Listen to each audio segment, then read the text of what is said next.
that helps Russia in a big way. Russia supported Hamas. They have sent weapons to Hamas. So this is all part of the big power play. Yes, it's happening in Israel, but Russia knows that it's benefiting them in Ukraine as well. And so he was trying to draw connections between the two and saying, we are in this battle right now between Russia, Iran, North Korea, potentially China, and the other side, and you mustn't drop the ball in Ukraine because that opens up a whole lot of other problems too. This could go on for years.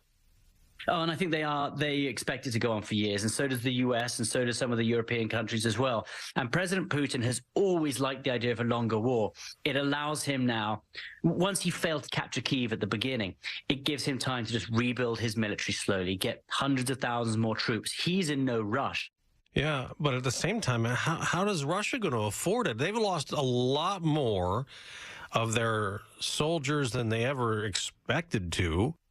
They still have, hundreds of thousands that they can continue to call up. At what point calling up soldiers starts to affect him domestically is a big open question. How much can he get away with before people start to rise up? But there isn't much internal, pushback against him, and he can probably go quite far. They're paying decent salaries. They're still using prisoners. Economically, Russia isn't doing too badly. The sanctions haven't done all that much. They're still sending and selling a lot of oil and gas to China and to India and other countries, and that the prices of those have risen a fair amount more. So one of the things Zelensky was saying too is the sanctions aren't working. You need secondary sanctions. You need to crack down on that because, frankly, economically, Russia is handling it. It's shifted into a wartime economy as well, and that's not a real fear for them at the moment. For quite a long time, President Zelensky was lauded around the world for his tough fight, standing up. He was in public, in the middle. He didn't hide in a bunker anywhere. He was always out there. Is he still popular in Ukraine? He is, yeah, he absolutely is. And I know there's been a lot of talk about elections which were cancelled. They're supposed to be coming up, I believe, next year. And so some people are saying, well, look, he's taken away the elections. Does everyone want him in place? I asked him about that as well, and he said, look, the elections are illegal during war. To get millions of people to vote is going to be almost impossible. The Russians will have an impact on it, that it's just not feasible right now, but that he was open for it. So there has been a corruption issue which did hurt Zelensky and the people around him, but he's just in the last month, he's really tried to put a stop to that to try and continue losing support on that front. But no, he is a wartime leader, and Ukrainians still look up to him and know that he could have run away at the beginning, as many people in the West were saying he should do, and he didn't. President Zelensky, when you were with him, he awarded you with what is called the Order of Merit. Here it is. Days, weeks, and months of a difficult period for Ukraine, but a very strong period. Thank you for your big support. But I think we just hope that there's a real purpose for journalism. Because people around the world know what's happening here. And that may come with some injuries and some danger, but that's why we do it, because we know how important it is. So, thank you very much. Appreciate it. That had to be a proud moment for you, Benjamin. It was. And, I honestly think that it's not about what I did. This is a reminder that journalism is important. And it's a reminder, of course, of Pierre and Sasha. Pierre and Sasha both died that day, and they risked their lives to tell stories about what was happening there. And I believe firmly that journalism changes the world. It opens people's eyes. It helps us make the world a better place, and it holds people to account. And I think it should be a message that we won't stop reporting the news because of the dangers. We can't do that. We have to keep doing it. So very honored, of course, but it was for all of us. And you were honored with the Kenneth Y. Tomlinson Award for Courageous Journalism at the Metropolitan Club in New York earlier this month. And I thought it was interesting you brought up Evan Gershkovich. He's the Wall Street Journal reporter who's currently in jail in Russia. Yeah, I mean, just like myself, he has been injured in a sense by the Russians because he was out there reporting. And there has not been a more firmer case of a country grabbing a journalist for no reason, but just to hold him as hostage. And that's a spy, right? That they say he's a spy. Calling him a spy. And I think of him all the time. He's sitting in a prison cell in Russia, and there are big moves to try and do an exchange to get him out, and hopefully we will see that in the new year. But it's just a message that journalists are being attacked, and we mustn't let it affect what we do. Two more things. One, How are you doing in your recovery? Well, I'm doing very, very well. I think what you learn is you learn a new schedule. I can know how far I can walk. I can walk for maybe 40 minutes at a time. And so I build my day around what I can and can't do. I walk at these periods and I have a little rest. And then you just develop a new schedule for life. So that's how I plan my day. And it means that life feels as normal as ever. I'm surrounded by my family. I'm back at home. I'm working again. And I couldn't have asked for anything more than that. So bring it on, I'm back at work and doing the job I love. Yeah, and we're honored to have you joining our ever-expanding podcast group here at Fox. You have the Searching for Heroes with Benjamin Hall podcast. It launches, it goes out on Monday. Congratulations. And what's the focus, especially for the first episode? Well, it's been an absolute honor to do this. And my whole career has been about telling stories and traveling the world and meeting incredible people. And I just think that those are stories that our listeners need to hear more often. And my life was saved by people who risked their own lives to come and get me, real heroes, both the veterans who came in, but also the U.S. military doctors. And I was absolutely amazed at the power of the good and the heroes and how it changes community and brings people together. And that's what the podcast is about. It is going out and searching for heroes, often in the normal walk of life, who have done amazing things, gone through something really difficult, but have found a way to pull it together and gone on to help other people. So that's what the podcast is about. It's one that is inspirational. It reminds us all that no matter what you go through, you can come out of it stronger. And you asked about the first episode. It will be about myself. I'll be talking, in depth about what it was like for me to go through that journey, from the very bottoms and the hardest period at the beginning when I thought I wasn't going to live, right on through to the other side, and how that journey happened and what I want to pass on. So I'm really honored to be doing it. And look, I work in TV usually, and I get a few minutes to talk to guests. Suddenly I have much longer than that. And I can tell you what, in like half an hour, you can really delve into people. What drives them? Why do they do these things? Why are they heroes? And what does that effect happen? And I've really enjoyed making it. And I hope everyone really enjoys listening to it too. Well, I look forward to it. And it's called Searching for Heroes with Benjamin Hall. It will launch, come out on Monday the 4th, and then it's going to be weekly after that. So we very much look forward to that here on the Fox News Podcast Network. Benjamin Hall, Fox News correspondent, back at work, back from Ukraine, going back. It was great to hear from you, and thanks so much for joining us.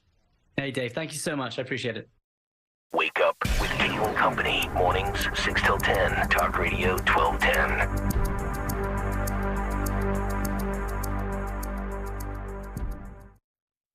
Hi, I'm Henry Winkler. My eyes are very important to me. My eyes connect me with things I love. I loved my late father-in-law dearly. He always lit up a room, but his vision dimmed with age. He had age-related macular degeneration, or AMD. And since partnering with Apellis, I've learned there's an advanced form of the disease called geographic atrophy, or GA. His struggle with vision loss made me want to help others know about GA's warning signs. For some, straight lines seem wavy, like when looking at a door frame. For others, blurry or missing spots can make it hard to read or see loved ones' faces. Many have trouble seeing in low light, making driving at night difficult. GA gets worse over time and cannot be reversed. If you've been diagnosed with AMD and notice vision changes, don't wait. Talk to your eye doctor about GA today. Learn more at GAWon'tWait.com. That's GAWon'tWait.com.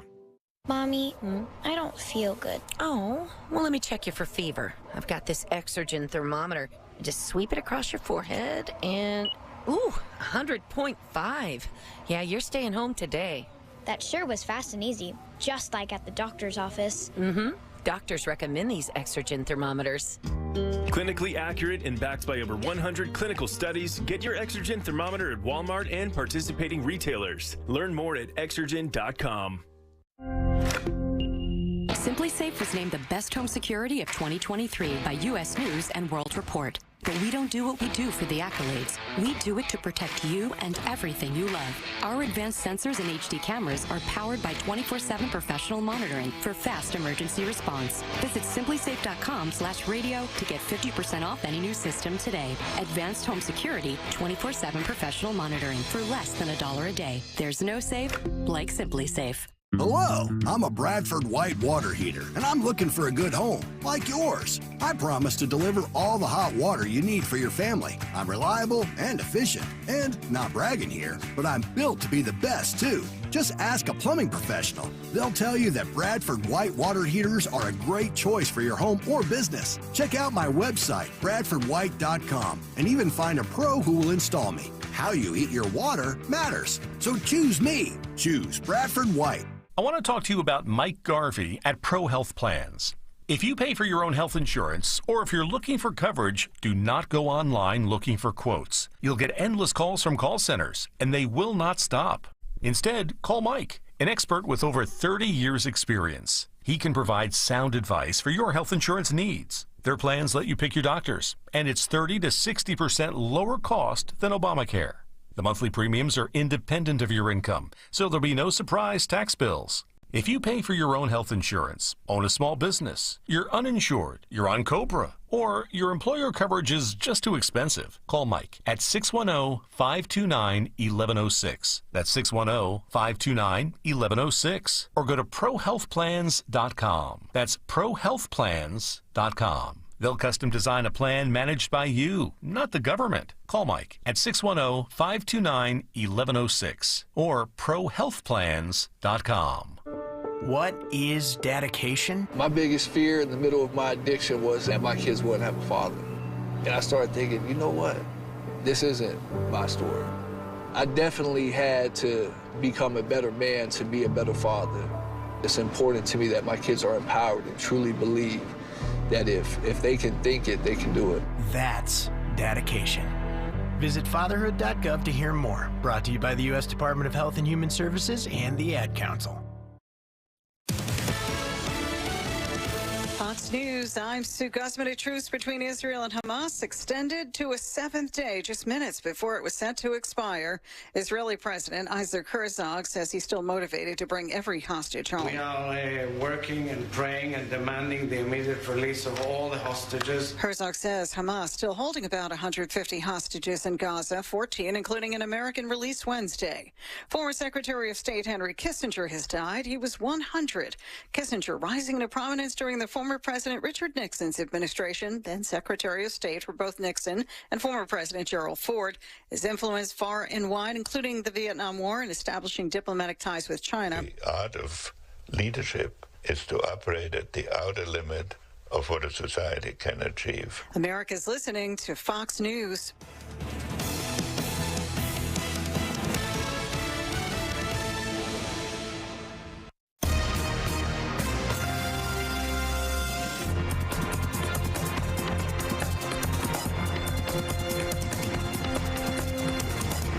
Is the Fox News Rundown. Now a look at sports. Baseball news, Luis Severino is switching teams but staying in the same city. The free agent pitcher leaving the Yankees to sign a one-year, $13 million deal with the Mets, that according to ESPN. In the NBA Wednesday, the Lakers crushed the Pistons 133-107. Detroit has now lost 15 straight games. The Pistons' NBA worst record falls to 2-16. And NASCAR has reached a new 7-year media rights deal that will include current partners Fox Sports and NBC, while adding Amazon and Warner Brothers Discovery to the mix. The Sports Business Journal saying the total deal worth $7.7 billion. That's sports on the Fox News Rundown. I'm Eric Messersmith, Fox News.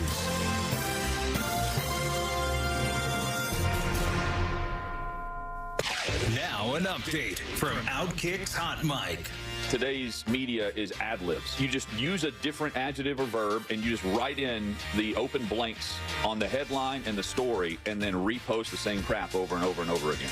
What does all this become? Sports it should be the playground of life. I don't care going to a stadium who I'm sitting next to. Far too many people now are trying to push a narrative that I should care who I'm sitting next to. I don't, because it's the game. We have that and a concert where I highly doubt people on the left or the right really listen to the lyrics that they find catchy in a song nowadays. That's about all you can do is a concert or a game. And for what some players have done off the field, if they're good on the field, by God, we're going to stand up and cheer. That's just what happens. Those are the only two places where you don't care. I hope we can keep it that way instead of covering a reaction to a shot of a fan in the stands. From Outkick.com, I'm Jonathan Hutton for the Fox News Rundown. Look through your children's eyes, and you'll see the true magic of a forest. It's a storybook world for them. You look and see a tree. They see the wrinkled face of a wizard with arms outstretched to the sky. They see treasure in pebbles. They see a windy path that could lead to adventure. When they discover the forest, their imagination is inspired by the smell of pine, the crunch of leaves beneath their feet, the sound of birds calling out for attention. And they see you, their fearless guide through this fascinating forest world. You are the hero in this book. This is a memory being made. This is what they will laugh about years from now. These are the roots, grounding and nourishing them. Find a forest near you and start exploring at discovertheforest.org. Then look through your children's eyes and discover the magic all around you. That's discovertheforest.org. Brought to you by the United States Forest Service and the Ad Council. It's time for your Fox News commentary. Stephen Moore. What's on your mind? One of the most enduring lessons of American history is that banning liquor sales and consumption, what was called the Noble Experiment, was actually a colossal failure. Drinking didn't go down much, but the profits ended up going not to the legitimate businesses, but to bootleggers and the mob, while the murder rate in the United States soared to an all-time high.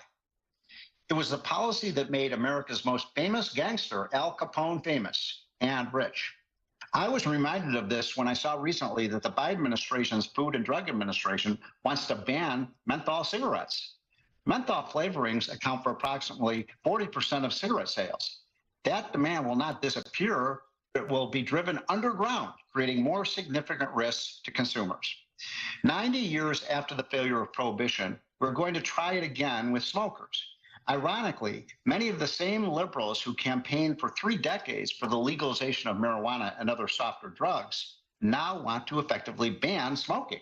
The FDA's proposed rule would prohibit menthol as a characterizing flavor in cigarettes and all characterizing flavors.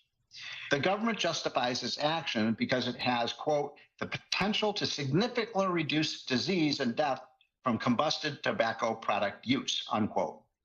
That sounds a lot like a reprise of what the Temperance League tried to do back in the early 20th century, when alcohol prohibition was set to save lives. But even if all these virtuous results were true, since when is the United States government empowered to regulate the health and riskiness of America's personal habits? Don't we have a right as Americans to do things that are sometimes bad for us? Or do we slouch toward a nanny state? There are a lot of dangerous activities that Americans take up all the time and derive pleasure from. Rock climbing is risky. Parachuting out of the airplanes is risky. Driving a motorcycle is risky. And eating too much sugar can be very risky too. We should have learned from the mostly failed war on drugs that the main impact was to enrich drug dealers. Instead of the government getting funds by taxing pot, as many states do now, the money went to the drug cartels. The strangest and most illogical thing of all about this call to ban menthol cigarettes is that it comes at a time when smoking is rarer today than at any time in at least 100 years, and probably since the founding of our country. In the last 60 years, smoking is down by more than 60% for virtually all age groups, especially among the young. Anti-smoking education campaigns are working. Don't change a winning strategy. An FDA prohibition could backfire by making smoking cool and sexy again. When I was in high school, my friends and I would occasionally head to the beach and puff on a marijuana joint. Part of the thrill was precisely that it was illegal. We were teenage rebels without a cause, and we were acting like James Dean. We should also consider that the government is also collecting billions of dollars of tax revenues from smokers. Driving cigarette sales underground puts the money in the hands of the criminals, not the government. Yes, for sure, keep cigarettes out of the hands of kids, absolutely. But let's let adults, not the government, regulate smoking. I'm Stephen Moore for Fox News, a senior fellow at the Heritage Foundation and an economist with FreedomWorks. You've been listening to the Fox News Rundown. To hear the podcast version of this program, go to foxnewspodcasts.com. And for all the latest news, go to foxnews.com.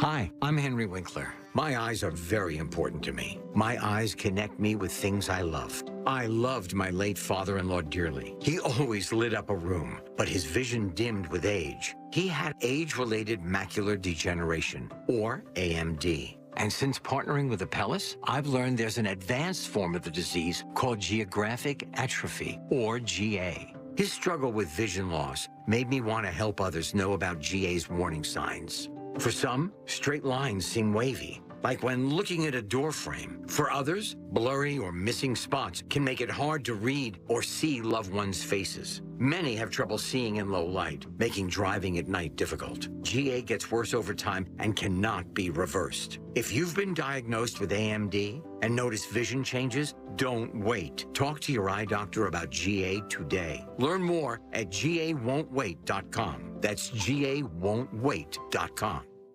With the holidays upon us, the increase in traveling, shopping, and connecting online also heightens the need to protect your identity and finances with LifeLock. Identity thieves see this time of year as an opportunity to drain your accounts, open new loans in your name, and damage your financial future. LifeLock detects and alerts you to the threats you might miss on your own. Don't let the busy holiday season catch you off guard. Save up to 25% off your first year with promo code CLAY. LifeLock.com, promo code CLAY. Wednesday, the final GOP debate of the year is on News Nation, America's fastest-growing cable news network. SiriusXM's Megyn Kelly, News Nation's Elizabeth Vargas, and the Washington Free Beacon's Eliana Johnson moderate a live primetime event from the University of Alabama as the candidates make their case to America on the only network for all America, the News Nation Republican Primary Debate. Live Wednesday, 8 Eastern. To find News Nation on your TV, go to joinnn.com. Diabetes, high blood pressure, anxiety meds, everyone's on them. If you're a 50-year-old male, maybe a bit porky, and you may even have type 2 diabetes, $1 million of term insurance may only cost you about $200 a month. Call Term Provider. Speak with Big Lou at 800-700-6898. Big Lou will find a term life policy for you even if you have type 2 diabetes, are overweight, or have high blood pressure. Term Provider has helped thousands of people like you who think they can't afford term life insurance. To buy $1 million of affordable term life for you, all you need to do is call Big Lou at 800-700-6898. Lou will make sure the scales are tipped in your favor. Call 800-700-6898. Big Lou will answer your call and work to fit you into a term life policy that you can afford. Remember, Big Lou's like you. He's on meds too. Call 800-700-6898. 800-700-6898 or biglou.com. WPHT, WPHT-HD, WOGL HD3, Philadelphia. Always live on the free Odyssey app. From the Cherry Hill Volvo Studios, where relationships matter. Live and local from Philadelphia. Free speech lives here. It's Kayal and Company on Talk Radio 1210 WPHT.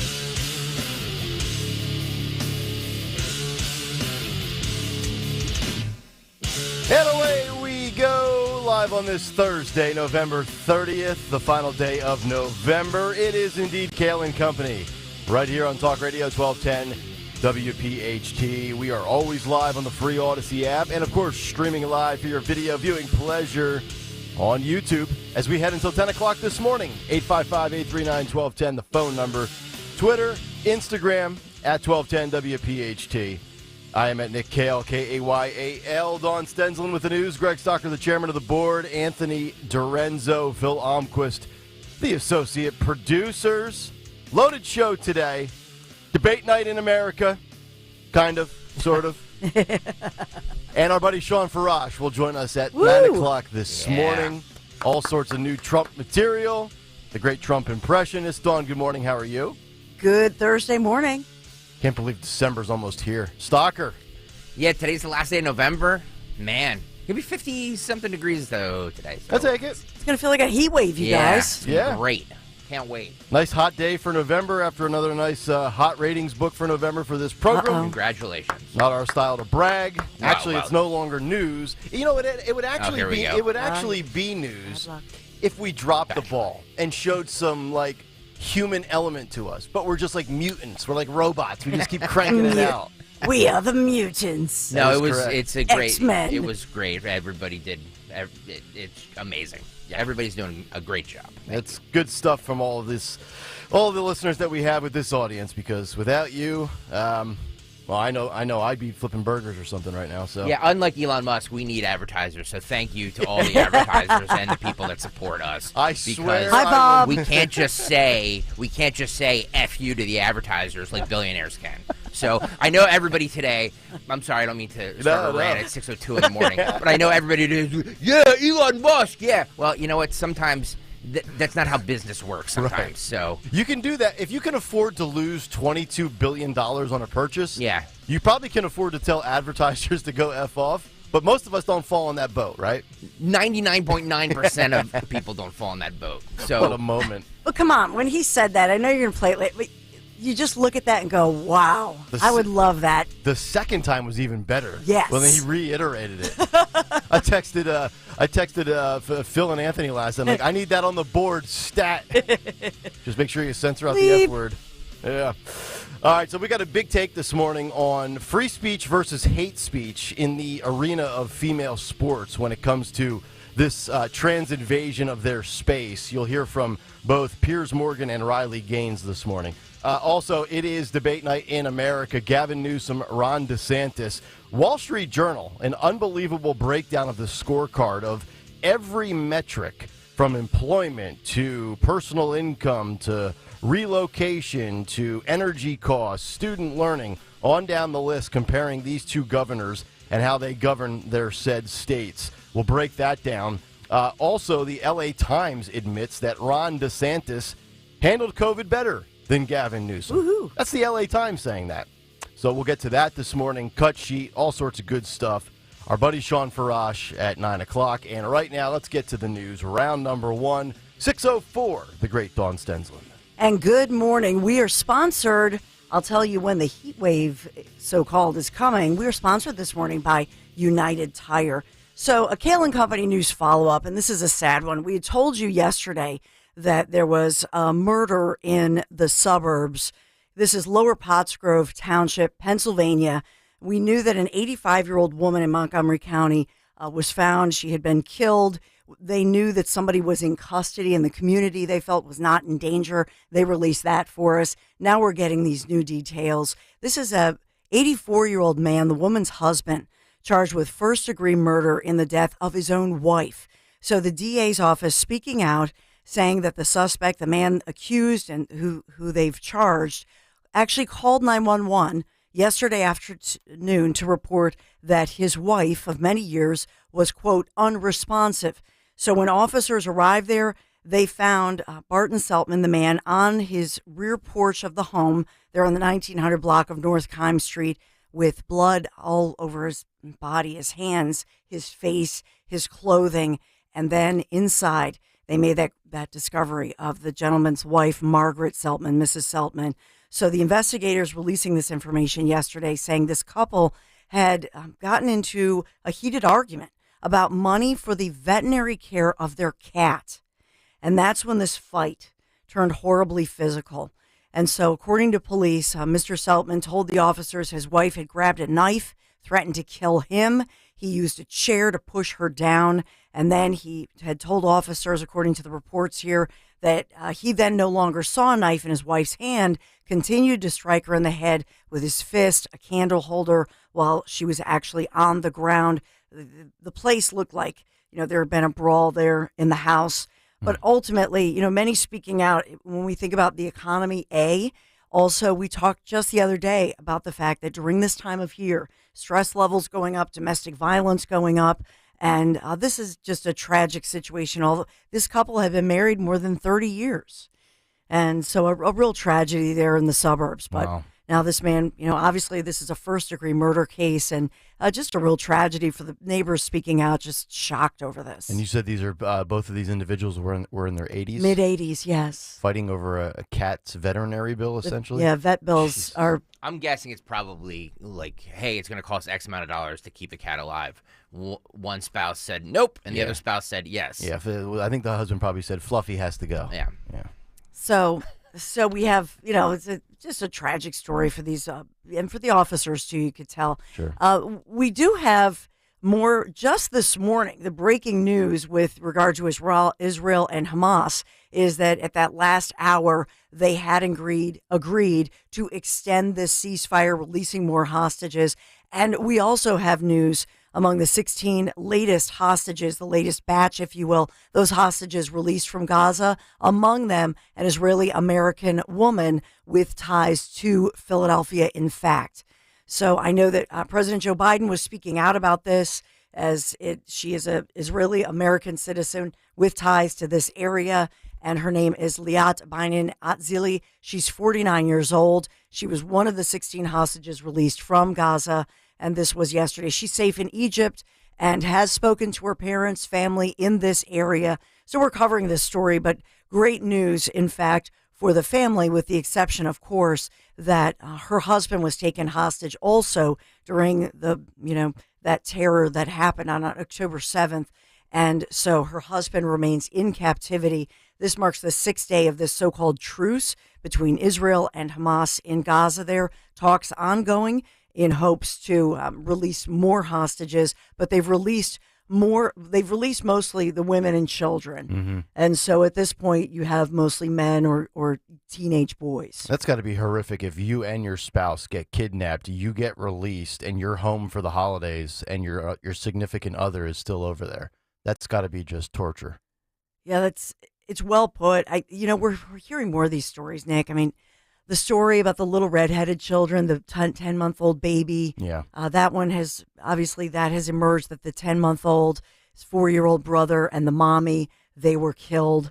That one is circulating. And also the story of when a man and woman, a husband and wife, and their toddler, about 3 years old, were being, on October 7th, their car was being surrounded by the terrorists. Mm-hmm. And the mom hands the 3-year-old to dad and says, "Run, you can run faster." Yep. Basically, she's the decoy. I mean, these stories just get you. And yeah, awful. Oh, geez.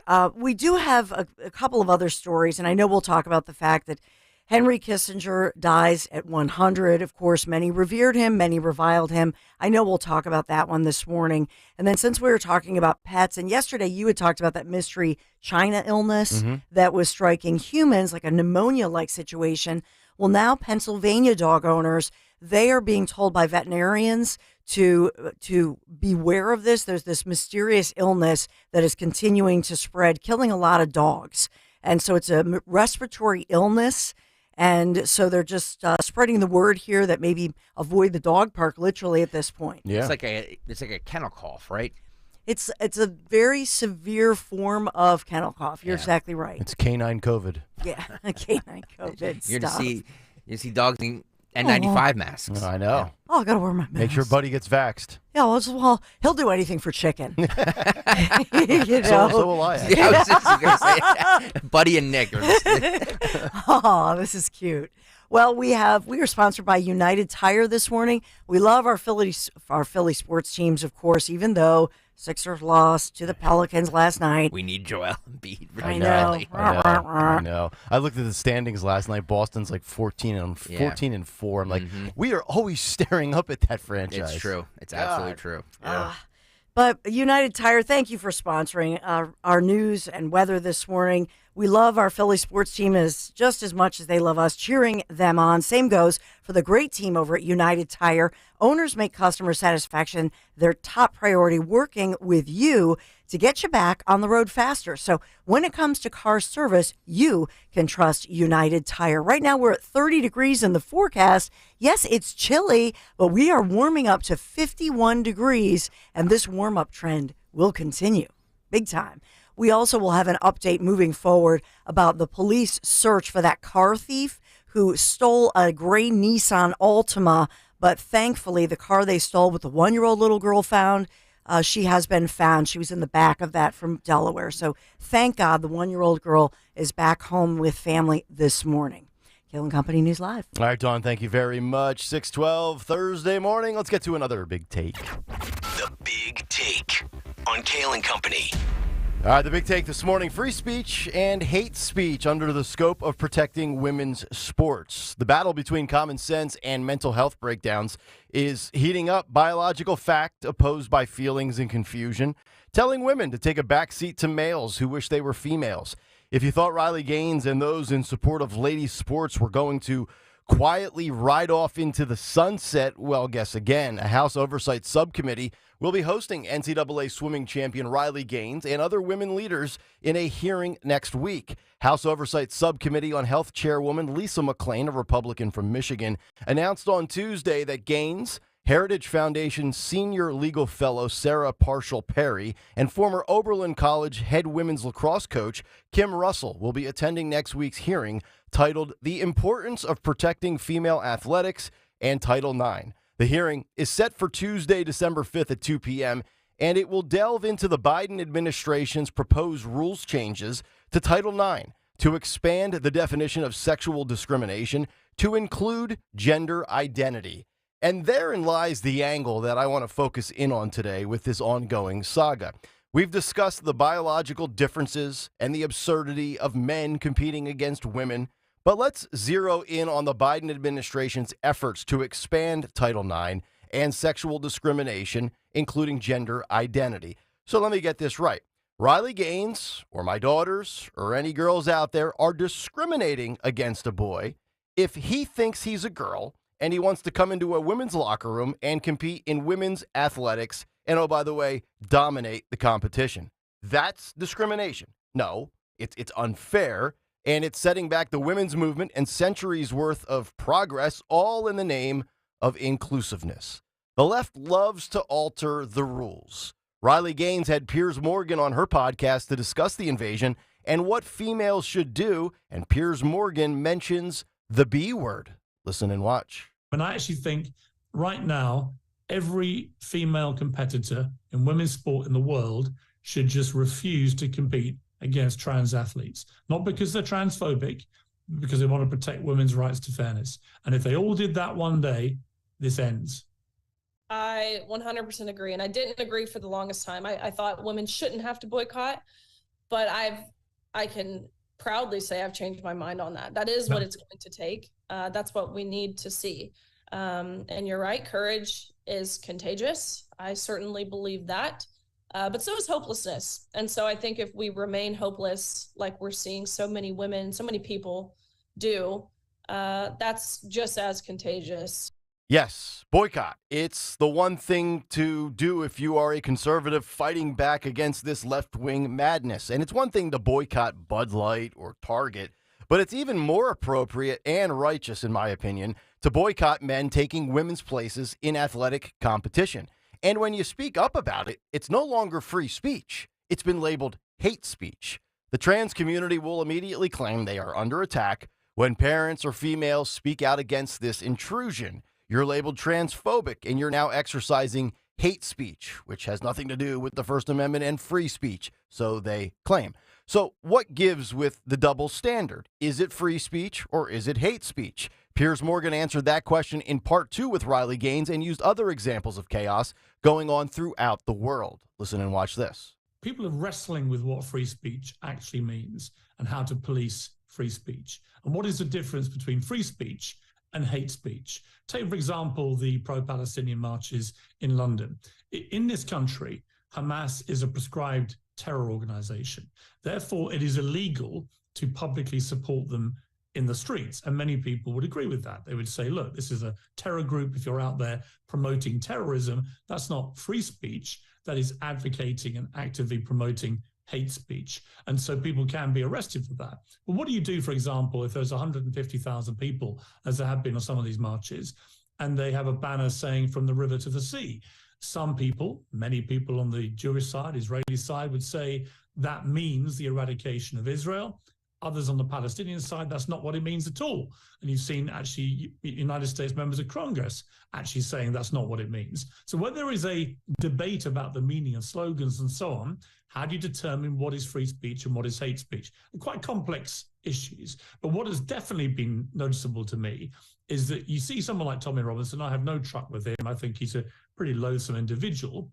But he's allowed to protest in the street. From what I could see yesterday, he wasn't wanted at the anti-Semitism march, but he's perfectly entitled to be there in a free democratic country. And I'm not sure from what I've seen what he was doing that justified the very heavy-handed police reaction. And then it comes down to, well, if he's going to be arrested just for being at a march like that, and he was saying he was there to support the anti-Semitism march, then what about those on the pro-Palestinian side? Why is there a double standard and hypocrisy? And I think it's that you're seeing around the world, America, the UK, Ireland, and others. It's almost like there's a two-tier system for how you police, whether it's a Black Lives Matter march or a pro-Palestinian march or a far-right march or whatever. And I think there has to be some consistency. And I think that's what people are crying out for. He's insinuating there's a two-tier system when it comes to protests and free speech versus hate speech. Where have we heard two-tiered system before?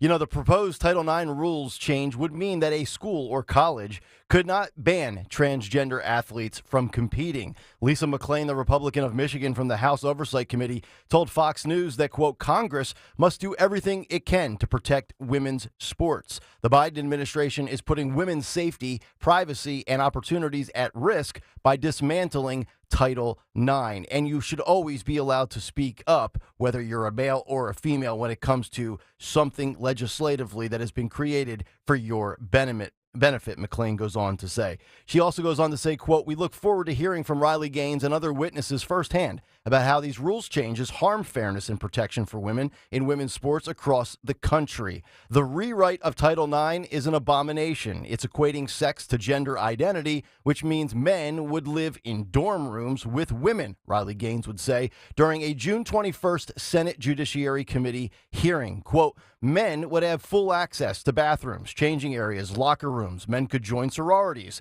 which we're seeing happening. It's happening at the University of Wyoming. Men can take academic and athletic scholarships away from women, end quote. That is Riley Gaines. Meanwhile, in another story in the state of Florida, a high school principal and other top officials have been reassigned for allegedly allowing a trans student to play on the girls' volleyball team, which is a violation of Florida law. Monarch High School principal James Cecil, assistant principal Kenneth May, athletic director Dion Hester, and volleyball coach Jessica Morton were moved to non-school sites on Monday, that according to News 7 in Miami. Now, if you recall, in June of 2021, Florida Governor Ron DeSantis signed Bill SB 1028, also known as the Fairness in Women's Sports Act, which bars biological males from participating in female sports. The law does not prevent athletes that were born female from playing on boys' or men's teams, however.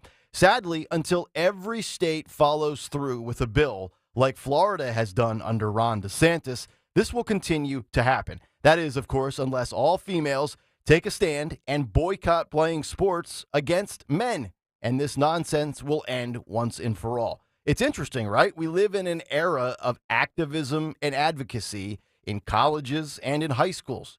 Yet where is the massive activism and advocacy for protecting female sports? And when will women set aside the fear of cancellation and being labeled a transphobe and saying enough is enough? Are you willing to erase a century of strides with your silence? I hope not, because it's not hate speech.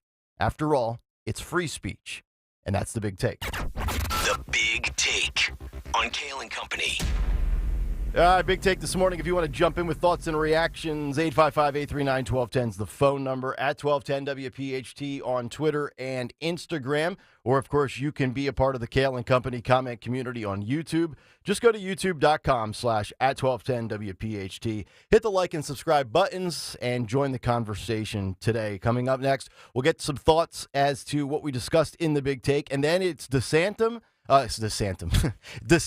v. Newsom. We've got the scorecard courtesy of the Wall Street Journal and also a stunning admission from the L.A. Times as DeSantis and Newsom get set to square off tonight at 9 o'clock Eastern on Fox News in a debate, red state versus blue state, with Sean Hannity. We'll break that down when we come back. Kayal and Company, Nick, Dawn, and Greg live on a Thursday on Talk Radio 1210 WPHT. As the weather gets colder, the NFL offers Stay Hot on FanDuel in partnership with Valley Forge Casino. Right now, new customers can get $150 in bonus bets with any winning $5 money line bet. I know the Eagles are the underdog on Sunday against the San Francisco 49ers. I made the mistake of taking the 49ers last time. I'm not going to make that mistake again. I'm going to take the Eagles with the money line at plus 128. All you have to do is place a $5 bet on that, and you can get $150 in bonus bets when the Eagles win. If you've been thinking about joining FanDuel, there's no better time to get in on the action. I love the FanDuel app. It's so easy to use. There's a wide range of betting options, including spreads, player props, over-unders, and so much more. Go to FanDuel.com/Greg. FanDuel.com/Greg. Sign up right now.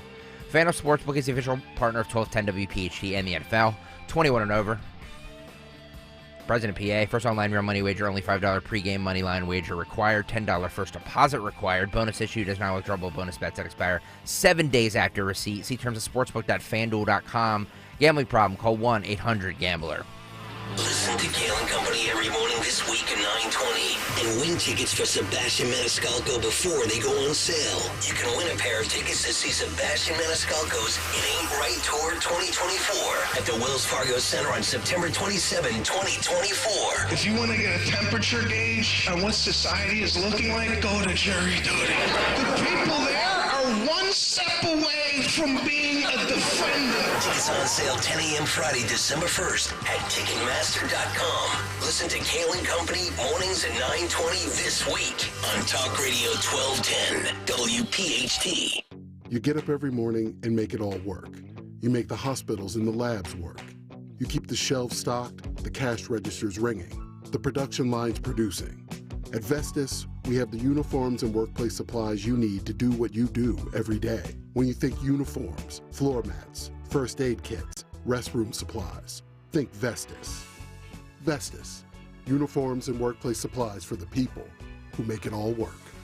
Learn more at Vestas.com. Quarterback Jalen Hurts here for Window Nation, the best team for window replacements. They've drawn up the game-winning plan for you to save on new windows. Call us today. Buy 2 windows, get 2 free, and for a limited time, get 0% interest for 60 months. You'll receive installation by pros dedicated to perfect execution. Huddle up with Window Nation today. Take advantage of the buy 2, get 2 free offer, plus get 0% interest for 60 months. Call 866-90-NATION or go online at windownation.com. That's 866-90-NATION or windownation.com.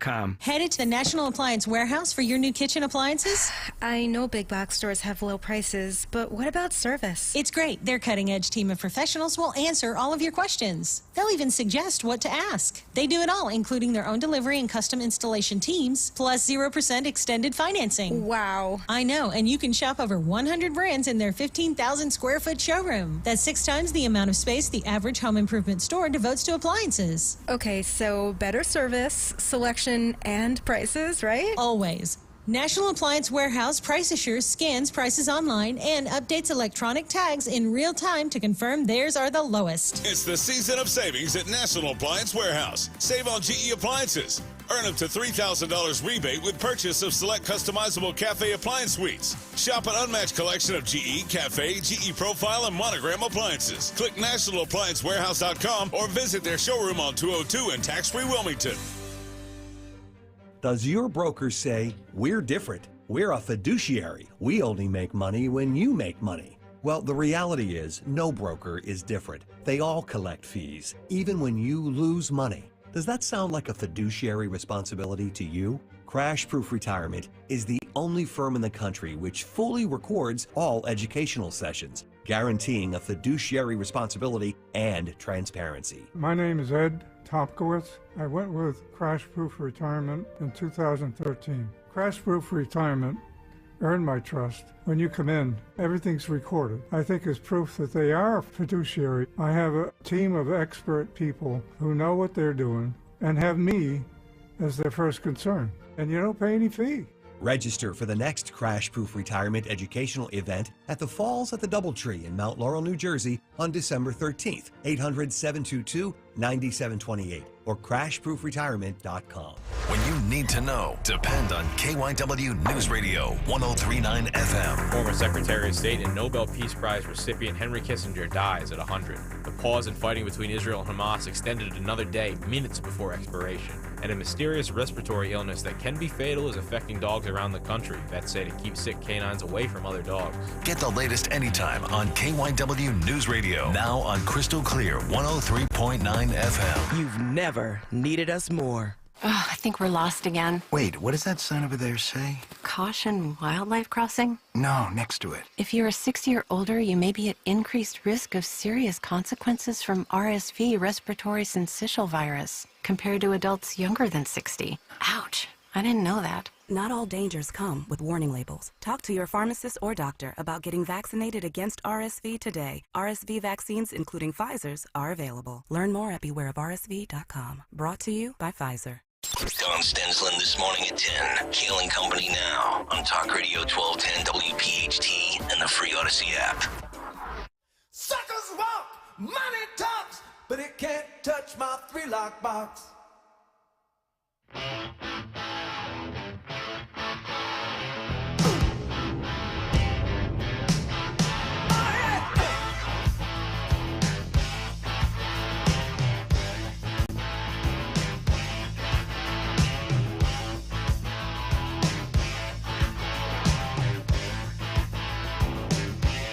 Kayal Company, 6:28 Thursday morning. Hopefully all of you off to a great start. Nick, Dawn, and Greg here on Talk Radio 1210 WPHT. Get us on the free Odyssey app. Watch us live on YouTube. Cut Sheet 745. Our buddy Sean Farash, the great Trump impersonator.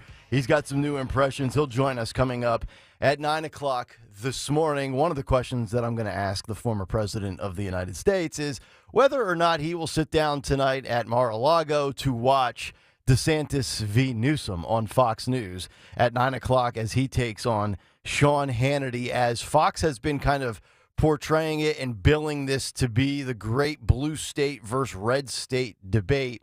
Kind of interesting. And, initially it's like, all right, well, what are some of the motives, right? Because is this, for Gavin Newsom, is this just the warm-up for his debate against Donald Trump next October when the Democrats usher Joe out and Gavin comes sliding on in? Is this career suicide for Ron DeSantis? He's already polling terribly against Trump in 2024. What happens if he has an off night or a bad night against Gavin Newsom? And then is this the actual preview of what we're going to get in 2028?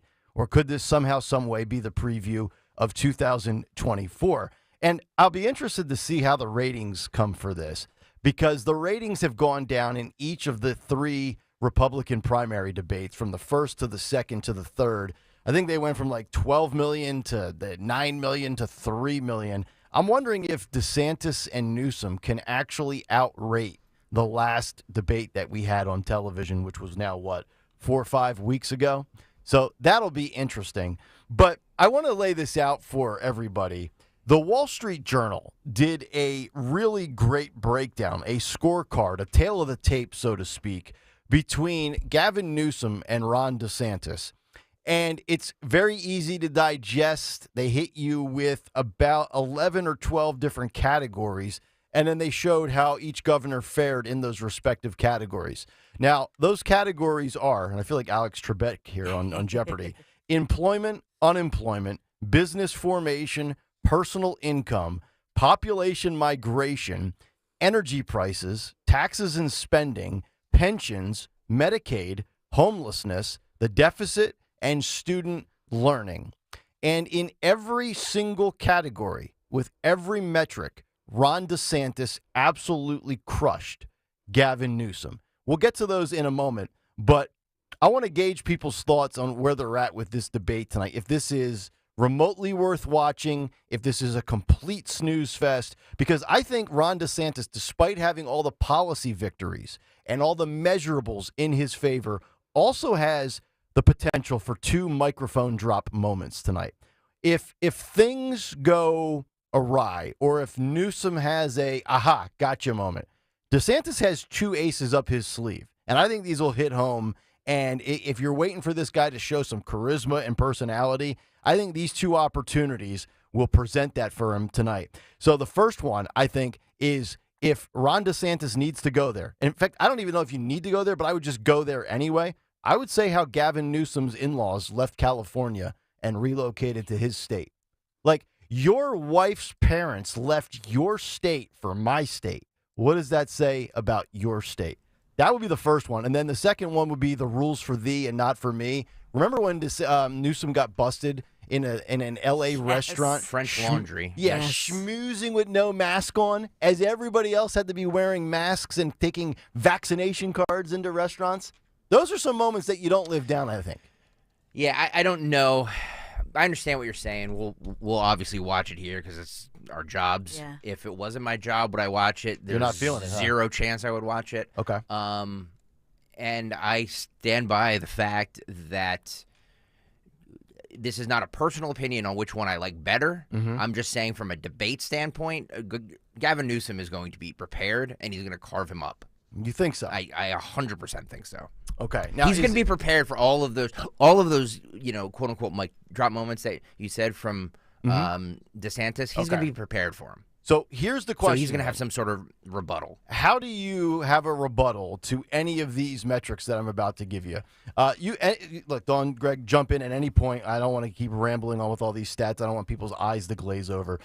So employment. Since January 2019, employment has increased in Florida by over 1 million jobs, while declining in California by 85,000 jobs. That's the first one. Florida's population is 22.2 million and rising. California's is 39 million and falling. Again, these stats courtesy of the Wall Street Journal.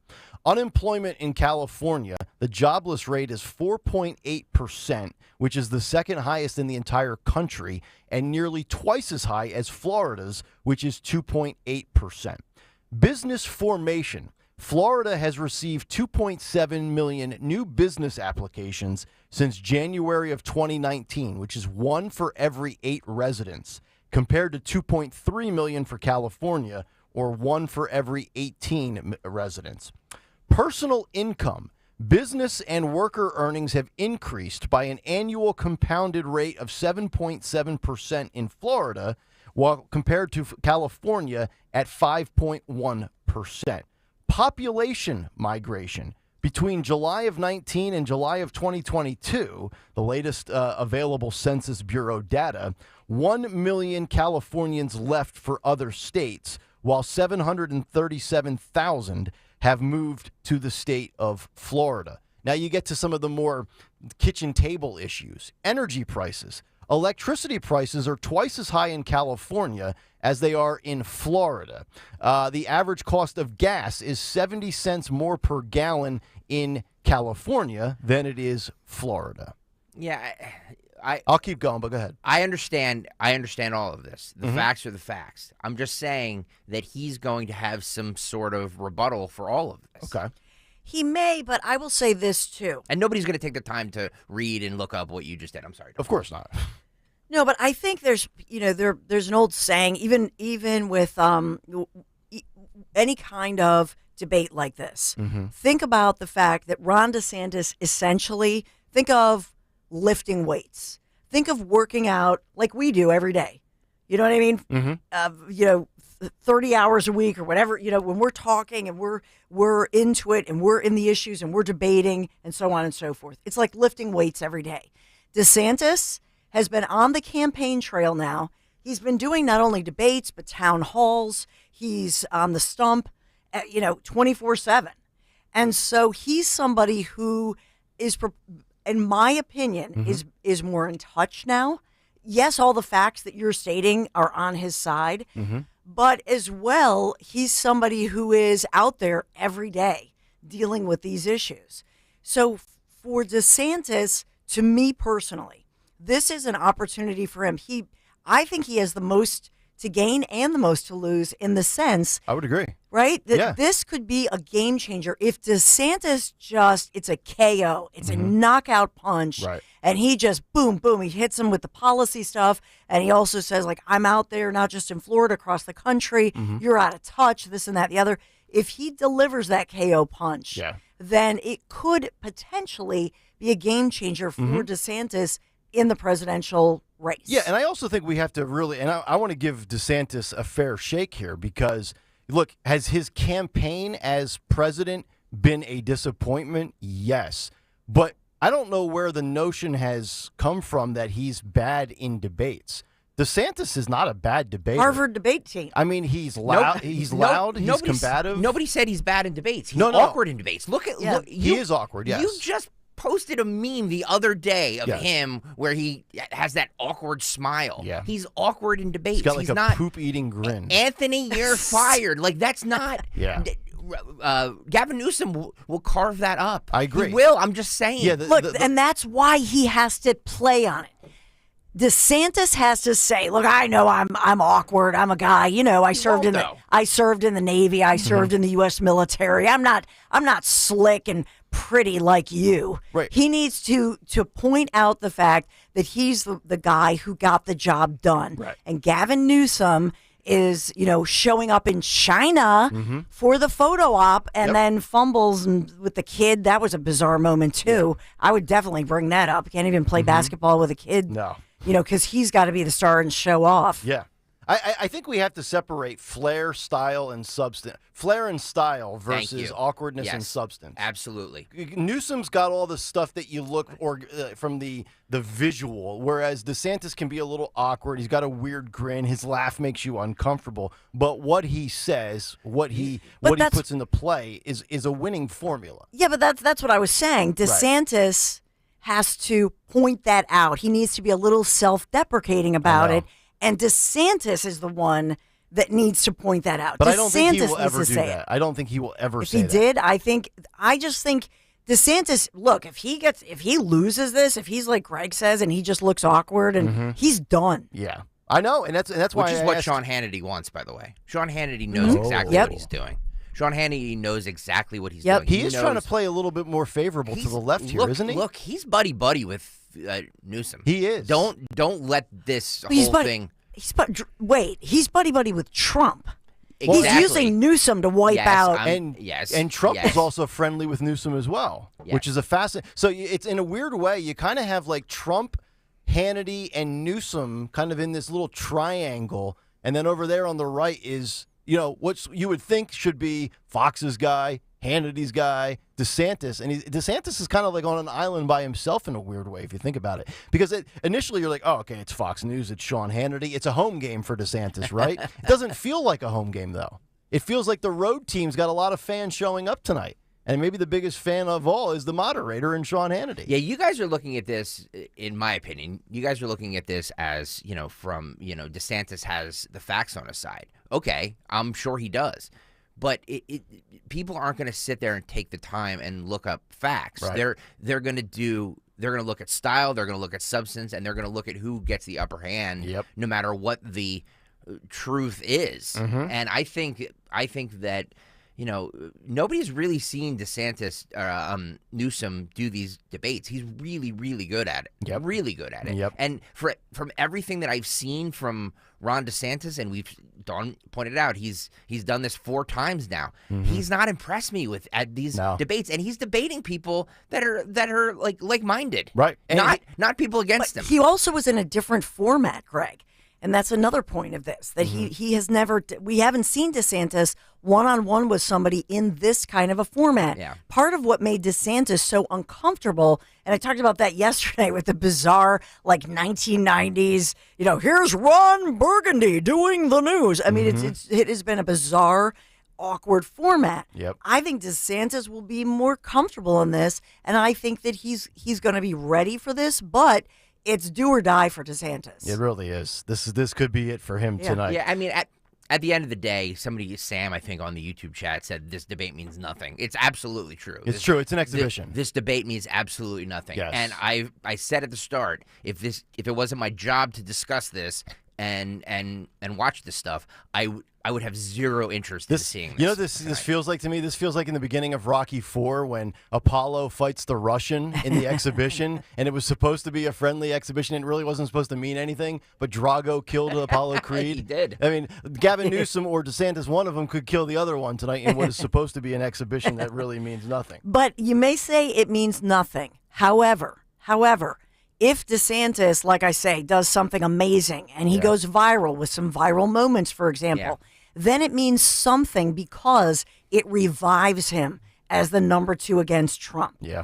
And then that means the fundraising goes up. Yeah. And he goes up in the polls. He gains momentum for sure. Last stat I just wanted to point out, the homelessness factor. The federal government counted 171,521 homeless in California last year. Florida only had 25,959 in their state. By the way, on the YouTube chat, there was a poll that the boys in the back put up. Will you watch the DeSantis v. Newsom debate? 58% said no. Wow. So okay, it's cool. Don't watch it. We'll watch it for you, and we'll recap it in the morning. Recap it and play all the highlights tomorrow morning. There you go. Lastly, on the DeSantis Newsom front, the L.A. Times. We won't have time to get into this article, but I'll just kind of give you the highlights of it. The L.A. Times admits that Florida may have actually handled COVID better than California. This from Outkick, where they say major media outlets inarguably played a substantial role in ensuring that ineffective COVID restrictions persisted well past any reasonable justification. The LA Times, the New York Times, the Atlantic, the Washington Post, and on and on and on about how they placated to, the science and Fauci. But the LA Times, as one example, recently published an article comparing California's COVID response to Florida's ahead of the upcoming debate. And while doing their best to defend Newsom and California's authoritarian overreach by ignoring inconvenient information, promoting nonsensical studies, and reverting back to disproven assertions, they couldn't help but acknowledge that Florida may have actually done better with COVID than California. You can actually see, if you're watching on YouTube, we put up the graphic from this long article, which shows you, I believe, the death rate, the adjusted death rate for age, California to Florida, because, of course, Florida has the retirement community and the 65 and older crowd, which we know was affected much more seriously from COVID than the younger demo. So if you want to take a look at that, that is up on the YouTube video. 855-839-1210. We will come back and we will get into this ongoing troubling situation. We thought it was bad in 2020. It's ramping up again in 2023, and we haven't even gotten to 2024 yet. What am I talking about, and what are the details?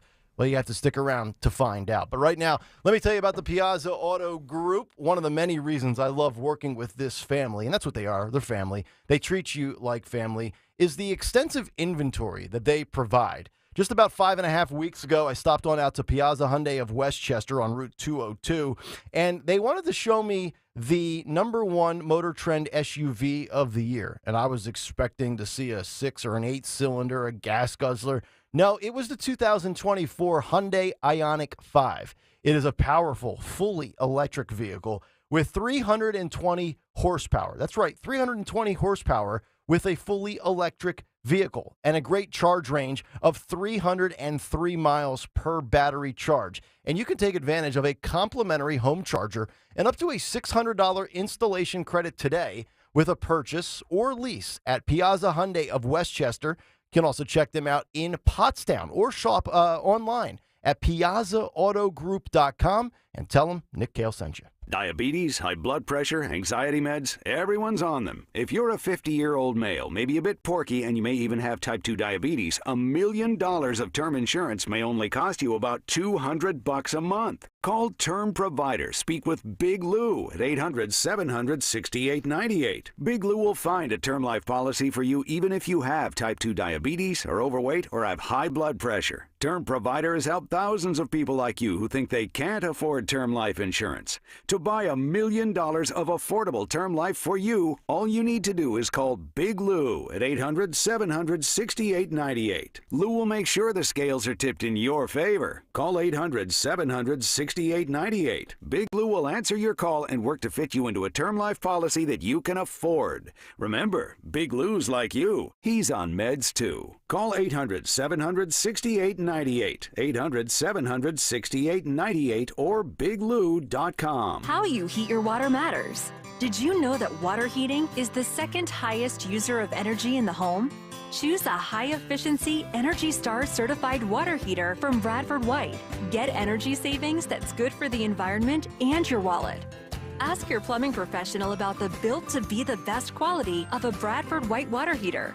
Visit bradfordwhite.com today to learn more about their energy-efficient water heaters and to find a plumbing pro near you. Is your home in need of new windows and doors, but you've decided to brave through one more cold season before making the plunge? Well, let me tell you why acting now will not only keep your family feeling warm all winter long while lowering your high heating bills, but also save you big bucks with the end-of-the-year sale from the great people at Guida Door and Window. Guida is bringing back their biggest discounts of the year. Receive 40% off each window you buy. Yes, 40% off every professionally installed window. You'll also receive 40% off any door, including entry doors, patio doors, garage doors, and storm doors. And don't worry about touching your holiday money because Guida will start your project with no money down and allow you to pay it off interest-free for up to 12 months. If you need new windows and doors, you need to go Guida right now so you can take advantage of these huge savings. All prior sales excluded. Offer expires December 31st, so call Guida today. Schedule a free in-home estimate at 1-877-GO-GUIDA or visit them at GoGuida.com. That's go, GUIDA.com. Chronic pain, cancer, fatigue. Find out about the benefits of medical hydration therapy on Health Watch with Dr. Molly Fantasia every Sunday morning at 8 on Talk Radio 1210 WPHT. Don't miss the Education Show with Dom Giordano every Sunday morning at 5:30. Find out how you can help your child or grandchild succeed. Sponsored by New Hope Academy.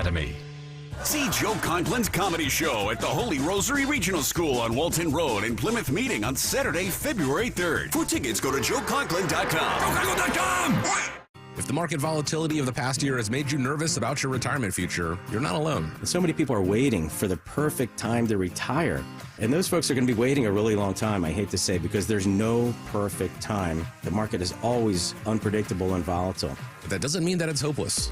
Jim Cipriotti has been helping people get to, through, and beyond retirement for over 20 years. And each week, he wants to help give you that freedom to retire. Listen to Freedom to Retire with Jim Cipriotti, now on Saturday mornings at 9 on Talk Radio 1210 WPHT. From Islington to Cochranville, Talk Radio 1210 WPHT. And on the free Odyssey app.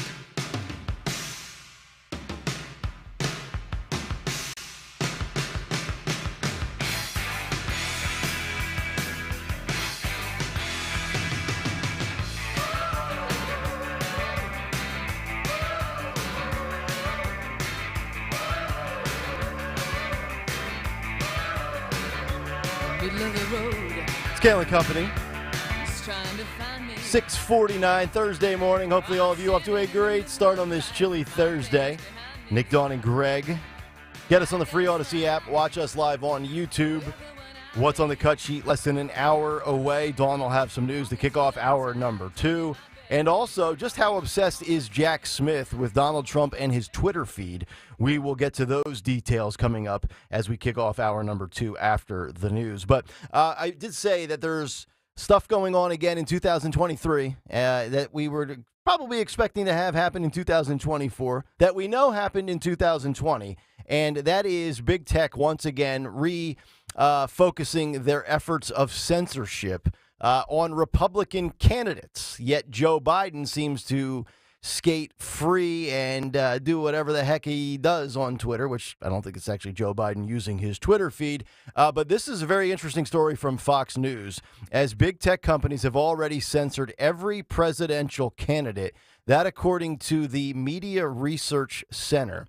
So President Biden's political opponents have already been censored by big tech a combined 162 times. That is according to the Media Research Center. MRC's censortrack.org and their researchers, Heather Moon and Gabriella Parasol, have conducted a study that found 169 cases of censorship against 2024 presidential hopefuls, with only 7 of those instances being against Joe Biden himself. Now, this encompasses Google, YouTube, Facebook, Twitter/X, Instagram, TikTok, and LinkedIn.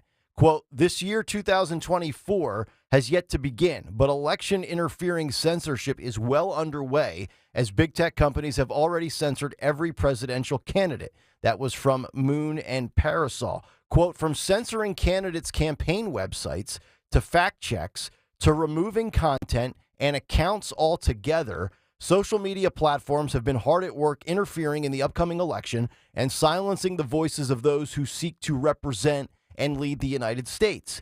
Big tech censorship impacted the accounts of all 23 candidates that MRC has been tracking, regardless of party affiliation, but it has been particularly harmful to Biden's opponents. Any guess as to who is the most censored Republican in 2023 on social media? Presidential primary candidate. Who do you think, take a guess right now, who is the number one censored person? Trump. No, surprisingly not. Vivek Ramaswamy has been flagged more than anybody. I was stunned to see this. Vivek was censored 18 times to top the list. He was censored multiple times by Google, including the YouTube platform, as well as LinkedIn. Now, following Vivek leading the way at 18, RFK Jr. was censored 17 times. Vivek was censored more than RFK Jr.? That is correct. Wow. I mean, anybody see that coming? No. No. Oh, wait. I should put an asterisk by that. Trump is censored and silenced, by the courts. That's correct. Yes. Gag orders. He's got enough judges. Yeah, you got Fannie Willis, and we've got Chuckin and Fannie. and your boy Engamora. They should get together for a Christmas card. They should. This is send the Trump family their one. holiday card. Yes. So you got Vivek has been censored 18 times, RFK 17 times, 15 of them coming when he was a Democrat, 2 after when he switched to become an independent. Nikki Haley has been censored 14 times, and maybe the biggest shocker of all, after Nikki at 14, Larry Elder was flagged 13 times. I don't think I've said his name 13 times on this show, but he was flagged 13 times on social media. Wow. And the big tech companies. Donald Trump comes in 5th place. Trump has been censored 9 times. That being said, it is worth noting he has created, obviously, his own platform with True Social, so he's not on a lot of these other platforms anymore, but somehow still managed to be flagged a total of 9 times, whereas Joe Biden was censored 7 times, according to the study. Now, here's the other thing, and the MRC Media Research Center being fair about this, Elon Musk, Twitter, and X, they have flagged Joe Biden. They go on to say in this article, while Biden's opponents were regularly censored, Elon Musk's X has clamped down on Biden. The MRC found that X, the platform formerly known as Twitter, quote, tampered with presidential candidate messages through community notes. President Biden's content received 54 of these notes attached to his often wildly inaccurate posts, making him the most censored presidential candidate on the Twitter platform. So there you go. RFK and Vivek Ramaswamy under attack by big tech, followed by Nikki Haley, the now defunct Larry Elder, and your boy DJT coming in at 9 times. 855-839-1210. Speaking of Trump, what is Jack Smith's obsession with Donald Trump's Twitter account? We will get to that story as we continue. Dawn will have the news to kick off hour 2. And we're back after this on Kayal and Company on Talk Radio 1210 WPHT. Yeah, but it's time to talk about picturing yourself. You're on a hotel balcony, savoring the sunset beyond the Isle of Capri, sipping on that beautiful glass of red Italian wine. That's right, the Amalfi Coast, Positano, Sorrento, Capri. Can you picture yourself? Can you imagine this? Join me next spring. We're going to discover the wonderful sights in southern Italy. I can't wait for this, and especially because it's all planned thanks to our friends from Conservative Tours. So the Abbey of Monte Cassino, Pompeii, of course, we'll have plenty of time to see the great sights in Rome as well, all while enjoying a gastronomical event for 12 incredible days of touring. So olive oil production, a mozzarella farm, wineries, tasting sessions. Yeah, the group dining events they're known for are legendary. I'm talking iconic. Just ask my friends Dom and Ro Giordano. 5267. This includes nonstop airfare while supplies last. So you can call toll-free 888-733-9494. You can go to conservativetours.com, conservativetours.com. Scroll down, you'll see my picture. Yes, my husband, Larry Menti, of course, Lair Bear is going, and our teenage sons as well. And that toll-free number I mentioned is on the conservativetours.com site. Let's do this. Southern Italy next spring, conservativetours.com. Tell them Dawn sent you. A psoriasis flare-up can make a walk in the park, well, no walk in the park. It's that obvious, huh? I've tried so many lotions and creams, but I still have symptoms. So those don't do enough to treat the inflammation beneath the skin, leaving you with those uncontrolled symptoms. Makes sense, but what else can I do? You can get real with your dermatologist so they can help you get clear. Make an appointment and, you're already on it. Hi, yes, I'd like to make an appointment. Get real clear about psoriasis at letsgetrealclear.com. Sponsored by AbbVie. Heart failure, carpal tunnel syndrome, shortness of breath, stomach issues, lower back pain. How does it all add up? If you have heart failure and any of those seemingly unrelated symptoms sound familiar, it's time to talk with your cardiologist and get the full picture. They may add up to transthyretin amyloid cardiomyopathy. ATTR-CM is a rare and underdiagnosed disease. Recognize the signs and discuss them with your doctor soon. Learn more at connectwithyourheart.com. That's connectwithyourheart.com. Sponsored by Pfizer. Hi, this is Dom Giordano. Rescue Natural Supplements' unprecedented Black Friday sale is back again this year. The savings are bigger and better than ever. Right now, they're slashing prices on all supplements with discounts ranging from 50 to an incredible 80% off the total cost. Rescue has a wide array of products to address your health needs, including immunity, cholesterol support, heart health, and natural energy enhancers. It's 50% off omega-3s, probiotics, and so much more. And one more thing, this Rescue Black Friday sale will run the entire month of November. So shop today at res-q.com, res-q.com, or call a Rescue product consultant 800-26-ALIVE, 800-262-5483. Again, all Rescue supplements are 50 to 80% off during the entire month of November. So why wait? Start shopping at res-q.com today or call 800-26-ALIVE. I feel like I'm constantly cleaning hair off my bathroom floor. At least my Swiffer Sweeper makes it easy. Sweeper heavy-duty dry cloths have ultra-thick pads to trap and lock hairs, like a hair magnet. And when I'm finished cleaning up my hair, Sweeper takes care of his too. Now the hair is gone, all thanks to Swiffer. Try Swiffer Sweeper heavy-duty dry cloths. I promise you'll love them or your money back. And also try Swiffer Sweeper Wet to make quick work of tough, sticky messes. WPHT, WPHT HD, WOGL HD3 Philadelphia. From the Cherry Hill Volvo Studios, where relationships matter. Always live on the free Odyssey app. The Black Friday sales event is cruising into Delaware County, and Vidian Chrysler Dodge Jeep Ram has what you're looking for. Steve Vidian and his family have been selling and servicing the Jeeps, trucks, and cars of suburban Philadelphia for nearly 70 years. Unbelievable selection? Vidian's got it. Fabulous pricing? Vidian's got it. Elite customer service? You know it. Welcome the holidays with style and drive home in a new 2024 Wrangler Sport 4XE. There's one on the lot just for you. Shop Vidian.com 24/7 today. 36 month lease, 10,000 miles per year, $5,549 down, $329 plus tax, tags, and acquisition fees. Kayal and Company mornings. Rich Cioli afternoons. Free speech lives here. Talk Radio 1210 WPHT.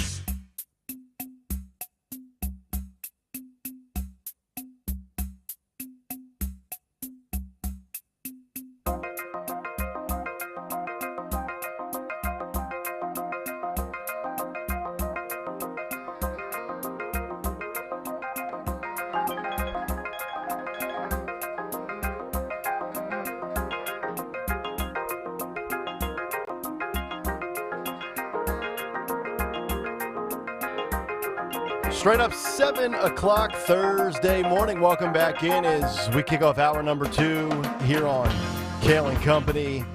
Talk Radio 1210 WPHT. Get us on the free Odyssey app. Watch us live on YouTube.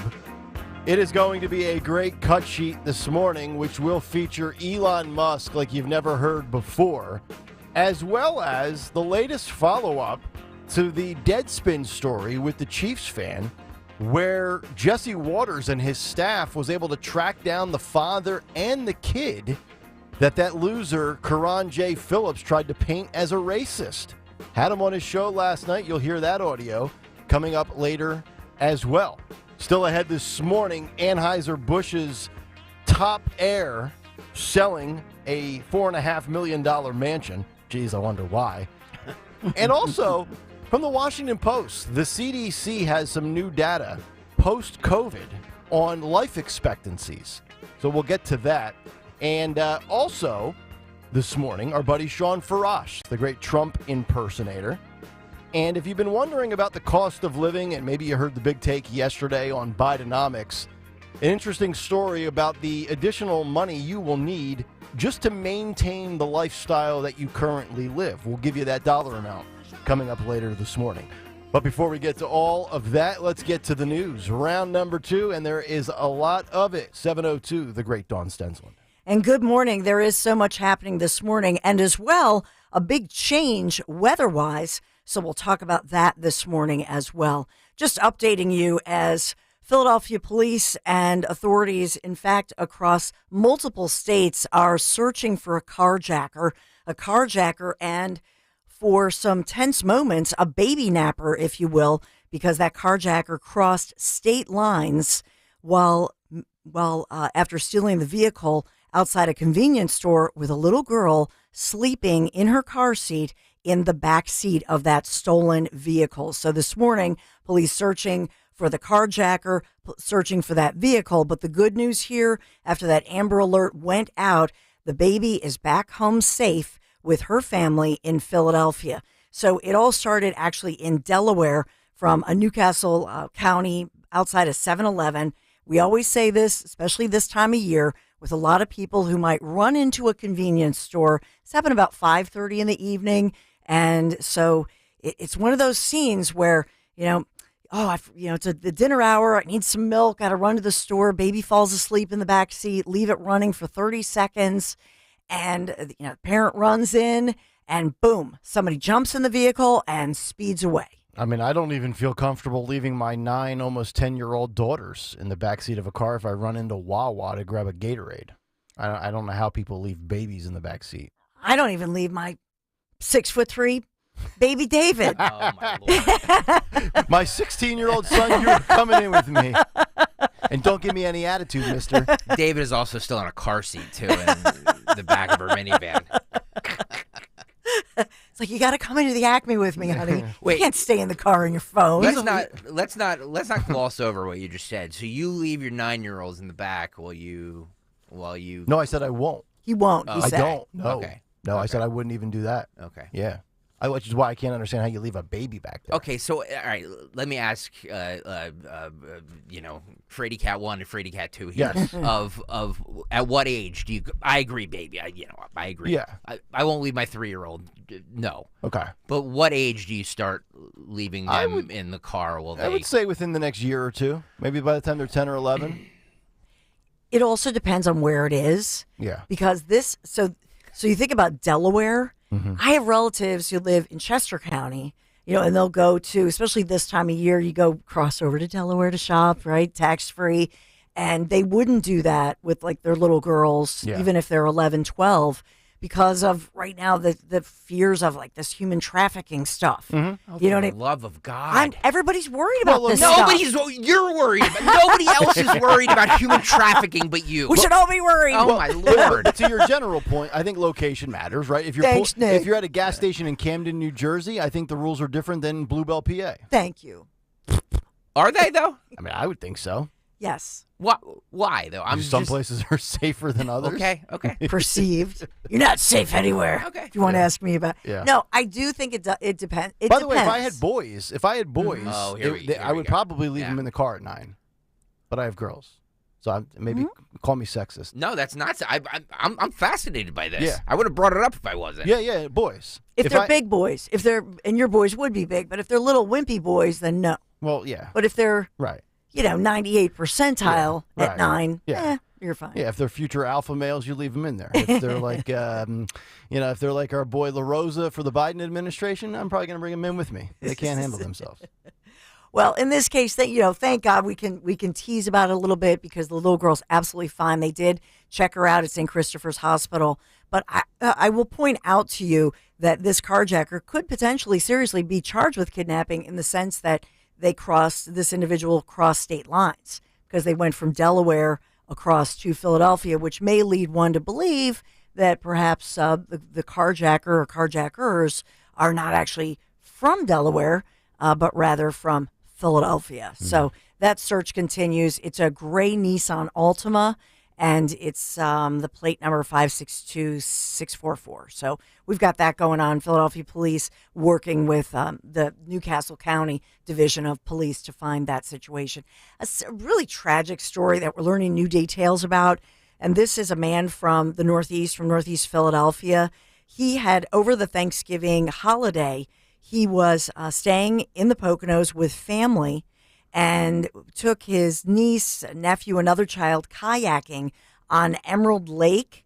And this is Monroe County near the Poconos there. They were spending the holiday over Thanksgiving kayaking. The kayak flips over. And so this gentleman, 31-year-old Miguel Lopez, Mr. Lopez is now trying to save the nephew, the niece, and the other child, gets them across safely. But by the time he got all the kids, safely to the shore, apparently what happened was that the water is so cold. Yeah, I was going to say, why are they kayaking in November in the Poconos? Yeah.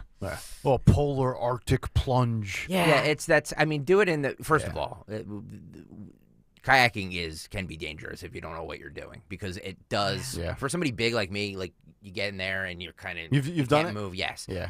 And if it flips over, you're kind of stuck in there. It's hard to get out. Uh-huh. So it is dangerous. I wouldn't recommend doing it unless you know what you're doing. Yep.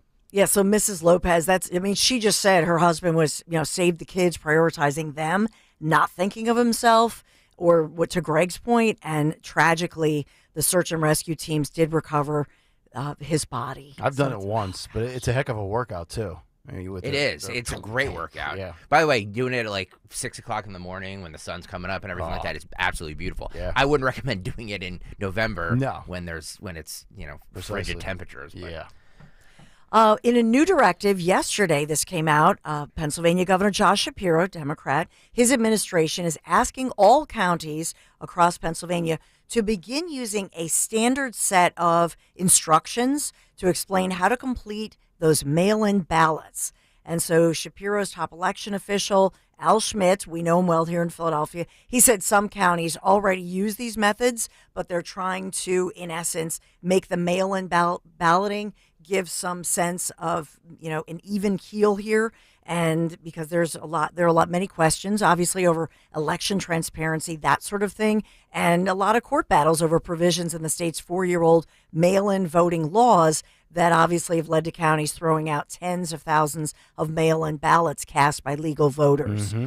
And so this one, they're trying to say, if you're completing that mail-in ballot, you must put the completed ballot into the inner secrecy envelope. We heard all about that. Remember the naked ballots, all that stuff.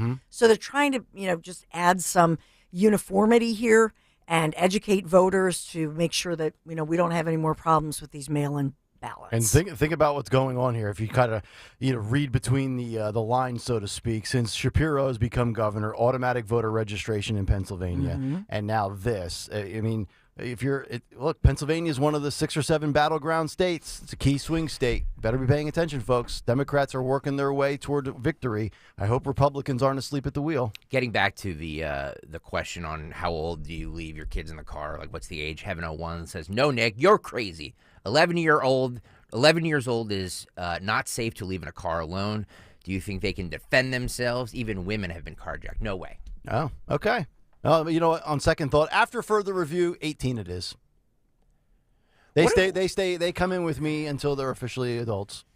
we're raising. Okay, then we're raising a bunch of people who are going to be scared of their own shadow. I was being facetious, by the way. I know you are, but I'm just saying that if that's things like, oh, there's danger around every corner, you're going to grow up to be scared of everything. Yeah, you're going to live it's ridiculous. hiding in your basement. Stop. Yeah, you'd be Joe Biden hiding in your basement. Well, not for nothing, but if you leave the car running, climate change, hello, idling vehicle. No, I'm kidding. Well, you know what I do, though? When I get out, though, I get out with, if the car is running or not, I just take my keys with me and I hit the lock button so nobody on the outside can get in. Yeah, that's true. I mean, so let's just say, I did this yesterday, to be real, at the Acme, because I picked up David, and then I stopped at the Acme in Flowertown, left the car running with him, like, on his phone, but I had the keys. Mm-hmm. So, because it's so like beep, beep, beep, on your keys because you're in. So, truthfully, if somebody carjacked with my baby David, your son is a giant football player. What the hell are you doing? He should be able to handle himself. Yes. Oh my Lord. He's going to pancake that guy. I never want to hear anybody, you especially, talk about this generation and how they're not, because we've made them not equipped for anything because we baby them. He's equipped, all right? Okay. Holy crap! Now I'm going to take the keys because you might get carjacked. Nobody's carjacking your son in Flowertown. I know, it's true. He's right. Thank you. I love triggering stalker. Moving forward, I know we'll talk about this story, but I'll headline it for you. There's so much going on. But so we've talked about University of Pennsylvania. We've talked about this shocking situation, the acts of anti-Semitism across the country, especially at these Ivy League schools. Well, now the University of Pennsylvania, as you know, the FBI has been investigating some of these situations that have been going on at the University of Pennsylvania locally. Well, now we are learning that University of Pennsylvania student organizers who actually screened a film critical of Israel on campus against the university's direction, they do face what we're being told potential disciplinary consequences. So we'll see if there are actual consequences. We're being told potential. So the screening of Israelism by a progressive Jewish student group, it happened this week. They say without any incident, 60 students and faculty members in attendance. Penn's Middle East Center was able to reserve a room for students. Remember Riley Gaines, she would never be allowed to do something like this. Sure. Penn's Middle East Center, they were able to reserve the room for students without disclosing what film would be shown. And so I know we'll talk about that. I just want to headline that one for you because it's an interesting debate, because we've talked on the other side, people like Riley Gaines have been booted from these types of campuses. Yes. Well said. Campuses. All right, so I actually don't have a sponsor, but I do have word of a huge change-up in the forecast. We are, we've been frigid in the forecast, that is, and now we're going to heat up. 52 degrees today. It's going to be a bright, beautiful day. We warm up. Tomorrow for your Friday, I'm going to point out, even though it's 48-ish, we're going to see rain moving in tomorrow for your Friday. But Saturday, wow, 60 degrees. Oh. It's going to feel good. I don't know if you and Bill are going to do any golfing. Nope, I'm going to watch all the college football championship games on Saturday, but I will have the windows open. Yeah, so it's going to be absolutely gorgeous. Windows open at 60. What is wrong with you? Can't wait. It's going to feel good. I feel like October again, baby. It felt like, 18 yesterday? I know. So we're all now acclimated to that cold weather, so this is going to feel phenomenal. Yeah. So actually 61 for your Saturday, 56 on Sunday. And we'll see a chance for some showers on Sunday. So Saturday, definitely the better day. And obviously Sunday, no matter what, we'll all be watching the Eagles. It's in the afternoon, 4-ish. Yes, at the afternoon on Sunday. And by the way, the 49ers are winning that game. I just want everybody to know that. So Yeah. I'll be the villain. I'll be the person. I'll be the bearer of bad news. The Eagles are losing Sunday. Okay, What? when the Eagles they're not. when the Eagles win on Sunday, they're going to be your 49ers. Now, That's correct. I will inherit them. I'm taking that because I was the one who picked them last season, and I have not lived it down. That yet. is right. So It'll just be myself, the 49ers, and Gavin Newsom sitting back watching some California football. I said my FanDuel pick. I'm taking the Eagles money line because I'd rather be wrong and lose a couple bucks Than be vilified by the city of Philadelphia. That's all I'm saying. And by the way, at the 425 game, Yes. former Eagles wide receiver Deshaun Jackson retires from the NFL. There'll be a special moment commemorating his career. Yeah, 15 years in the league. Cool. Kind of I saw WIP tweet about it yesterday. I'm thinking, yeah, he had a nice career, but he kind of embodied the underachieving Andy Reid Eagles, did he not? Oh. I mean, him and McCoy and Vic. There was a lot of expectations, and they kind of pooped their pants. Wow. DJ, a good player, but on. he's not Mike Quick, for God's sakes. Just an observation. Oh, God. One of the most electrifying players in NFL history, absolutely. Deshaun Jackson. Hell of a talent.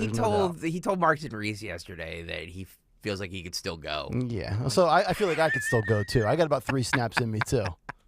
You cracked me up. Oh, God. Kayal and Company News Live. All right, there we go. 855-839-1210. Coming up next, if you have followed Donald Trump on Twitter, if you have retweeted any of his posts, if you have liked a post of Donald Trump's, odds are Jack Smith has seen it. We'll give you the details next on Kayal and Company. You've heard me talk about What a Crock and their delicious ready-made meals before. Well, if you're a busy parent like me, or maybe you could just use some easy meals, you're going to love What a Crock. I put a meal in my slow cooker in the morning, run around all day. When we come home, the house just smells so good, and dinner is waiting. How's that? That's so nice. It's a real treat. Unlike most meal kit companies, and this is key, because there is no prep required at all. Cleanup is obviously a breeze. It's literally as simple as dropping a meal into your slow cooker, and boom, dinner is done. It's handled. Whatacrock.com has a huge menu of more than 50 meals to try, from the classics like the old-fashioned pot roast, which is delicious, especially during these colder winter days. You kind of feel like something that's a little heavier but delicious. And the chicken Alfredo, to some of the new favorites like the stuffed chicken parm meatballs and the honey garlic chicken with veggies. Delish. No subscription, no commitment is required to order, so you can order exactly what you want whenever you want. And make sure you use promo code WPHT at checkout. You get $10 off. Whatacrock.com, code WPHT, $10 off.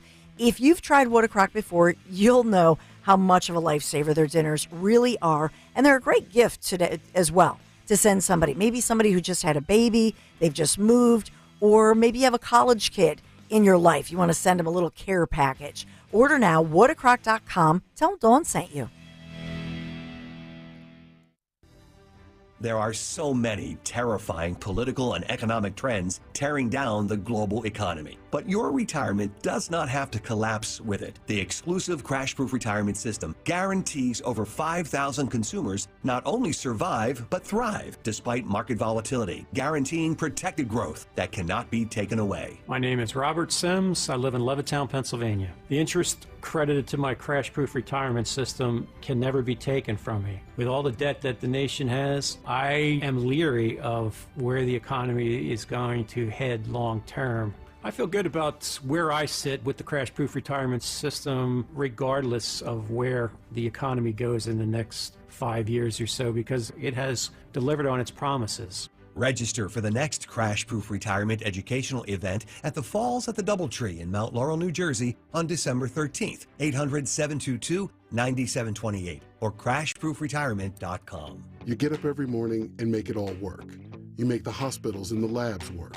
You keep the shelves stocked, the cash registers ringing, the production lines producing. At Vestis, we have the uniforms and workplace supplies you need to do what you do every day. When you think uniforms, floor mats, first aid kits, restroom supplies, think Vestis. Vestis, uniforms and workplace supplies for the people who make it all work. Learn more at Vestis.com. It's football season, and the NFL is in full effect on the free Odyssey app. We're heading into the final stretch of the regular season, and the playoff picture is starting to come into focus. Whatever team you're rooting for, the free Odyssey app has you covered with the local talk and your team's podcasts. Plus, listen to play-by-play of every Sunday night, Monday night, and Thursday night game from Westwood One. If you're looking for the NFL, it's all on the free Odyssey app. Download it today and search for your favorite team. That's AUDACY. I thought I was going to have to go through a hip replacement or some painful, unsuccessful surgery or be crippled the rest of my life. Electrical engineer Dan Vogler had awful arthritic pain in his hips. Pain that not only affected him physically, but also emotionally. And it spilled over even to his relationships. I was almost mean. If you're in pain and other people don't sympathize with it, you're lashing out at the wrong people. But then Dan found QC Kinetics. With the latest advances in regenerative medicine, non-surgical treatments with lasting relief. I felt immediate relief. I mean, within half a day, much of the inflammation and pain was down. And today, Dan says he's totally pain-free, living the life he wants. At the end of the fourth treatment, I felt pretty much healed and enthused and was raving about QC Kinetics. I can recommend them highly to anyone. Call QC Kinetics now for your free consultation. Call QC Kinetics, 215-999-3000. That's 215-999-3000. 215-999-3000. Join the Faith and Liberty Discovery Center on Saturday, December 2nd to kick off the Christmas season. With free admission to the museum, crafts for the kids, holiday movies, see our Christmas tree, and a 19th century inspired Christmas train display. Meet 1210's own Dom Giordano and meet former Birds player and 5-time Pro Bowler Irving Fryer. And stick around for the Philly Holiday Parade happening right outside our doors. Celebrate Christmas and experience the Faith and Liberty Discovery Center at 5th and Market Streets, where the good book meets the history book. Hey, Riverton, we know your favorite station is Talk Radio 1210 WPHT. Always live on the free Odyssey app.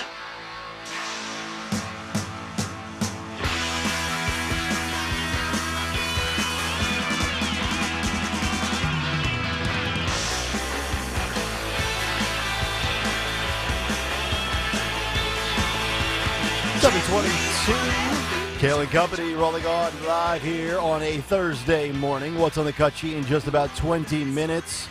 Our pal Sean Farash, the Trump impressionist, at 9 o'clock. And, of course, your chance yet again to get a pair of tickets to see Sebastian Maniscalco and the It Ain't Right Tour 2024. That's coming up as our morning mystery movie clip prize today. If you can identify that movie clip at 9:20 this morning. Also, in just about 15 minutes, the latest fallout with the Deadspin story with the writer who tried to basically paint the picture, no pun intended, that a 9-year-old kid with red and black face paint on was a racist at the Chiefs and Raiders game on Sunday. And a former ESPN talking head is now saying, you know what? It's not the kid's fault. It's conservatives and Republicans' fault. We will explain what Dan Le Batard tried to say coming up in just a little bit. But I mentioned social media earlier this morning with the big tech censorship and Vivek Ramaswamy and many others, RFK, Trump, Nikki Haley, being censored by all the usual suspects such as Google and Facebook and YouTube. But this one is also interesting, and I mentioned before the break, if you follow Donald Trump on Twitter, if you ever retweeted Donald Trump on Twitter or liked a post of Donald Trump on Twitter, there's a good chance that Jack Smith has seen it. So this is from thepoliticsbrief.com. Attorneys for the Justice Department have just revealed documents connected to their search warrant for Donald Trump's Twitter account. Remember, we gave you that story months and months and months ago, indicating that prosecutors collected a massive collection of data about the former president's social media activity, including information on every account that has either liked, followed, or retweeted Donald Trump. My guess is there are probably some of you in the audience who have done one of those three things in the past. I am guilty of it as well. The extensively redacted search warrant, though, was revealed as a result of a judge's ruling on November 17th, right before Thanksgiving, which came after a consortium of media organizations filed an application in August for the warrant and other data to be made public. So Twitter appears to have provided, once again, here we are with Twitter and big tech. Now, I think this was pre-Elon Musk acquisition. So you have Twitter and Jack Dorsey handing over this information to Jack Smith in the DOJ with vast volumes of material that are under examination. And indeed, it was found that special counsel Jack Smith sought and appears to have gotten information on all the users. And this is not just you with Trump. It's the other way around as well. All the people that Donald Trump has either followed, unfollowed, muted, unmuted, blocked, or unblocked, as well as all of the users who follow Trump. Isn't that all public? That's what I would think. Public info anyway? They have the redacted part of the warrant here in this article. You can check it out on thepoliticsbrief.com. But if you go to Trump's Twitter, and I'll actually pull it up right now on my phone, you can click on, who he follows, who follows him, who he has liked. You can read his tweets. You can read his replies. The only thing that you publicly don't have access to is his direct messages. So other than the DMs, I'm not really sure what this really results in and what the actual motive is, other than I think this is just more of a scare tactic. I think this is the DOJ trying to flex, saying regardless of what you do on social media, we will get all the inside information as to what you were saying privately in private conversations. And I also think this is nothing more than a way to tell the public, look, if we can go after and get all the information about Trump's Twitter, because and to take a phrase from Trump himself, if they can do it to me, they can do it to you. So I kind of think this is a relatively scary thing, although other than the direct messages, I don't know what they would get from this because it is all public domain. So I thought that was interesting. And it's also interesting because Trump hasn't been active on Twitter really in 2.5, 3 years almost. I mean, other than I think a tweet and a retweet in the last couple of years, his account has basically been inactive since January 6th or right after January 6th. And again, this is all public. You can go on his Twitter and see the timeline of his activity. So I think it's once again the DOJ going after Trump. And I think they're telling you a message that they will absolutely go after you. And we gave you that story a few weeks ago in the Big Take before Thanksgiving with a guy that was basically using Twitter with the Hillary Clinton meme. And he ended up going to, prison for, I think it was a 7-month sentence that he got. So this is, I mean, and I think maybe my biggest takeaway with all of this is the social media phenomenon. I mean, let's call it what it is. Social media has, in many regards, supplanted mainstream media, right? You don't go to Channel 10 as much anymore. You don't go get a Philadelphia Inquirer hard copy anymore like you used to. Everything is 24/7 in the never-ending news cycle that is social media. And I think the stranglehold that the left, the mainstream media, the government, big tech has on this, it just creates such a disadvantage. If we're talking about a level playing field when it comes to free speech or politics or searching for candidates or whatever it might be. We gave you the story a while back when Google was basically suppressing search results for Republican candidates. They were not popping up at the top of your search results. You really had to go out of your way to find the information you were looking for. So I think when people come to the conclusion and say that social media, rigged algorithms, big tech, cahoots, collusion, it's all there right for the taking. I mean, it is plain as day, and they don't even care that you know it, which was why I do think Elon Musk purchasing Twitter was such a huge thing, beyond just restoring free speech. And then, of course, things like Rumble and Truth, these alternative options out there for you. Because, if you're a Republican, if it comes to YouTube or Google, LinkedIn, Twitter, Facebook, Instagram, you're probably not getting a fair shake. So I just wanted to share that story because I know we have so many people that either follow or retweet anything from Trump. That's a very interesting and kind of a scary thing from Jack Smith with the politicsbrief.com, which had the story. 855-839-1210, the number. All right, coming up next, here's the deal. As always, if you're going to accuse somebody of blackface and racism, you better not have painted your face in the past. I'm just saying. Jimmy Kimmel, Jimmy Fallon, And that includes Dan Lebitard. The details coming up next here on Kayal & Company. As the weather gets colder, the NFL offers Stay Hot on FanDuel in partnership with Valley Forge Casino. Right now, new customers can get $150 in bonus bets with any winning $5 money line bet. San Francisco burned me last season. I'm not letting it happen again. They're not my team. I'm going to give that to Nick Kayal. San Francisco is the favorite, but I'm taking the Philadelphia Eagles at plus 128 on the money line. Put $5 and you can get $150 in bonus bets if your team wins. If you've been thinking about joining FanDuel, there's no better time to get in on the action. I love the FanDuel app. It's so easy to use. There's a wide range of betting options, including spreads, player props, over-unders, and so much more. Go to FanDuel.com/Greg, FanDuel.com/Greg right now and sign up. FanDuel Sportsbook is the official partner of 1210 WPHT and the NFL. 21 and over. Present at PA. First online real money wager only. $5 pregame money line wager required. $10 first deposit required.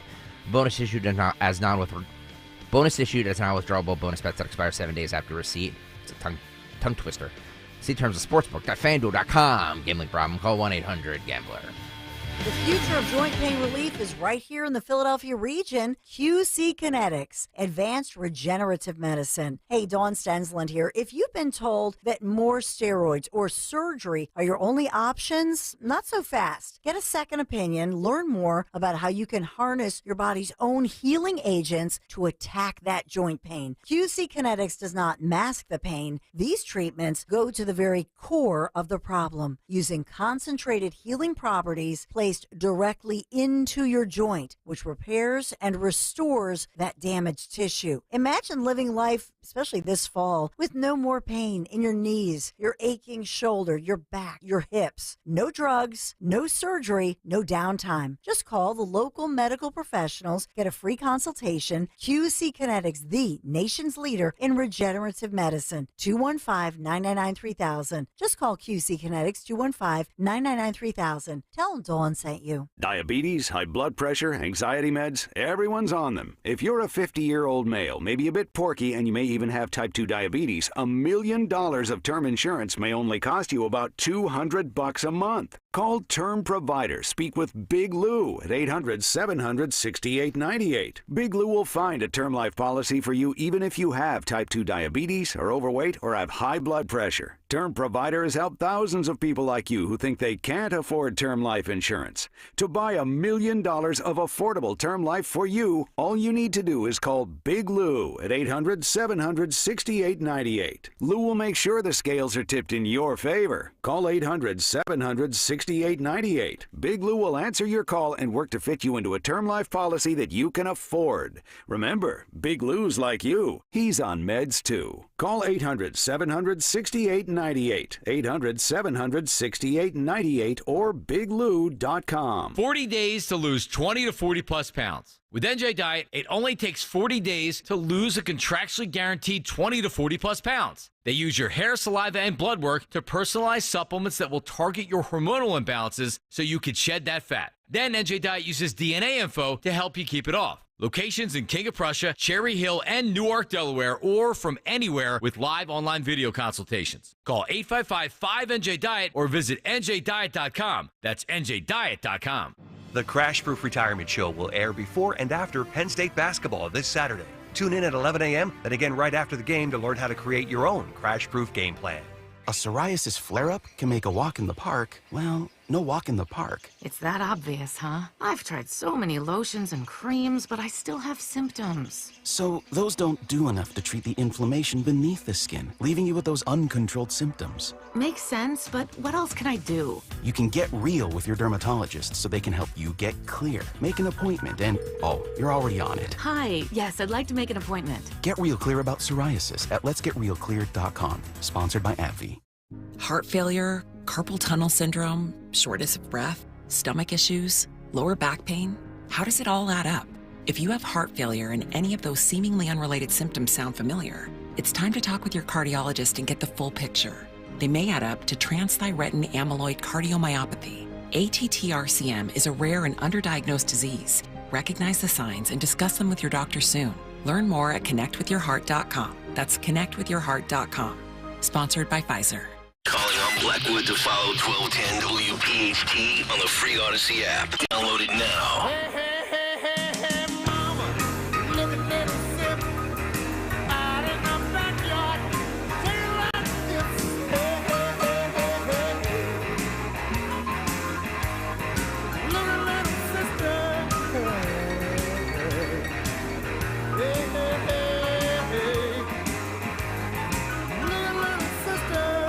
Kayal and Company, 7:35 Thursday morning.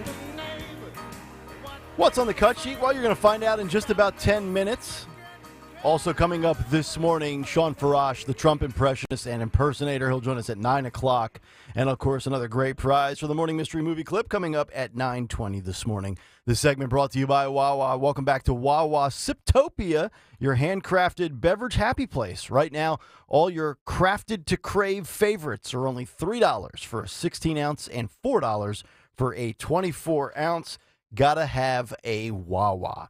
All right, so we're going to hear coming up in the cut sheet at some point this morning, Jesse Waters had the kid and the father that was smeared and painted a racist by Deadspin by painting half of his face black and half of his face red and wearing a Native American headdress at the Chiefs-Raiders game this past Sunday. It's been one of the biggest stories of the week. And, of course, it was written by the notorious Karan J. Phillips, who finds racism in every single thing he sees and does. Sports are racist. Every single white person is racist. He is basically a race hustler and a hit piece artist for Deadspin, probably paid on a pay-per-click basis. Probably gets a penny per click. So that's why it gets recirculated 42 bazillion times. But Dan Le Batard is one of the left-wing woke former talking heads on ESPN who has now kind of gone off and done his own thing. He does like a show on YouTube, but he's not affiliated with any network or station or company. And he, much like many on the left, wants to always deflect blame, never hold Deadspin accountable, never hold Karan J. Phillips accountable for basically calling a child a racist. So apparently this is the way it played out yesterday on the Dan Le Batard show, where he said, quote, "A 5-year-old kid at a game has been dressed in face paint and he is wearing Native American gear. He's at a Chiefs game. Half of his face is red, half of his face is black," said Le Batard. "He should be punished because he's wearing blackface and you're only seeing half of his face." And then you see, nope, there's also red face. That's right. Picked this up and said, sue Deadspin. Bankrupt Deadspin. The right is at their typical antics yet again. And I can't help but laugh at the center of this. I can't help but laugh at the idea that Republicans want him sued for one racism while the kid is still in full racist garb.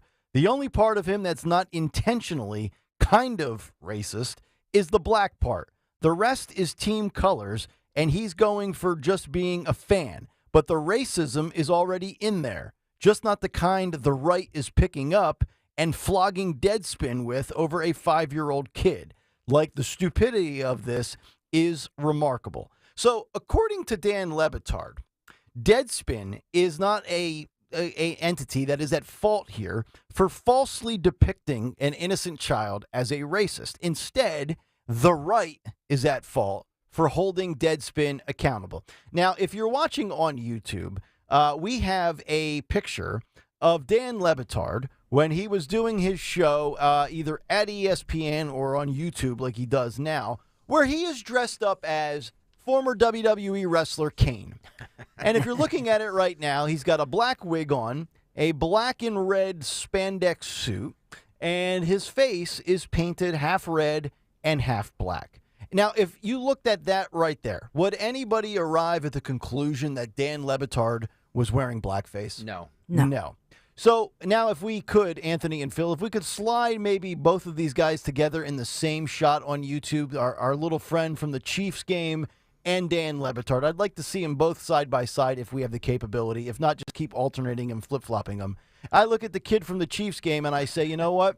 That looks no different than what a grown... By the way, Dan Le Batard, you think I'm a wrestling fan. Dan Le Batard's in his late 40s, I believe, early 50s. He's dressed up like Kane. Yeah, it's weird. You think I have issues. Yeah. This guy's got real issues. Yeah. Neither one of these remotely resemble blackface. Yet here we have a child being smeared by Deadspin, and nobody said a stinking word about Dan Le Batard dressing up and painting his face red and black like former WWE champion Kane, which, by the way, Kane, his real name is Glenn Jacobs. He is the mayor of Knox County in Knox County, Tennessee. Kane, big Republican mayor down in Tennessee these days, post-wrestling. He got into politics, in case you didn't know. So, again, it's this overreaction, and it's the selective moral outrage where nobody had a gripe about Dan Le Batard, but then this kid gets smeared. And if you're an objective person looking at both, you would say both are essentially just playing dress-up. That is all they are doing. You'll hear the kid and his father coming up on the cut sheet. But I just wanted to point that out because it's amazing to me how many times left-wing talking heads, for everything they rail against, they usually have skeletons in the closet committing what they are basically advocating against. I mean, who have we talked about already? We've had Jimmy Kimmel. We had Jimmy Fallon. Is there any other late-night host that had blackface that kind of... Howard Stern. Howard Stern. It's Sarah Silverman did, but she's kind of addressed it, and she apologized for it. Yeah. In my opinion, I don't think that Jimmy Kimmel or any of those guys have addressed their their past. Now, full disclosure, I did not watch the clip of the father and the son with Jesse Waters, so I don't. It's a tough interview. Is it okay? It's a tough interview because they're not. The kid's not saying anything. The kid's 5. Yeah. His father's name's Bubba. Yeah. Okay. Those are always tough interviews. Yeah. But I mean, it's there's a lot of. They're trying to get something out of them, but it's not the It's not the best TV in the world. Now, point being, I did not see if Jesse asked whether or not they will file a defamation suit. But I was watching, there was a few attorneys that were on some of the earlier afternoon shows yesterday on Fox. I think the Martha McCallum show and somebody else as well. I think it was Harris Faulkner. And both attorneys absolutely said this is a classic textbook case of defamation, where if the father wants to proceed with legal action, he is going to be able to recover, they said, well into the 6 figures. I mean, if he goes through with this, and I don't see why he wouldn't, I mean, he could basically pay his kids' college tuition and then some if he decides to go through with this. I mean, this feels to me, from if you've ever read what defamation, slander, libel, all of those terms, I mean, this is textbook defamation. And then you can kind of tug at the heartstrings too. I mean, you're talking about like smearing and defaming my kid who's 8, 9 years old. So I would think that if this was me, I mean, I have no shame, so I would go for it. I'd be suing for $250,000 right out of the gate. Well, that's the other day I brought up the Covington kids case. Yeah. The Nick Sandman case. I mean, you can't disclose, I guess, how much they got, but they were some big sums. Who did they sue? The Washington Post, right? Washington Post, I believe CNN, among others. But I believe that the Washington Post had agreed to settle they wanted $250 million. Obviously, they didn't get that, but we were told at the time that the Washington Post settled. It's funny that defamation suit didn't get as much coverage as the Fox News Dominion one did. What a shocker! That's actually a really good point. And Dominion was what? Fox, that was $767 million? Yeah. Amazing. All right, 855-839-1210. Lastly, before we get to the cut sheet in just about 2 minutes, we've got the latest update and another update in the saga of Bud Light. This from the New York Post, as Anheuser-Busch and the Anheuser-Busch heir, Billy Busch Jr., he is selling his $4.45 million Malibu mansion in the wake of the Bud Light fiasco. So if you got a cool $5 million sitting around and you've ever thought about relocating to California, now might be the time.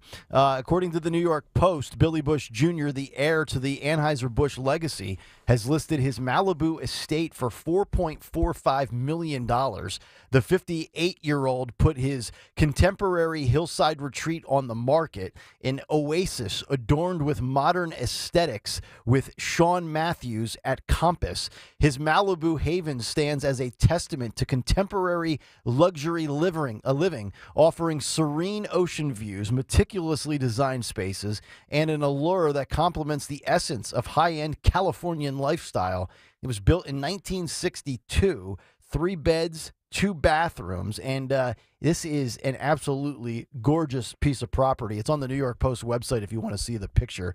I don't know if it has anything really to do with the whole Bud Light fiasco with Dylan Mulvaney, but nice to unload a $4.5 million home these days, and looks like Mr. Billy Busch Jr. is on the verge of doing just that. Dawn, you got a cool $4.5 million? Oh, yeah. You want to go halves on this? Sell the Malibu home. I don't know. Maybe he's moving to Florida. You, Larry Bear, myself. Yeah, maybe he's relocating to Florida. When that would be hysterical. That would be hysterical. Yeah, sure, hysterical. Right. That's the word for it. A lot of words for when you relocate to Florida. Yeah. Which, by the way, is very interesting. There was such a negative connotation for Florida, right, for so many years with the Florida man stories. Now, this is not just a DeSantis thing. People have been retiring and relocating to Florida well before, DeSantis, well before Donald Trump got Mar-a-Lago, the whole bit. But now, the Florida relocation, I don't think it has the negative stigma like it used to anymore, because I think so many people can just see the writing on the wall with cost of living and just the quality of life difference compared to some of these states like California. I don't know how anybody affords to live in California. I swear, my boss for Odyssey, who's running the sports station in San Francisco, he's got to be getting paid a nice penny. I don't know how he affords anything, though. Oh, yeah. Didn't you know everybody in radio gets paid a ton of money? So, Yeah. I'm sure he has a mansion out there in San Francisco. That radio salary doesn't go too far in the Bay Area, though. Well, that but, much. after all Bud Light's losses, maybe that's why Billy Bush Jr. in this Bidenomics economy has got to unload the Malibu estate. Yep. Remember, they sold the company to InBev Beverage, a Belgian company, back in 2008 for $52 billion. All right, 7:46 Thursday morning. It's a locked and loaded edition of What's on the Cut Sheet. What's on the cut sheet? What's on the cut sheet on this Thursday is brought to you by our good friends at Cherry Hill Volvo, where they have ample inventory of brand new and beautiful pre-owned Volvos. Enjoy the luxury experience you deserve. They always go the extra mile for their customers because relationships matter at Cherry Hill Volvo. Check them out on Route 70 in Cherry Hill Volvo, where relationships matter. Yes, Nick Kayal, Dawn Stenslin, let's start right where you guys left off there. The 9-year-old Chiefs fan and his father, Bubba Holden is the kid's name. Bubba Holden. No, Bubba is the father's name. Holden is the kid's first name. Okay. Armenta is their last name. Oh, that's right.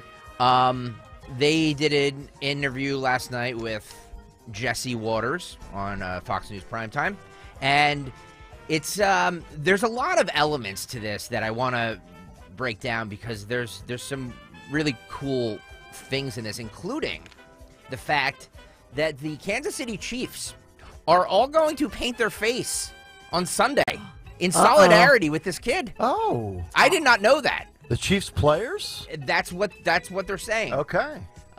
Here's the interview that happened last night on Fox News. Cut 11, guys, go. Let's bring in Holden Armenta and his father, Bubba. So, Bubba, what was going through your mind the second you found out your son had been targeted like this? It's been a lot. It's been a pretty crazy couple of days. I was mad, upset for him. Mad that he's upset.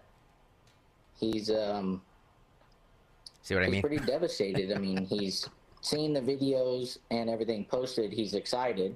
He's all over. It was his dream to get on the Jumbotron. And I've had family and friends call and, oh, we saw you on Sunday Night Football. So he's excited. But then everything else came up, and it's been a little bit of a spiral. Holden, how are you feeling right now? It's okay because a lot of kids at school are getting excited, but it's starting to get me a little nervous because if they go a little bit overboard, it's a little scary. I bet it's scary. It can be a very overwhelming experience. How has the community been in terms of support? Okay. So far. Yeah, he sounds like a and racist. You're a football guy, right? Don't you have practice in a few minutes? Yeah, we're getting ready to head out the door for all-star practice. What position do you play? Wide receiver and free safety. That's amazing. And how big of a Chiefs fan are you? Really big. And what does it Because we mean? went to the Raiders Go Chiefs ahead. game last year, too. Nice. And so I'm just going to stop it right there for a second. It's just this kid's adorable. Yep. By the way, if you're not watching, he has a Kansas City Chiefs hat on. He has a Chiefs like necklace, like one of those big necklace, and it looks like he's wearing his elementary school football jersey there too, the Pirates. But yeah, I mean, look, it's I don't know. That kid screams racist. He does. I think he's a future. He's going to be a future January 6ther. He's going to be wearing a red hat. He's going to be all the whole bit, as the left wing media likes to portray people. To me, seems like a normal kid with a low key Midwestern father in Kansas City, Missouri. Just kind of go about their life, not looking for any fame or attention until Karan Phillips tried to smear him. By the way, just out of curiosity, has anything been done to Karan Phillips? Has he been fired? Has he been censored? Anything? I don't even know. I'm just curious. I saw last night people were wondering and asking on Twitter if they are going to even show on the Deadspin website the other side of the kid's face. They have still only shown the side with the black paint. They haven't shown the full picture of the red paint as of last night. Really? And no edit to the story. Oh, wait, breaking news. The NFL is... Oh, no, they're not. Sorry. No, right. Nothing from the NFL. Of course not. Well, the Chiefs, I believe, are going to take matters into their own hands. Okay. Here we go. This is more of the interview. Guys, go. what does it mean now that you're feeling all this love from Chiefs Nation? Everyone's going to be wearing red and black on their faces next Sunday. Really good. So, Bubba, he asked me 10 minutes. He asked me 10 minutes ago if he can paint his face before we go live. So, I mean, so Chiefs Nation, they're saying that's not the players. No, that's the fans. That's the fans. Yeah, so you're going to have probably thousands upon thousands of fans dressed up just like that kid. Oh, that's going to be amazing. Which is going to be great. Oh, my Deadspin God. might spontaneously combust. Yeah. Oh, my God. Look at all of this racism in that one stadium. Yes. All right. A little bit more here. Okay. do whatever he wants. He's a great patriot, he's a great American, and he's a great fan, and everybody loves Holden.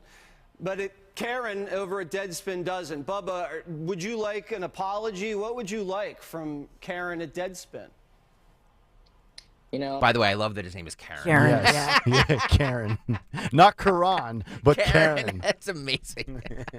Sorry, Phil, I keep starting this, but yeah, that's what I do. I don't even know what to think about that. It's a little too late for that. Ooh. The damage is already done. It's, worldwide. Mm-hmm. Now there's comments all over. There's, disrespect towards Native Americans and towards my family. We never in any way, shape, or form meant to disrespect any Native Americans or any tribes. The tribe we're from doesn't even wear that type of headdress. This specific headdress is a novelty piece. It's a costume piece. That's exactly what we had purchased it for. What times we live in, guys? It's just not amazing. Any disrespect towards any Native Americans at all, and it's been a whirlwind of comments coming, even from other tribes, from tribal members. Some think it's okay, some think it's not okay. It's a 9-year-old boy supporting his team. And you're going to be wearing the black and the red in, I guess, every Sunday for as long as you're alive, I bet, Holden. Yep. Forever, huh? Who's your favorite player on the Chiefs? Patrick Mahomes. Oh, stop it right there. Stop it right there. His favorite player is Patrick Mahomes. Patrick Mahomes is black. I thought he was racist. Oh, my goodness gracious. He didn't say Travis Kelce. Okay, continue. Sorry. My Eagles beat your Chiefs a couple weeks back. Yeah. You guys did beat us in the Super Bowl, but I think we're going to see you again in the Super Bowl. Uh-oh. Yeah. That'll be good, huh? Now, if we're back in the Super Bowl together, the Eagles and the Chiefs, you want to have a little bet, Holden? Yeah. All right, we'll do a bet, and if the Chiefs win, you're going to get something very special, and if the Eagles win, we'll figure that out. How's that sound? Yeah. All right. Can I get a chop? That's racist, too. Can't do the chop. Oh, yeah. There you go. That's offensive. Holden, Bubba, we love you guys. Good luck at practice. Good luck for the rest of the season until the Super Bowl. How's that? Thank you, Jesse. We really appreciate the opportunity tonight. Thank you very much. Wow. All right, so a couple of things. First of all, I got to give some criticism here. Jesse Waters has got to ask the question, are you planning on filing a defamation lawsuit? Maybe he couldn't.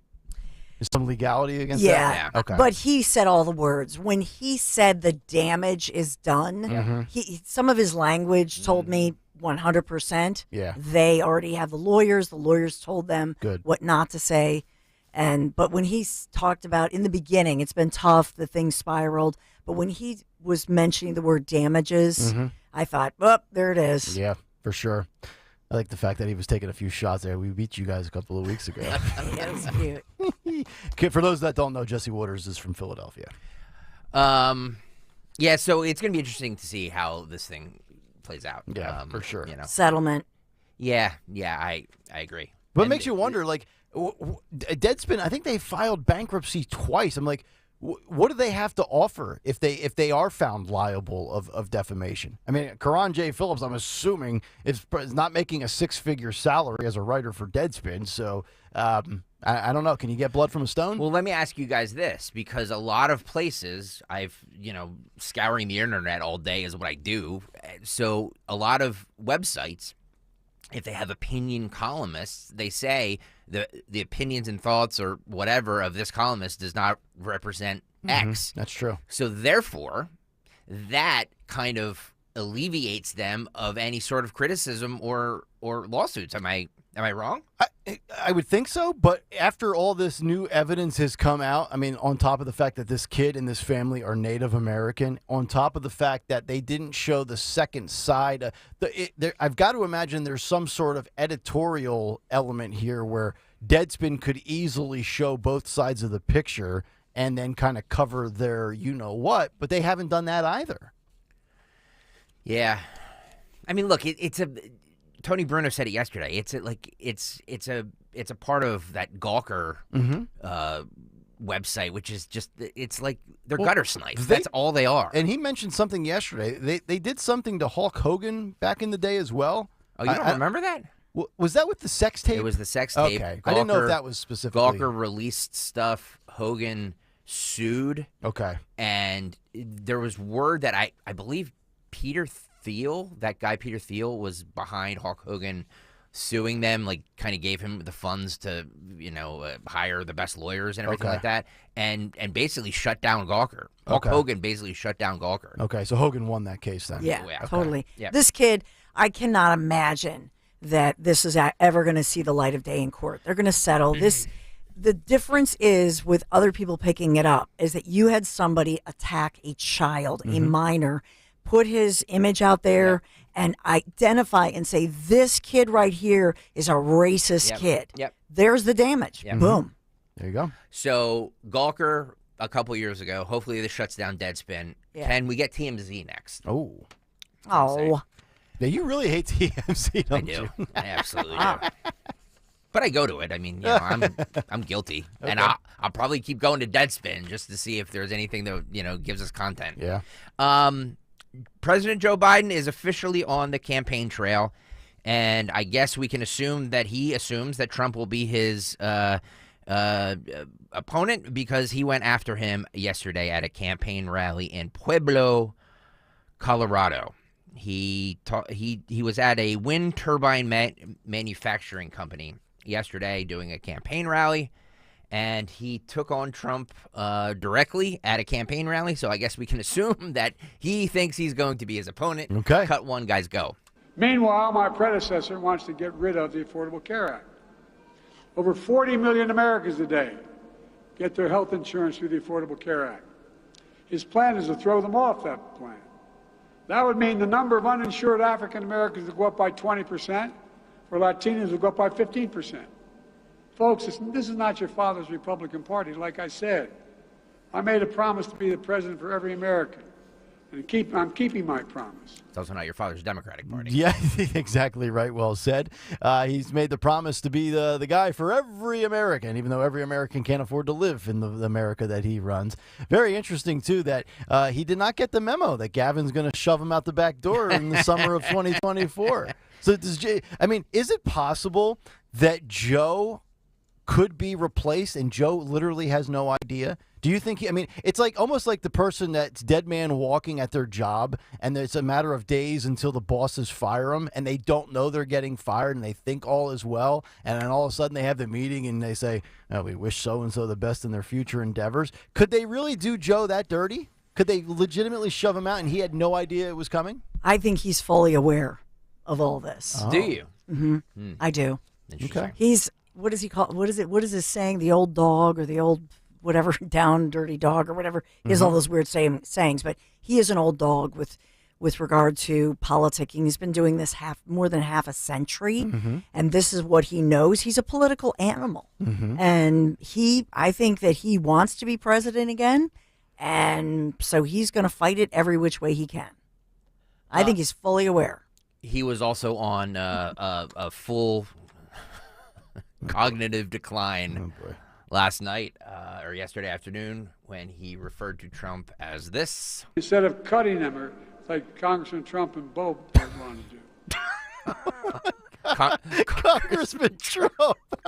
Instead of cutting him, or like Congressman Trump and Bo want to do. Instead of cutting him like Senator Trump, I'm going to beat Governor Trump. I'm going to take out Mayor Trump. Congressman Trump. Oh, my Lord. Instead of cutting him, or like Congressman Trump and Bo want to do. Boebert want to do. Is he talking about Lauren Boebert? He is. Okay. They were discussing about, they were talking about, because she's she's a congressperson out there. Yeah. And she's,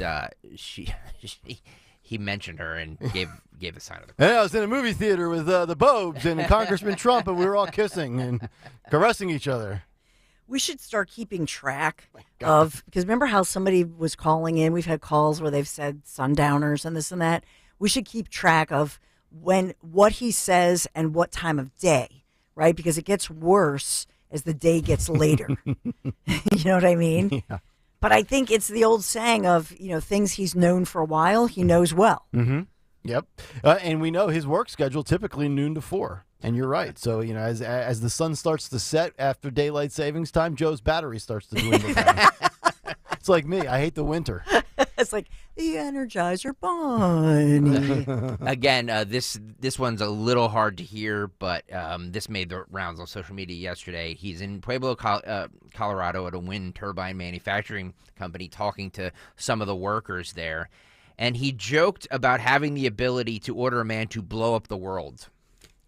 What say this again? He joked about having the ability to order a man to blow up the world. Okay. It's a little hard to hear, but he's talking to one of the manufacturers there. Cut 3 guys go.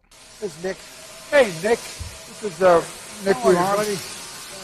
Now look, my Marine carries that. It has a code to blow up the world.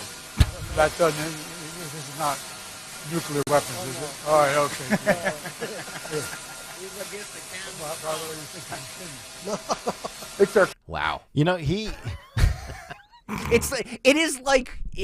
To Dawn's point, it is like an old senile person saying, I have the codes to blow up the world. It's like, okay, Grandpa. Yeah, it's like thank you. Pop up. That's enough. Yeah. Sit down and have your pudding. But it's scary. It's scary for him to say that. I know. It's scary that this guy could be in office for another 4 years. Look, I hate to do the whataboutism. I absolutely hate it. But I will do it on this instance. If Trump had said that, MSNBC, those specific words, MSNBC would have gone into full meltdown mode. Yeah, Joy Reid's hair would have caught fire on live television. I mean, he's sitting there making a joke about nuclear codes and a guy that has the button to blow up the world. Hey, the worst part of all of this, too, is, I think Joe genuinely thinks that he's a funny, charming, comedian-type guy. He always seems, and what's the one that he always rolls out when he's in an auditorium with a balcony and he looks up Don't and he's jump. Like, don't jump. Don't jump. He does it all the time. Yep. He's got a playbook of about 7 plays. He's like Herman Boone in Remember the Titans. He's like, I got 7 plays. It's like Novocaine. Give it time, it always works. Except Joe's plays never work. Yep.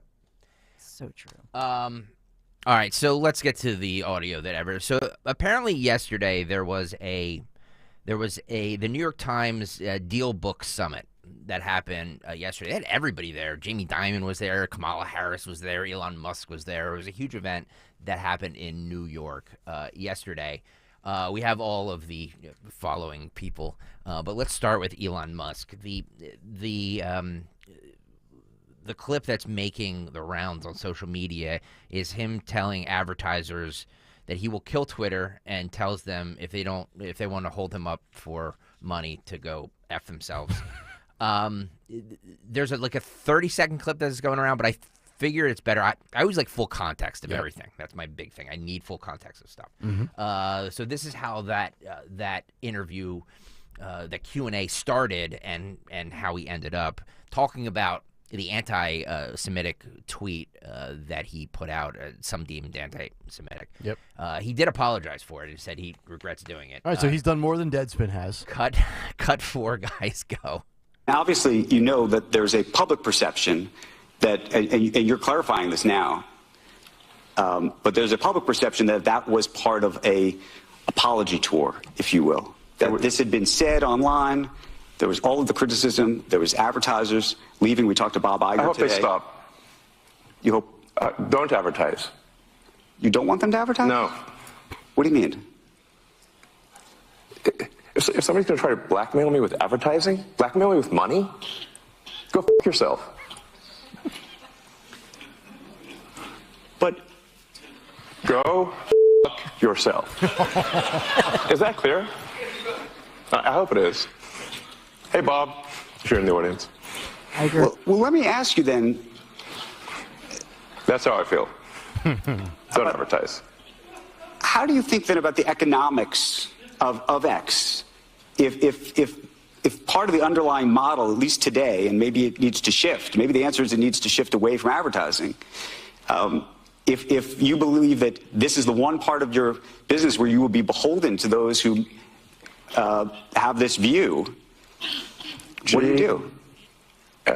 Why? I understand that, but there's a reality too, right? Yes. No. I mean, Linda Yaccarino's right here, and she's got to sell advertising. Absolutely. So, totally. No. Actually, what this advertising boycott is going to do, it's going to kill the company.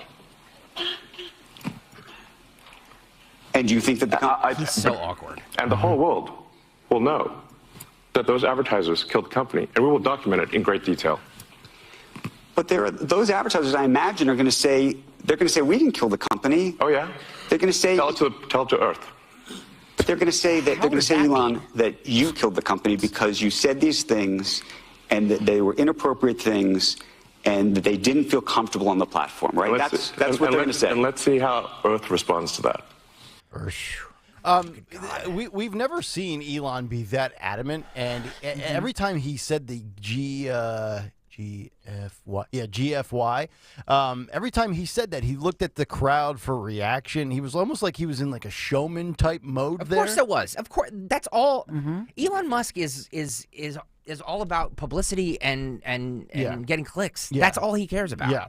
But towards the end, I mean, he definitely certainly makes Linda Yaccarino's job more difficult. If she's in charge of the marketing and advertising, and he's sitting there telling advertisers to go pound sand, he just made her job exponentially more difficult. And I know everybody was loving it, and I was too, because I think we all would love to have the ability to go tell somebody that matters, go bleep yourself. But the reality is, other than Elon Musk and a few select individuals, very few people have the financial security to basically do that. He basically nuked his own business on live TV or whatever that was.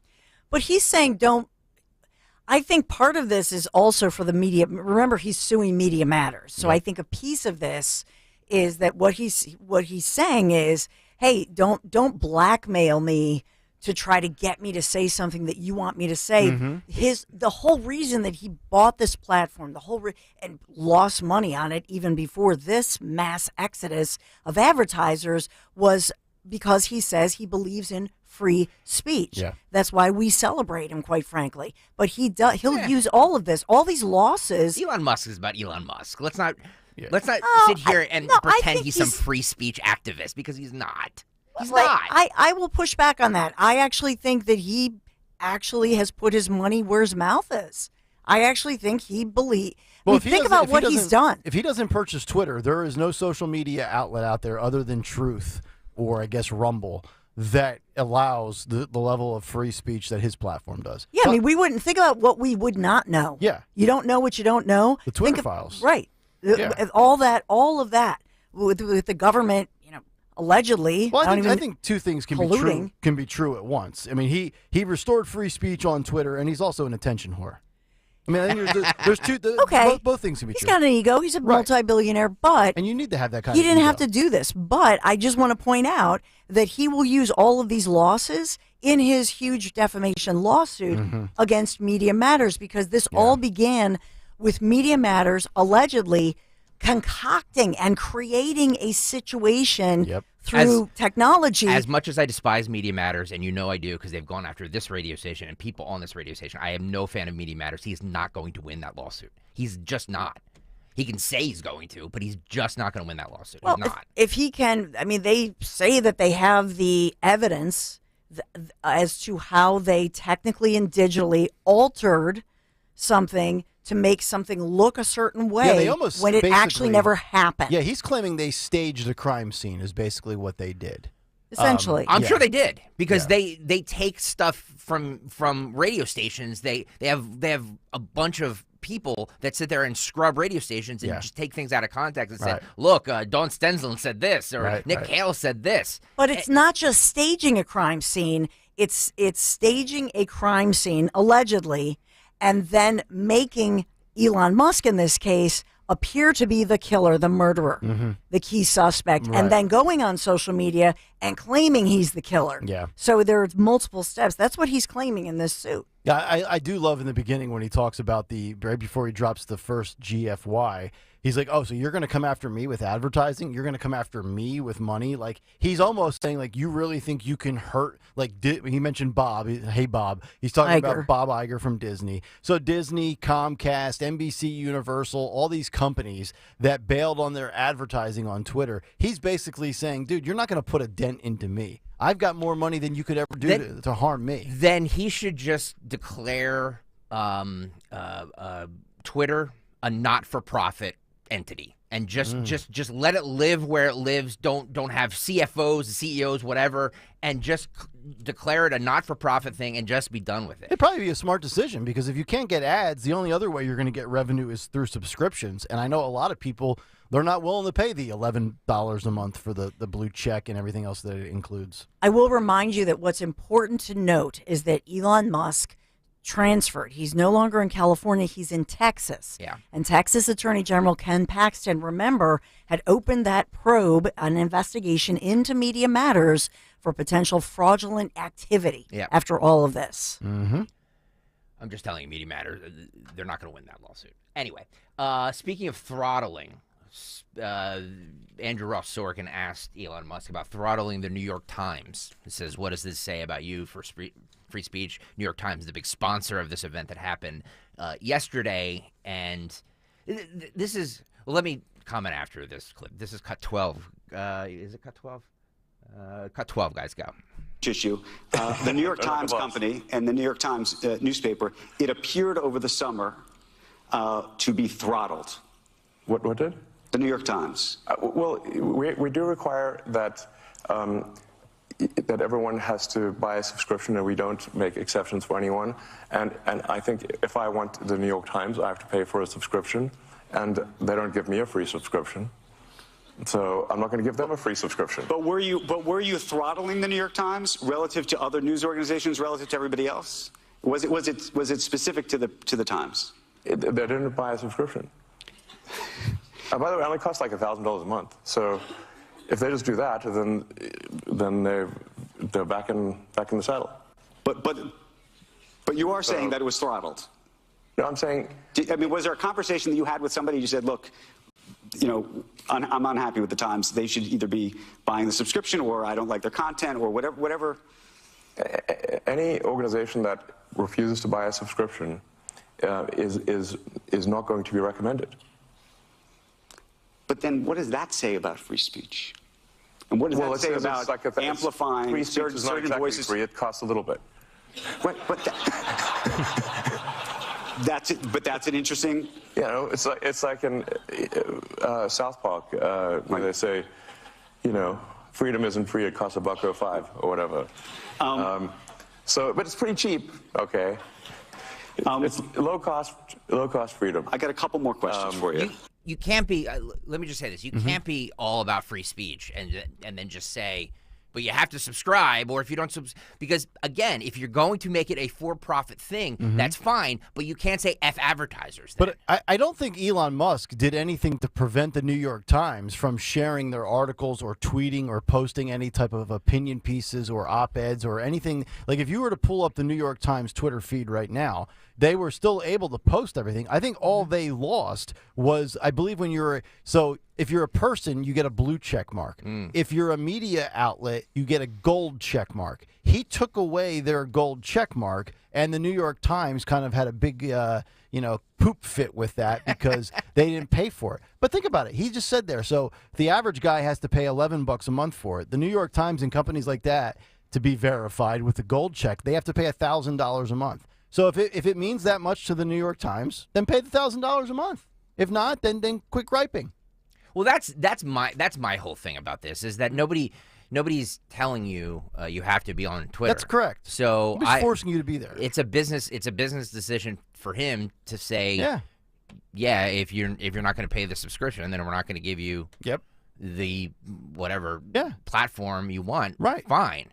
But again, if you're doing that, then you're a for-profit business. Right. So, I understand everybody in the chat's like, yeah, go Elon. I get it. I get it. But it's just not how business works. No, it's not. But, it also applies to, beyond companies, and it goes to people. Like Keith Olbermann. Oh, I'm done. This is the last post I'll ever have on X. Like, I love how people, Keith Olbermann saying he's going to leave Elon Musk's Twitter, and this is the last post he'll ever post, is like the same thing that happened with Bruce Springsteen and Barbara Streisand and these other people, and Cher. If Donald Trump gets reelected, I'm leaving America. Good. That's the beautiful thing about freedom in this country. Nobody's saying you have to stay in America, and nobody's saying you have to stay on Twitter. I mean, even though Greg Stocker says, can we stop getting our news from Twitter? We don't have to be on Twitter.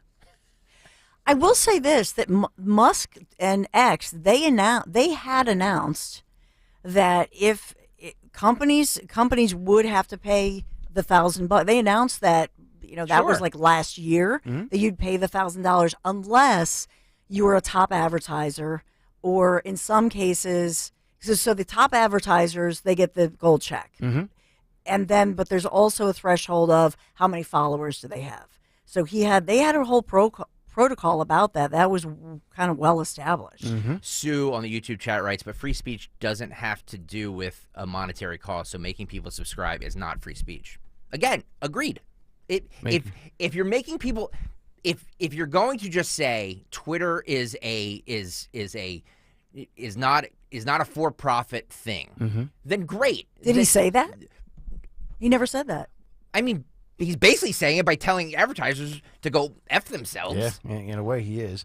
But he specifically said Bob. He's specifically saying anybody who blackmails me. In other words, it's not guys, hang on. That's what he's claiming. It's not blackmail. If sponsor X doesn't like what Dawn Stensland or Nick Kayal says, they have every right to not advertise on our radio station. That's not them blackmailing us. So that's them saying, I don't want to be associated with your content. But if that advertiser calls and said, not only I'm going to pull this unless you say X, Y, Z, then I'm going to say, sorry, you're not going to put words in my mouth. That's not happening. There's a difference between blackmailing and boycotting. Blackmailing would be if Bob from Willow Grove called and said, I'm going to call every one of 1210 sponsors and tell them that they need to stop advertising. That would be blackmail. Boycotting would be simply being, hey, Disney says, you know what, we're pulling our advertising budget out of Twitter. We're boycotting. We're not spending with you anymore. We're not blackmailing you.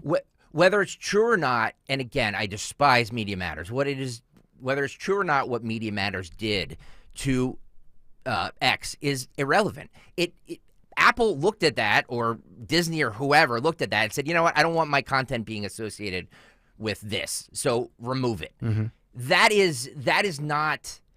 It can be fictitious, but that's business. Yeah. They don't want to be associated with that. They have every right not to be associated with them. And Elon Musk has every right to say, go F yourself. I think the reality is, at the crux of all of this, at the very basic core, is that these mainstream media outlets and these very left-wing companies hate the fact that they lost a little share of the monopoly that they have on social media. Google, Facebook, Instagram, LinkedIn, YouTube, they're all left-wing, big tech, Silicon Valley, and in comes... And here's the funniest part of all of this. It's not like Donald Trump or Alex Jones or some very notable right-wing dude bought Twitter. Elon Musk is not a right-winger. Yep. Amen. He's a climate activist. He's a science guy. He just believes in free speech, and he doesn't want to see the woke cancel culture crap anymore. That's it. He was one of theirs. It's true. And now they despise. He is treated the same way Trump is now treated. Trump and Elon Musk used to be the darlings of the left, and because they didn't stay in lockstep, they are now persona non grata. All I'm saying with this is that I understand, and there's a part of me too, the rebellious nature of me too, that likes what Elon Musk says. I like it. Everybody has that rebellious nature where they want to tell their boss to go F themselves. I get that. I get the sentiment of it. It's just not how business works. He can do that, yes, because he's a billionaire. 99.9% of everybody else can't. Right. And to say that he's doing this and sticking up for free speech is a little disingenuous because you're also making people subscribe. So, like, it's very different. You know what I mean? I don't know.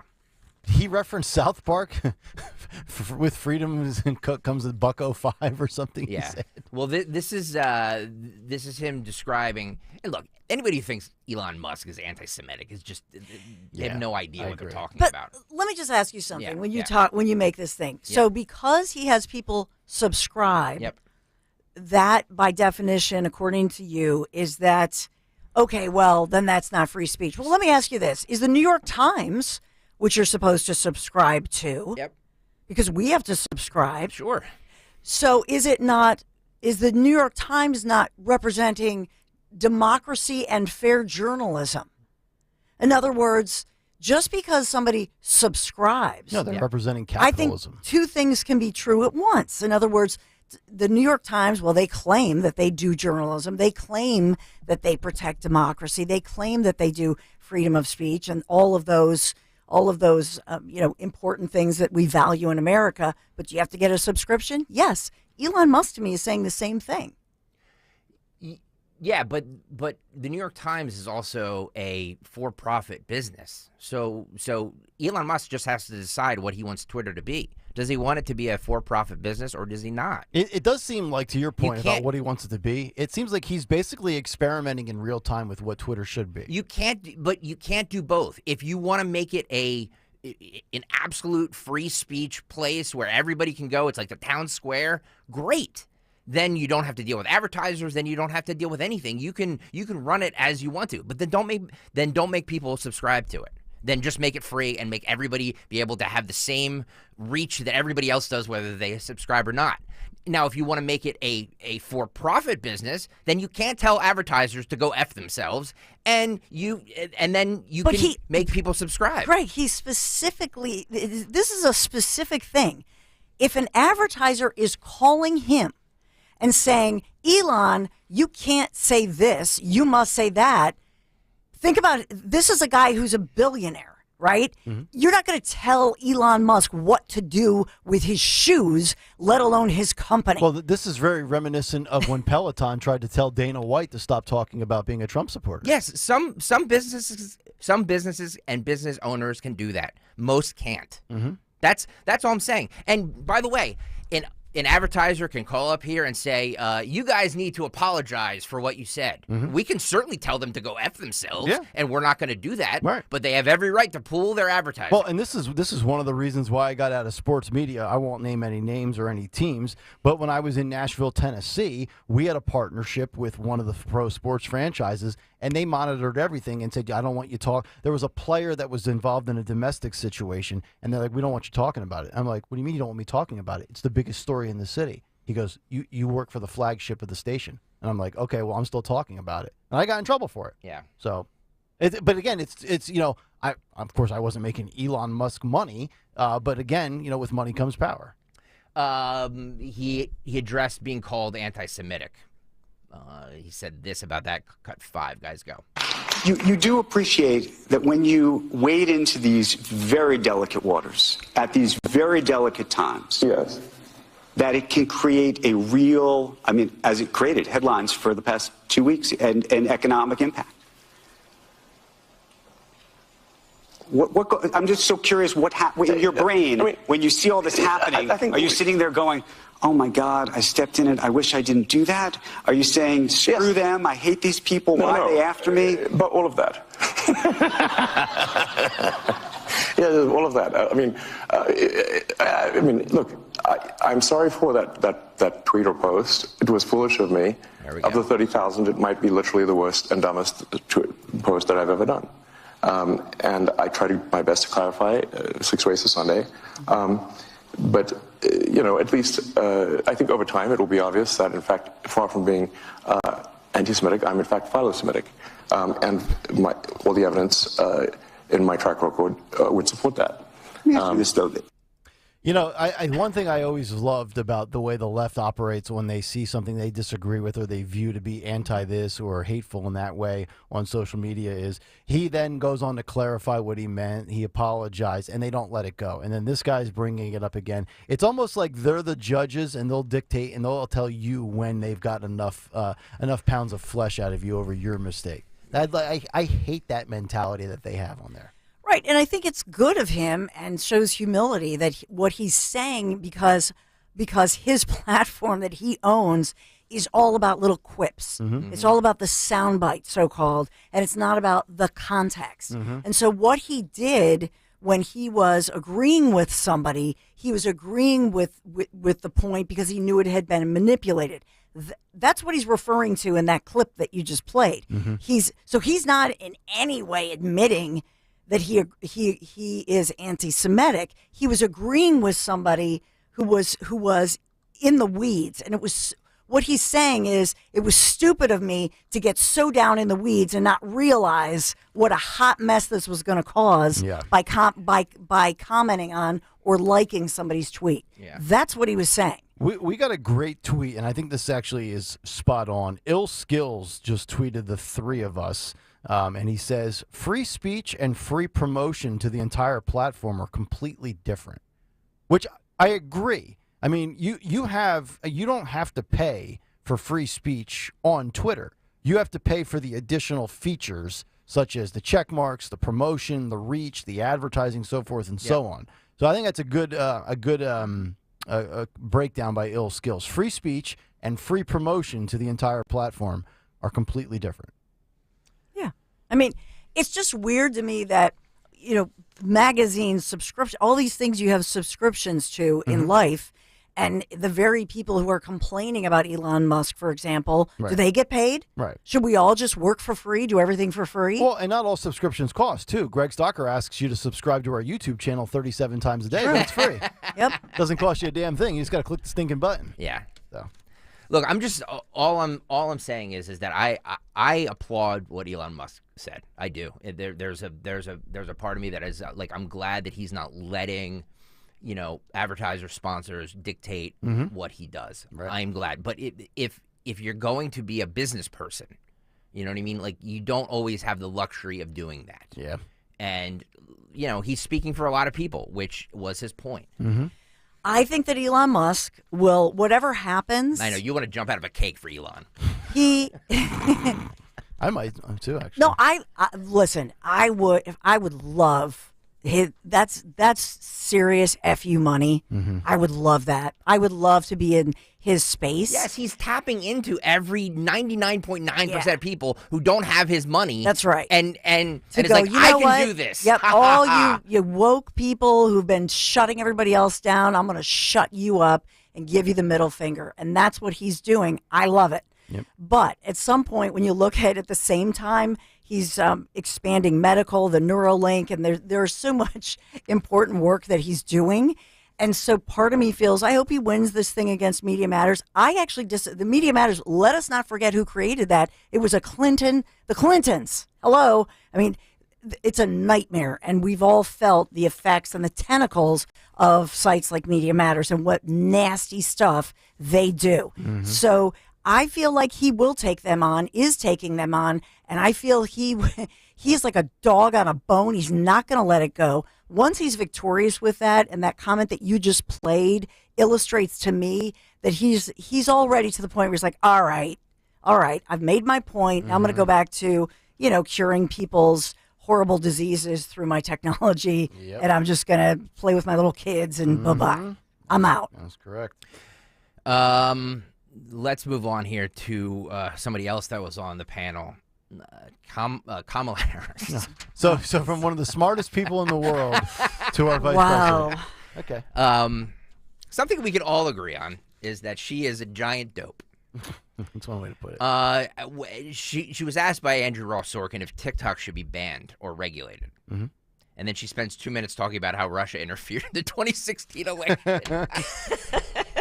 Election denier, Yes. Kamala Harris. Cut 13, guys. Go. What should happen to TikTok? Well, I'll step back for a moment and say that one of the things that should keep all of us up at night is the level of mis and disinformation that is rampant and has been facilitated in a most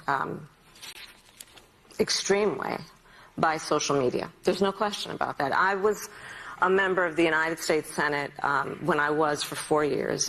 My favorite committee, I served on the Senate Intelligence Committee, where we would meet in a skiff in a bipartisan way. One of the reasons it was my favorite is because when we walked in there, people just took off, no cameras, no public, people took off their jackets, rolled up their sleeves, and we were just Americans, not Democrats or Republicans. When I was on that committee, we investigated Russia's interference in the 2016 election. And then we declassified our findings. And it's available for anyone here to read who's interested.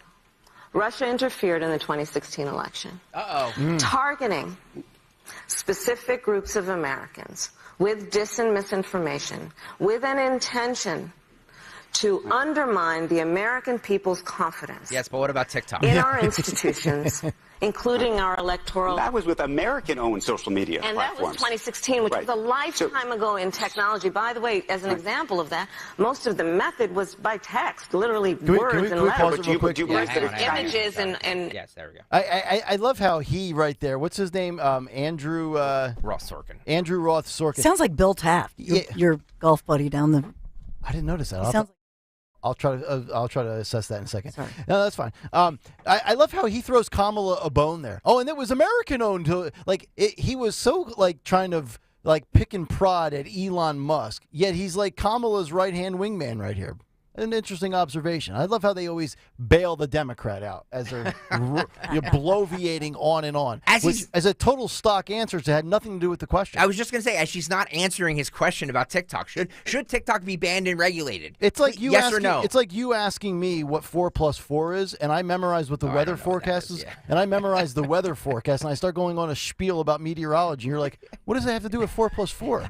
Well, I memorized it. I might as well just say it anyway. All right, we continue. Do you believe a Chinese-owned social media platform, which virtually everybody in the country is now looking at on a daily basis, if not an hourly basis, needs to be regulated, or in some states, as you know, they're trying to ban it completely? I think we should take very seriously the fact that not only individuals but nation states take very significant measures to undermine the democracy of the United States of America, and it is incumbent on us, with one of the highest, if not the most important priority being national security, to take seriously any attempts to undermine our security as a nation. Period. Okay. Thank you, election denier Kamala Harris. I think Stacey Abrams actually wrote that for her. Again, what does that have to do with TikTok? I love how you know what's amazing is the left, they're in bed with China. China's in bed with TikTok because TikTok's a Chinese company. It's this little love triangle, but we're going to talk about 2016 and Russian disinformation. Schaaf writes, you can almost see the smoke rising from her empty head. Yes. She's also the AI czar, isn't she, or something? She was the border czar. Now she's the AI czar. She has a description of what AI is, or she has a thought of what we think AI is. Cut 14, guys, go. I do believe also that we should evaluate risk. There's a lot of discussion on AI that is about existential risks, and those are real, but one should also ask existential to whom? So we have an image of the Terminator and Arnold Schwarzenegger and the machine, and machine versus man, and many would argue that that is something that we should take seriously as a possibility. It is not a current threat. It's not a current threat. Wait, no. Who thinks that it's the Terminator? I know. What? Schwarzenegger is going to show up, and he's going to come looking for that little boy and the mom. Oh, my Lord. John Connor. John Connor, yeah. By the way, was that how you looked in the 90s, like John Connor? I could see that being you, like riding a dirt bike down a road and going to an arcade. Yeah. Were you John? You were John Connor. I may or may not have been. Oh, my God. Asking about is the Biden administration doing enough to help with the flood of illegal immigrants in cities across the country? What do you think her answer is? Oh, boy. Cut 15, guys, go. Doing enough.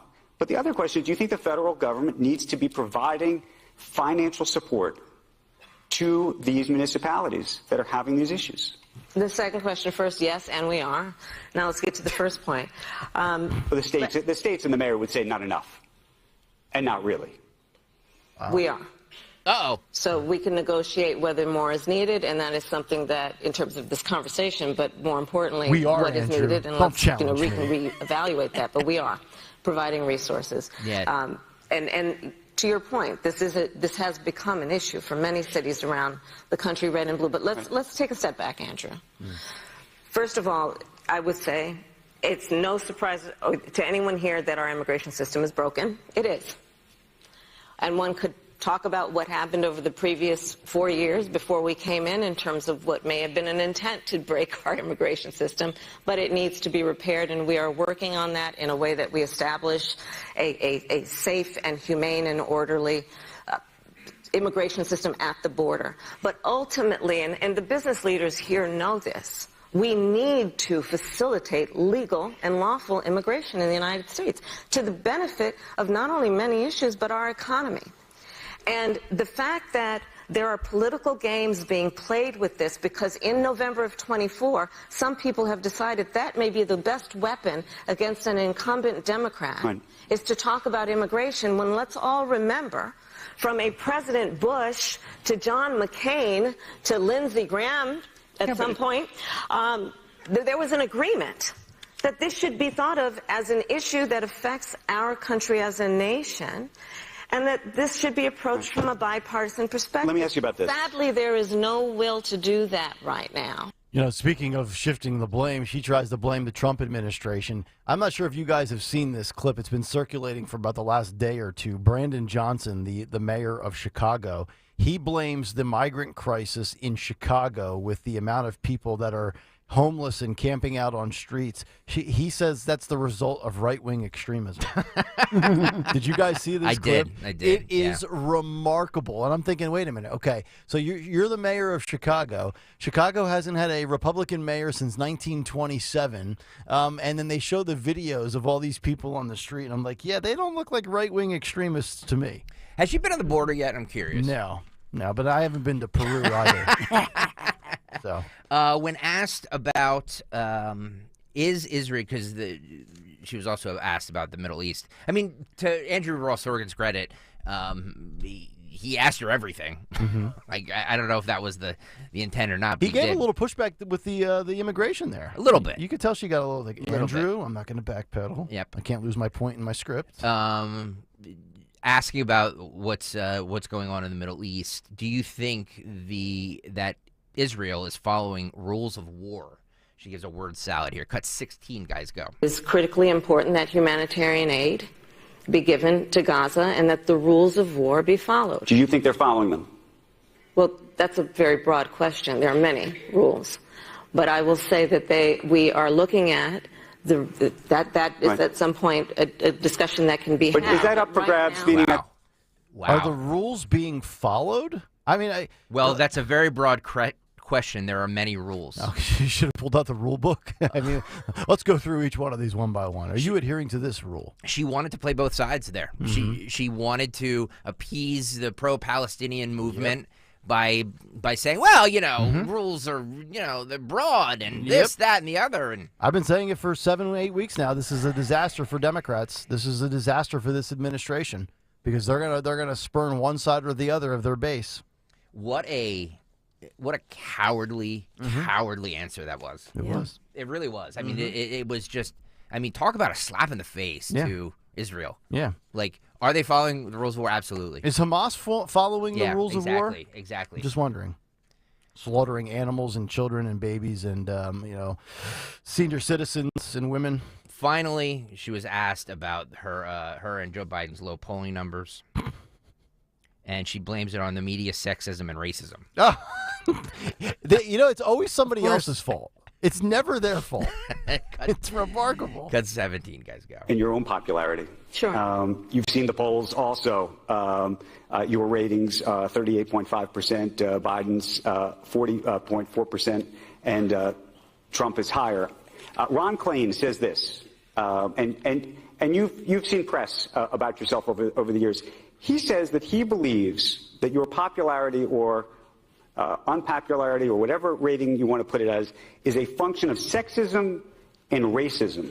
He says that's part of the problem. He says she doesn't get the credit for all that she's done.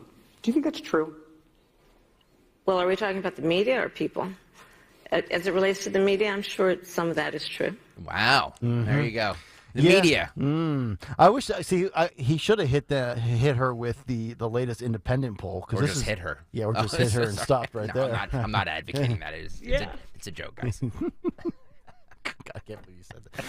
He should have hit him with the, independents, you're only polling at 27%. Like, if this is such a toss-up election with battleground states from Pennsylvania and the 6 others, you're only polling at 27% with independents. That's going to cost you the election. I would have asked her that one. Yep. Finally on this, and then we can get to Dawn's Big Three. J.P. Morgan Chase CEO Jamie Dimon was also on the panel. And he said that even liberal Democrats need to support Nikki Haley. Even liberal Democrats? Yeah. Okay. Yeah, because we need choice. Okay. Cut 18, or I'm sorry, guys, this is cut 8. Go. We have an election coming up in about a year. What do you think of the 2 leading candidates right now? Oh, God. I'm not going to tell you.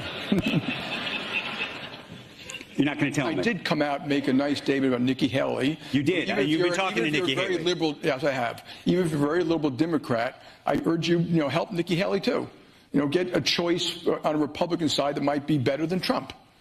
And is that your view, that it's anything but Trump? I would never say that, because he might be the president. I have to deal with that, too. And, But when he was the president, you said critical things about him. Yeah, I don't mind criticizing the president, yeah. But you feel, one of the big questions, I think, is about the business community and whether they should be speaking out or not on politics. This is a big question, especially as we get into this election. And what the right answer is in this particularly unique moment. You're going to have Kevin McCarthy next, who got mad at me at one point because we took a point of view and saying, when you say politics is personal, right? So you all get to vote for who you want. We all get to debate and stuff like that. We get involved in policy. Okay, I will tell you all that we've done a terrible job taking care of our bottom 30% of earners. So you're all wealthy and have money and all stuff like that, but their average wages are $15 to $20 a year. They're the ones who lost their job in COVID. They're the ones whose health they're dying 5 or 6 years younger than the rest of us.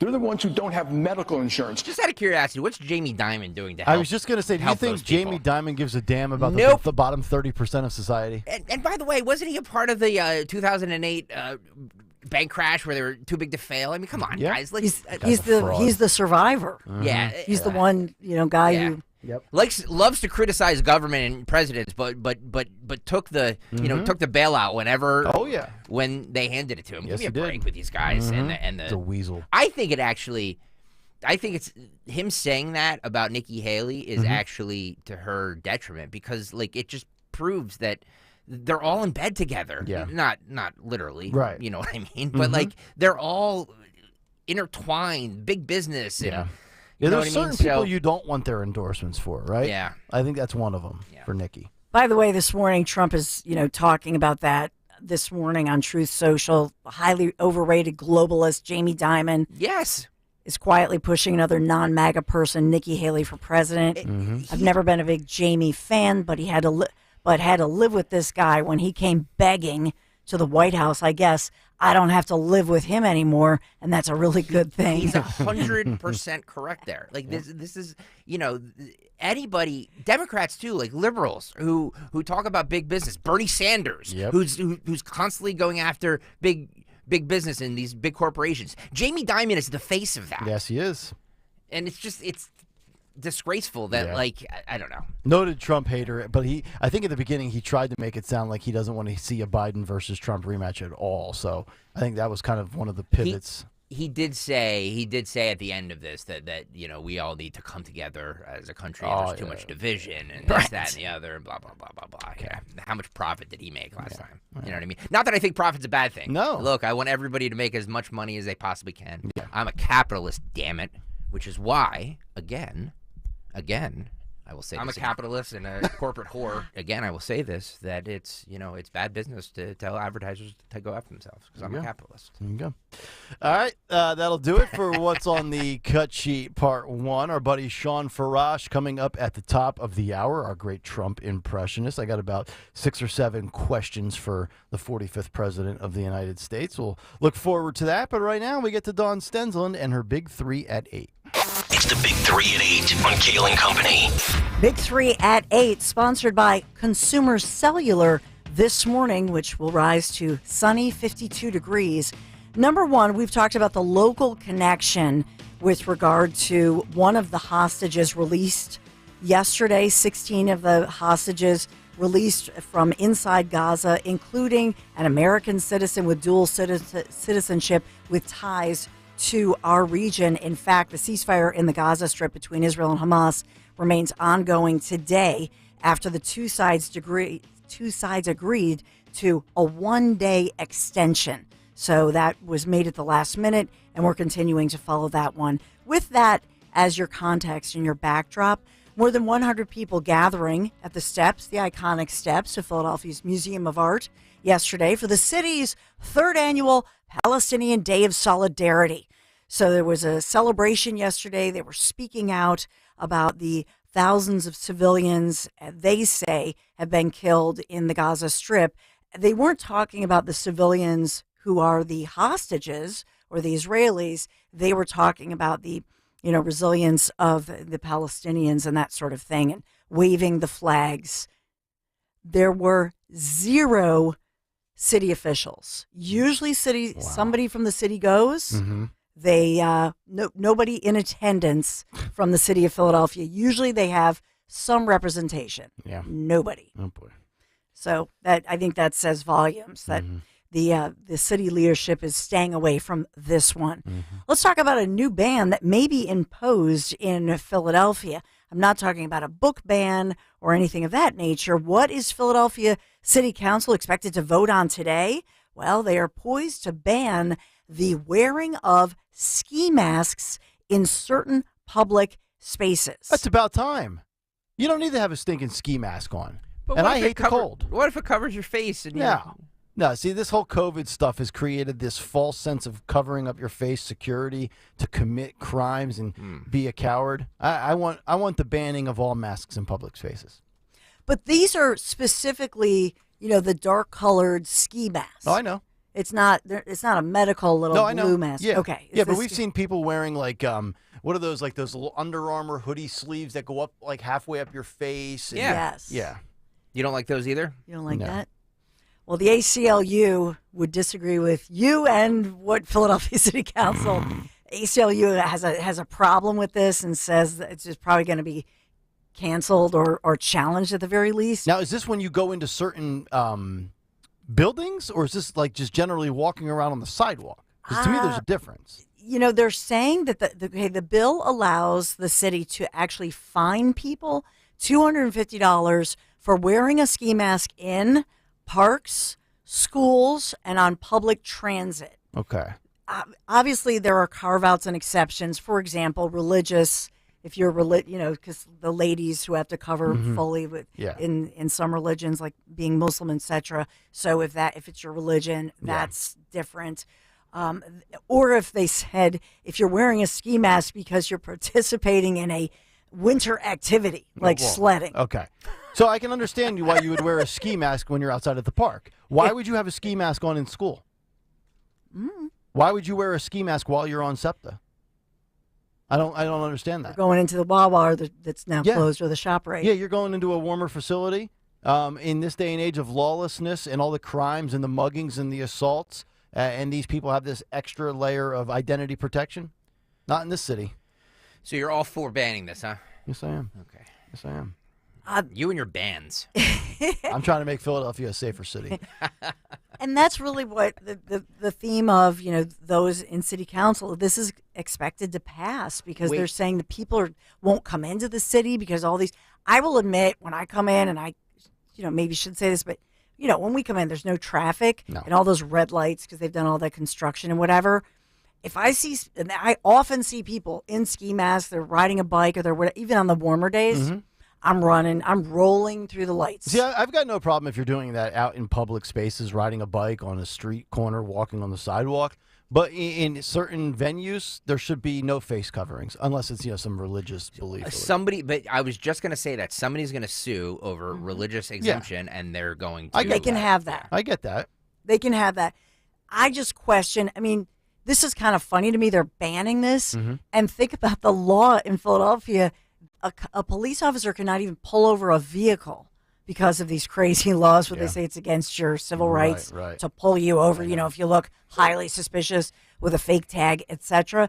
Who's going to enforce this? Yeah, exactly. We have the mask police. Good luck. I'll be the commissioner. Bans don't work. Bans don't work. Bans don't work. Bans don't work.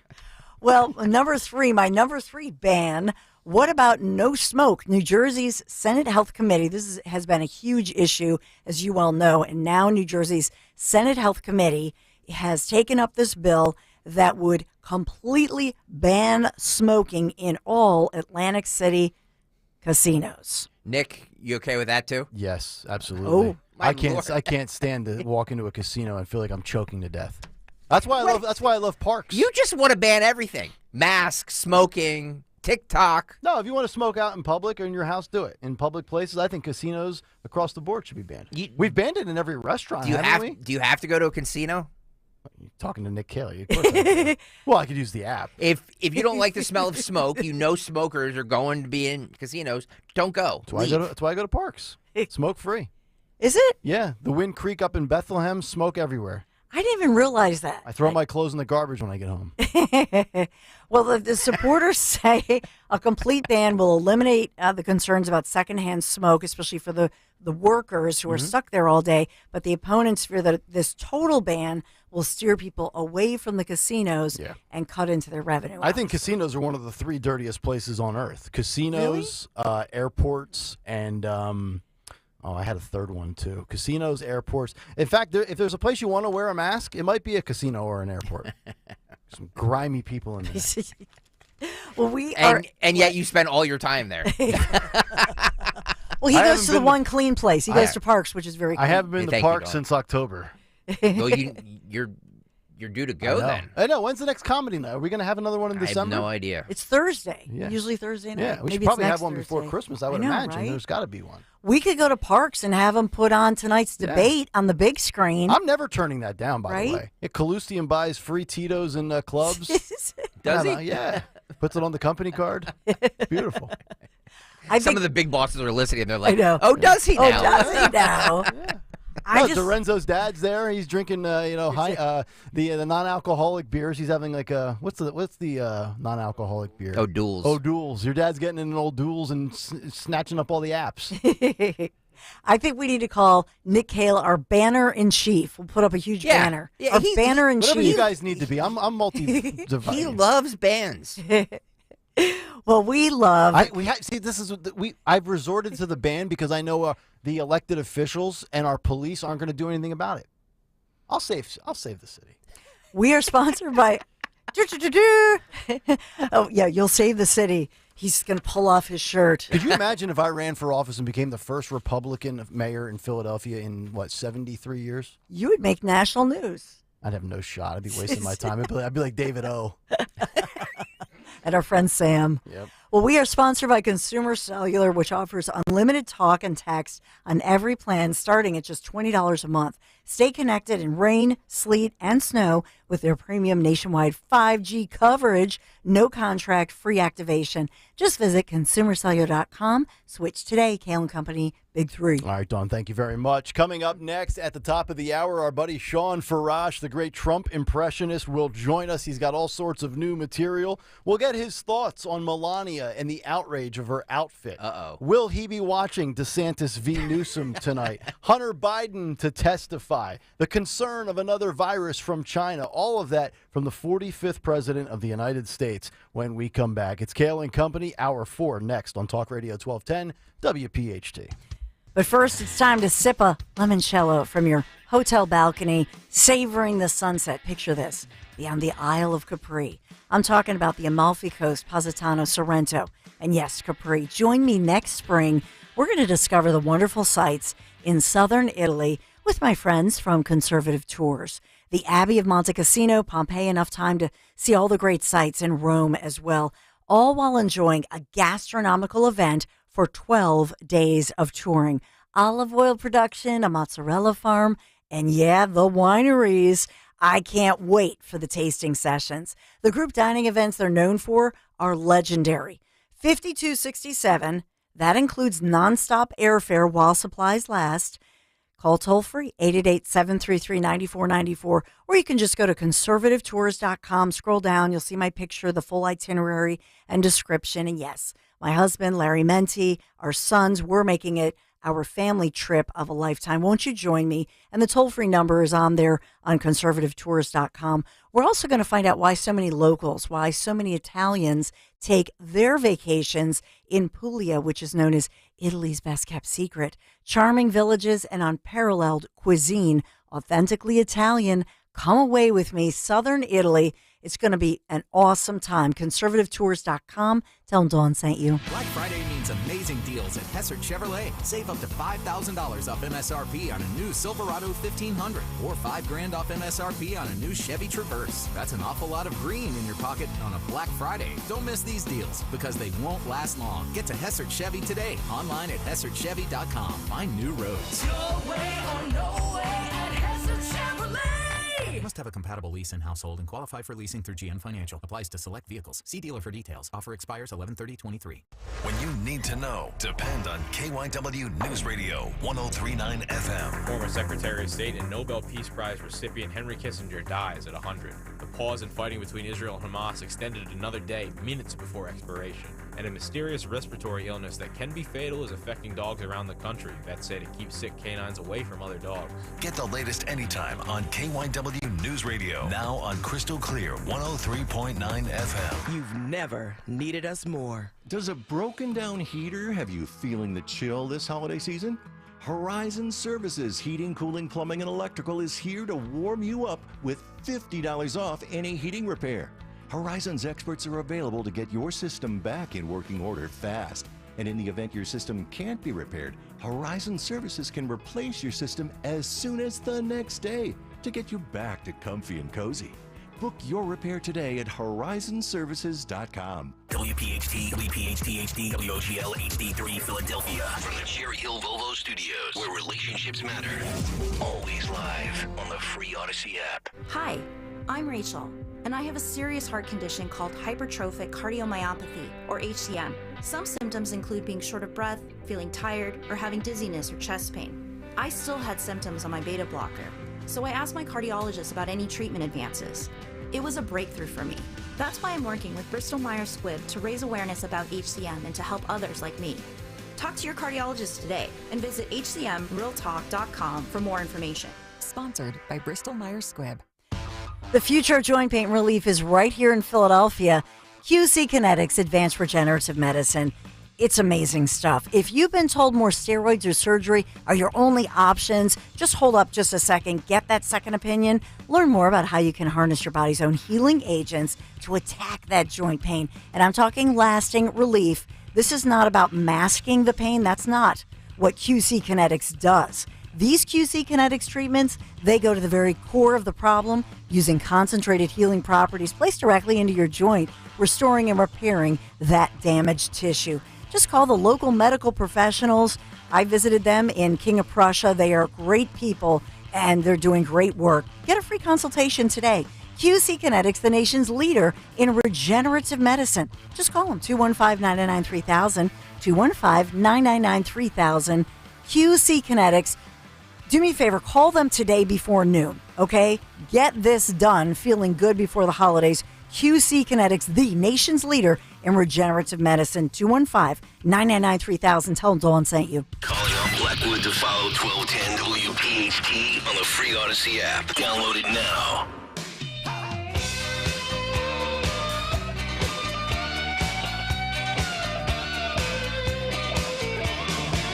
The times are tough now, just getting tougher. This whole world is rough, it's just getting rougher. Cover me. Come on, baby, cover me. Straight up 9 o'clock, Thursday morning. It is indeed Kayal and Company.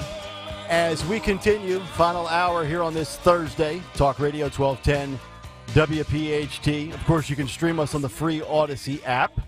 Watch us live on YouTube, youtube.com/@1210WPHT. Hit the like and subscribe buttons. Been a very good show, and it's about to get even better because, well, I mean, how could it not? When you welcome in the 45th and hopefully 47th President of the United States, you're always going to see a little uptick in energy. The great Donald J. Trump is joining us once again here in Philadelphia on Kayal and Company. Mr. President, good morning. How was your Thanksgiving, sir? Well, I had a fantastic Thanksgiving, and I hear what you say. You know, when you welcome in the 45th and 47th president, you know, you get an uptick in energy. You also get an uptick in ratings. You understand that? Yes. And that's why the fake news can't stop talking about me, because they do that, and the ratings go up like a rocket ship. It's incredible. But I had a fantastic Thanksgiving. And I think I might have ate more turkey than Chris Christie. Hard to believe. That man eats. Let me just tell you. And he was talking about gaining momentum. I think the only thing he's gaining is inches on his waistline. I can tell you that. He's only gaining weight. He's a big boy. Let me just say that. He's a big guy. But it was a wonderful Thanksgiving. I hope yours was tremendous as well, and I'm happy to be here. Ours was fantastic, and of course, right out of the holiday, of course, they get right back to it. The machine loves to go on the attack, and they went after your wife, Melania, who is being ripped for not wearing the traditional black outfit and attire. At Ms. Carter's funeral, we saw Hillary and Michelle and Dr. Jill and Laura. They all had the black on. Didn't look nearly as good as Melania in the dark charcoal gray, but I feel like your better half was unfairly targeted yet again. Well, I have to say this, you know, they can't go after her. They go after me for my looks, you know. They say he's orange. They say all these terrible things. But they call me the Cheeto Torpedo. It's incredible. But because I was actually a fantastic swimmer, not a lot of people know that, but I was able to swim incredibly fast. I just decided not to pursue that.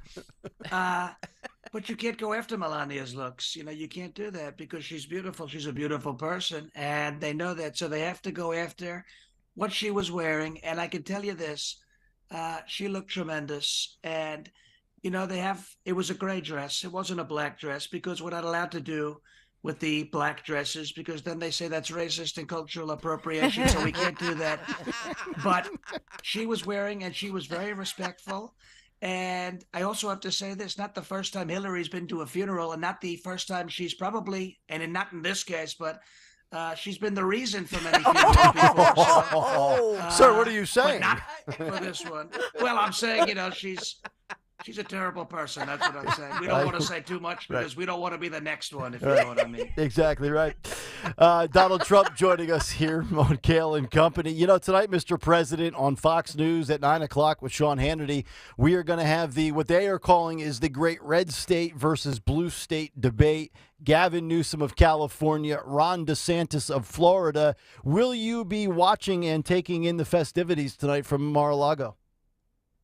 Well, I'm going to have to pay a little bit of attention, but not a lot of attention. You know, you have a governor of California. They call him Governor Hairdo, but his hair actually isn't very good. You know, it's I have the greatest, and nobody knows about hair like I do. And then I'm going to be watching incredibly closely because you have to look very far down to see. I call him Munchkinland. You know, he represents the lollipop kid, little Ron DeSanctimonious. He wears the 3-inch heels, and he's a tiny guy. He's a little guy. He's an interesting person, you know, I can tell you that, but we'll be watching. It's probably not going to be very good because I'm not going to be there. You know, you're going to see Governor Hairdo, you're going to see DeSantis. They're going to be talking to each other, and they're going to be talking about all sorts of things that only I can do incredibly well, but I don't anticipate it being very entertaining. You know, you're dealing with two low-energy people. You had Governor Hairdo running over a little boy in China. You saw that at the basketball. We did. And, you know, you see, it's a terrible thing. He ran him over. I got along very well with China. Never would have happened if I were your president. And then you have DeSantis, who is not ready, and we'll see if he's wearing his boots tonight. I think he'll be wearing his boots tonight. I think that is a safe bet for sure, Mr. President. Another safe bet is that Hunter Biden is going to be claiming that he is the victim. We now know that Hunter Biden will testify, and we look forward to that. I'm sure you do as well, because we know the whole Hunter Biden laptop story that was suppressed that the New York Post had back in the 2020 election could have very well have changed the results of the election, and now he gets his moment before the courts and he'll be under oath. Can you believe that he's playing the victim card here, and how do you think this will play out? Well, I can tell you this, you know, unfortunately, drugs are a terrible thing. And most times when you are somebody who uses the drugs like Hunter, you know, he said he went after Parmesan cheese. The only person who ate more cheese than Hunter Biden was probably Stacey Abrams. Just look at her. Okay, just look at her. And I can tell you this, Hunter, he's playing the victim. A lot of people who are dealing with drugs like to do that. So it's not an uncommon thing. And we hope he gets better. We hope that anybody who's struggling gets better. But I don't think this is going to go very well for Hunter, you know, and anybody whose last name is Biden. Usually they're stupid people. And so you go in front of Congress and you say stupid things, you know, bad things might happen to you. But we'll see what happens. I'm excited to see. You know, I'm just excited to see Hunter. We've been asking where he is for such a long time, and now we're going to see him. So we'll see how it plays out, but he's no victim. He's hurt our country. He's hurt our people, and he's hurt himself, and hopefully he can get over that. Mr. President, I saw, and we played this on our show yesterday, an unbelievable clip from Lawrence Jones of Fox News. He was interviewing one of the leaders of a BLM chapter who is now supporting you and will vote for you. Your poll numbers have gone up from 8% to 22% support with the black voter. How great is this, and how worried should the left be that a demographic of people that they thought they had in the bag are now starting to see the light and they're going to be voting Trump? Well, nobody loves black people like I love black people, okay? And they call them people of color. That's a terrible thing. I do very well with black people. I do very well with all people, but I do very well with the blacks. They're great people. And you see this guy, his name is Mark Fisher. He's a tremendous person. And he said that he's endorsing me, which is a beautiful thing to do. You saw Waka Flocka Flame. You know that? I call him MAGA Flocka. He's a fantastic guy. He endorsed me. You see, Snoop Dogg is no longer smoking weed, so he'll probably be endorsing me soon too. You know, you can think about it. Yeah. But the D-O-double-G, can I tell you that? How beautiful would that be? But I do very well with black people, and they're realizing that. You know what it was? It was the Mona Lisa mugshots that I took in Georgia. They said, "Oh my goodness, he's one of us." There was a movement. Did you hear? It was called Hood for Trump. Yep. The Hood. They were repping my swag. They call it swag in the hood. You know, there were MAGA hats all over the place. And so we were saying, wow, we're very popular with black people. And you have Crooked Joe who said he's going to put them in chains. It is no surprise when you have a guy walking around talking about Corn Pop was a bad dude. I'm sorry, but you're not going to gain much street cred doing that. So we are not surprised. We're very excited about it. We welcome anybody to the club. You know, you have people saying, he's trying to get the endorsements of Black Lives Matter. We're trying to, it's called expand the party, and we're expanding it like nobody's ever expanded the party before. We're expanding it quicker than Chris Christie's waistline. We talked about it. We'll say it again. He's getting fat. He's a huge guy. Huge. And we're doing a tremendous job. We're doing a tremendous job. You know, on another front, it's that time of the year again. It's that election cycle thing that starts to pop up yet again. Here we are. We're on the verge of 2024, and now we have this concern of another virus from China, this mysterious respiratory infection that is going around. China has downplayed it. The WHO has downplayed it. Yet here we are again with another virus that nobody can really seem to figure out. And I don't think we should take China's word at all. And I certainly don't trust the WHO. Your concern of more deja vu, Mr. Trump, 2020 to 2024 now. Well, it's another China virus. You know, the first one was a China virus too. It came from China. And nobody wanted to admit that, but I called it the Kung flu. It was a tremendous thing. I called it the Wu flu. I called it the China virus. Okay, it was because it came from China. They said that's racist. I said it's not racist. Is it calling roast pork lo mein? You understand? We call that Chinese food. Yeah. We call that wonton soup. Nobody knows wontons like I do. You know, dumplings, which is also one of my nicknames for the sanctimonious. Isn't that incredible? But that is all Chinese food because it comes from China. This virus comes from China. It's mystery. They call it mystery pneumonia, like it's the mystery flavor in the bag of Tootsie Rolls. Could you believe that? But they call it mystery pneumonia. And speaking of Tootsie Rolls, you know, Crooked Joe's never going to the Vatican again because he left them a trick-or-treat. We call it a trick-or-treat. But you look at this virus, I call it the election infection. That's what it is. Because there's an election coming, and they have to go to the phony mail again. Phony mail and ballots. We can't let it happen. And I got along so well with China, with Winnie the Pooh. I call him Winnie the Pooh, Xi Jinping. And I got along very well with him. Never would have happened if I was your president, and we will fix it when we are your president again. One could only hope. And speaking of fixing things, you might need to fix the National White House Christmas tree because in a very symbolic gesture, something that really encapsulates the Biden administration in a nutshell, as that tree topples over in the wind this past weekend. A lot of people talking about that, comparing it to the time when Fetterman was at the podium to speak and all the American flags blew over with the wind. Your thoughts on just this bumbling administration and how symbolic this actually really is? Well, the Christmas tree fell over. And if you remember when I was your president, we said Merry Christmas again. They stopped saying that. They said Happy Holidays. They said all these other things. But we're doing Merry Christmas again. And when I'm your president, the tree's not going to fall. But the tree fell because, you know, look at your president. He goes up the stairs, he falls. He goes across the stage, he falls. He rides a bike, he falls. He does everything. You know, they call him Brandon Falls. There's a spot in Delaware, Brandon Falls, where he fell off the bike. You can't make this stuff up. And so the tree fell. And they say if a tree falls in a forest, doesn't make a sound. That tree made a beautiful sound. It fell. And I can tell you this, it never would have happened if I was your president. No. They said it fell because of high winds. You understand that, high winds? It means Eric Swalwell must have been there because you saw him rip one on live television. He ripped one. Yes. The whole world heard it. It was the fart heard around the world. And I call him his flatulence. I call him his flatulence because he's full of gas. It's either Swalwell came around, or Rosie O'Donnell walked down the street, took a bad step, and it caused, they call it seismic activity. It knocked the tree over. But it's terrible to see that happen, and it never would have happened if I were your president. You're exactly right. That is Sean Farash. He is joining us here this morning, as he does usually once or twice a month on Kayal and Company. You can follow him on Twitter at Sean Farash, SHAWN_FARASH, and you can watch him. He is the host of Ungoverned on LFA TV. Sean, on a serious note, your thoughts tonight with the way this, junior varsity, so to speak, debate will play out. What do you think the motives and the agendas are of the two combatants tonight? I mean, I think Newsom is obviously running a 2024 campaign. His sights are set on now. DeSantis is living in a fantasy world.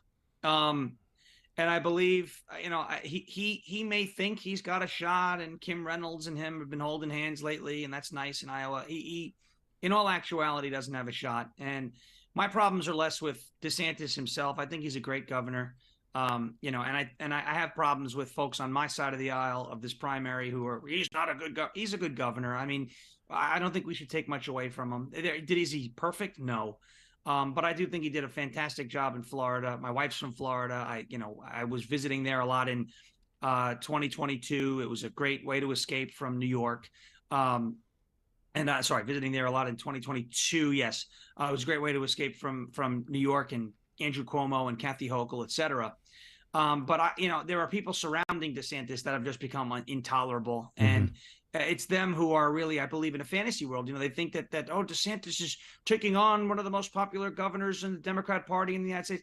It's not going to matter in 28. It's like if you put Vivek Ramaswamy, on the stage in front of Gavin Newsom, he's not going to be president or the nominee either. So, it's like you said, it's the junior varsity, but I think Newsom is using DeSantis to add to his resume here. Oh, I debated with a guy, he might be presidential candidate, because Newsom is running this shadow campaign for 2024. And we saw them use the same play in New York. The Democrats took out Andrew Cuomo. They put in they had Kathy Hochul on the bench. They treated her as if it was the honeymoon phase. Oh, she's going to be different than Cuomo. They're going to do the same thing, I think, with Biden and swap him out for Newsom. Wow. You mentioned the same playbook, and we talked about it when you were doing your impression with Trump with the China virus. Here also in the first hour of the show this morning, we talked about some of the censorship that Republicans are facing from big tech yet again. Vivek Ramaswamy has been censored more than anybody by big tech, followed by RFK Jr., Nikki Haley. For some reason, Larry Elder's in there as well. And then Donald Trump was the fifth most censored Republican. It seems like when you start thinking about what we lived and went through in 2020, it seems like nothing has really changed 4 years later, especially on the government and big tech collusion front. Well, the only thing that has changed, and I'll tell you, there's a little bit of silver lining here. Yes, the censorship on big tech is atrocious. It's egregious. It should stop. And the only way to make it stop is if folks like us create a viable alternative to big tech. I don't want government coming in and, telling Facebook what they can and can't do. It's not their role. Very libertarian in that aspect. But, you look at what we have differently in 2023 versus 2020. We've got Rumble, which is an absolutely burgeoning platform. And you've got Truth Social, which is, you could say what you want about it. Is it an echo chamber? Is it mostly dominated by one point of view? Yes. But does it give you a place to express yourself that we didn't have in 2020? Absolutely. It's far more reliable than Parler. I used to use that app. I loved it. I was grateful for it, but it got shut down. We have Getter, which is a lesser used app. And we have Twitter kind of coming back, or X coming back towards the land of sanity. I mean, even though Yaccarino, I don't really agree with a lot of what she says. You just saw Elon Musk tell one of his biggest advertisers to go F himself yesterday, which was just tremendous.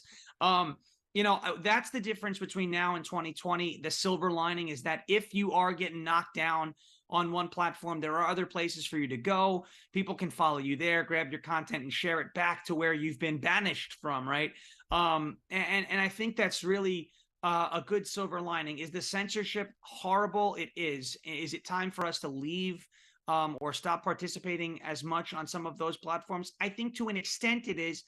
My biggest philosophy was I started getting popular and gaining momentum and gaining some, followers by going viral on TikTok. And yes, it's a China app, but I used a VPN and I shot at the enemy, for lack of a better term, politically, ideologically, from their territory, from behind their lines. And we're never going to make inroads with people if we continue to just chat on our own platforms, right? So I think that's the reason why Vivek has been so censored, because he's going into these areas and is presenting a huge threat to the left, because he's younger, because he's not a white guy, let's be honest, and because he speaks just very bluntly. And we can debate on whether or not we should trust him, and we could debate over the next 4 years, because like I said before, he's not going to be the president. But you're going to be more censored if you continue to take that aggressive approach with the left, because they see you as a threat. Yep. Sean, great stuff as always, man. We appreciate the time. Hilarious stuff as always, and great insight as well. Thank you so much as always, buddy. Thank you. You got it. Sean Farash joining us here. Love him. So good. So funny. The best. When he takes the swipes at Rosie O'Donnell and Chris Christie, I almost want to pee my pants. All right, 9:20 on this Thursday morning. Let's get to our morning mystery movie clip. And now, the morning mystery movie clip on Kayal and Company. Talk Radio 1210 WPHT. In case you hadn't noticed, I'm a dwarf. So unless you got a forklift handy, maybe you should lend a hand, So that figures. You want all kind of set aside, special treatment because you're handicapped. You all the same. Special treatment? I'm 3 foot tall, you ass. It's a matter of physics. Draw me a sketch of how I get him to the car, huh? Bitch. Sketch it up, you moron. What you calling me, Zaha?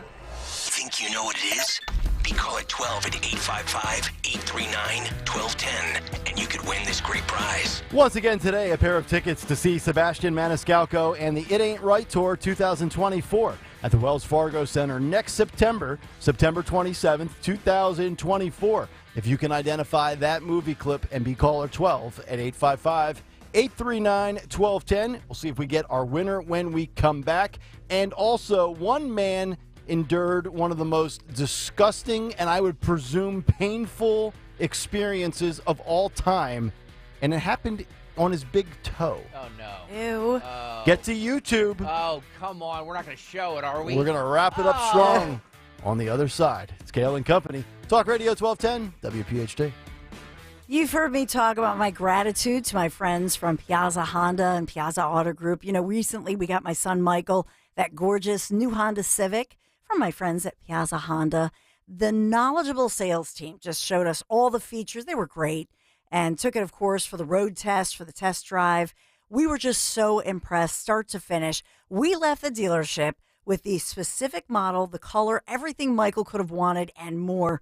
And the experience, I can't say enough. It was seamless from start to finish. If you're considering a new or maybe a pre-owned Honda, just visit Piazza Honda in Philadelphia, Springfield, Langhorne, Pottstown, or Reading. That's what I say, the power of Piazza. You can always shop online, piazzahonda.com, Piazza, piazzahonda.com. Make sure you tell them Dawn sent you. Listen to Kayal and Company every morning this week at 9:20 and win tickets for Sebastian Maniscalco before they go on sale. You can win a pair of tickets to see Sebastian Maniscalco's It Ain't Right Tour 2024 at the Wells Fargo Center on September 27, 2024. If you want to get a temperature gauge on what society is looking like, go to jury duty. The people there are one step away from being a defendant. Tickets on sale 10 a.m. Friday, December 1st at Ticketmaster.com. Listen to Kayal and Company mornings at 9:20 this week on Talk Radio 1210 WPHT. Do you have 3 ex-wives and your current trophy wife wants a life insurance policy 3 times the size of the policies you had to purchase for your previous mistakes? If so, you need to call Big Lou at Term Provider, 800-700-6898. Big Lou is intimately familiar with your problems, and if you're 50 or 60 years old and in reasonably good health, a $1 million policy should only cost about $100 to $200 per month. Big Lou may have a solution for your previous policies as well. You may even save enough money to lighten the load on your new $1 million policy. Remember, call Big Lou. He's like you, except he's only on number 2. Call Term Provider at 800-700-6898. That's 800-700-6898. For $1 million in term life insurance that you can live with. Call Big Lou at 800-700-6898. 800-700-6898. Paid actor portrayal. I didn't see it coming. Life can be so unpredictable. After losing my dad, it made me think about my family if something were to happen to me. The mortgage, car payments, and all the other bills. Even things like our annual summer vacation would be out of reach. I had heard about life insurance through Ethos and how easy it was to get coverage. They were right. I knew it was time to stop putting it off and get life insurance right now. I got on my computer and went to ethoslife.com. In just 10 minutes, I was covered. And boom, family protected. Thanks to Ethos, my family won't have to worry about the bills if the unpredictable happens to me. Ethos, fast and easy online term life insurance. Up to $2 million in coverage with no medical exam. Some policies as low as $1 a day. Answer a few health questions and get your free quote at getethos.com. That's GETETHOS.com. The holiday season is right around the corner. Give the gift that's hard to wrap but easy to give. Give them a Steel. Visit your local Steel dealer or go to steelusa.com/gift guide. It was the day we all feared. The stock market went down and then kept going. 2008, when the markets lost over 50% of their value. But that was over a decade ago. Today, it's not so painful. Jim Cipriotti at Retire Ready Financial Group calls that financial amnesia. When you forget the pain of losing half your savings, and more importantly, ignore the fact that it can happen again. A complimentary consultation from Retire Ready Financial Group can show you where you stand now before the next market pullback. You're much closer to retirement than you were in 2008. Don't let it happen again. Call Jim Cipriotti at 610-894-7415 for a complimentary consultation. That's 610-894-7415 or online at retirereadyfg.com. You can forget where you put your keys, your glasses, or even your car. Don't forget to protect your retirement. Investment advisory services offered through Retire Ready Wealth Management, a registered investment advisor. Insurance and annuities offered through James V. Cipriotti, NPN number 2083768.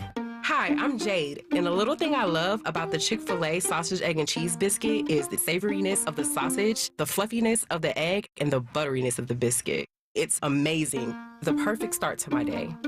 Hi, everyone. It's Justin.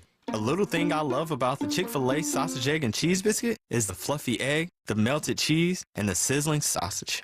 It's the start to your morning that you didn't know you need. Order a sausage, egg, and cheese biscuit and Simply Orange juice on the Chick-fil-A app. Real guests paid for their testimonials. Dawn Stensland weekdays 10 till noon. Dom's here down on noon till 3. Free speech lives here.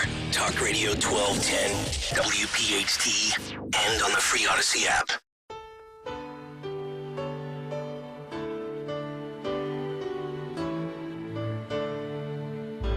It was Christmas Eve, babe, in the drunk tank. An old man said to me, won't see another one. And then we sang a song, the rare old mountain tune. I turned my face away and dreamed about you. Kayal and Company, 927. Welcome back in. Talk Radio 1210, WPHT. You can get us on the free Odyssey app. Watch us live on YouTube. You might be asking why I'm playing. Well, this is. I know a lot of people are going to say this is blasphemy, but this is the greatest Christmas song that was ever written. You think so? I do. Fairy Tale in New York by the Pogues. The lead singer of the Pogues, Shane MacGowan, has died at the age of 65. No. Yeah. That's too young. Yeah, agreed. I mean, he didn't take... He's had years and years of drinking problems and everything. Right. But I absolutely love the song. 65 years old. Yep. 65 years young. All right. Another good one lost too soon. I might quit drinking. You won't. No, I won't. That's pretty good. You've never heard this? I might have.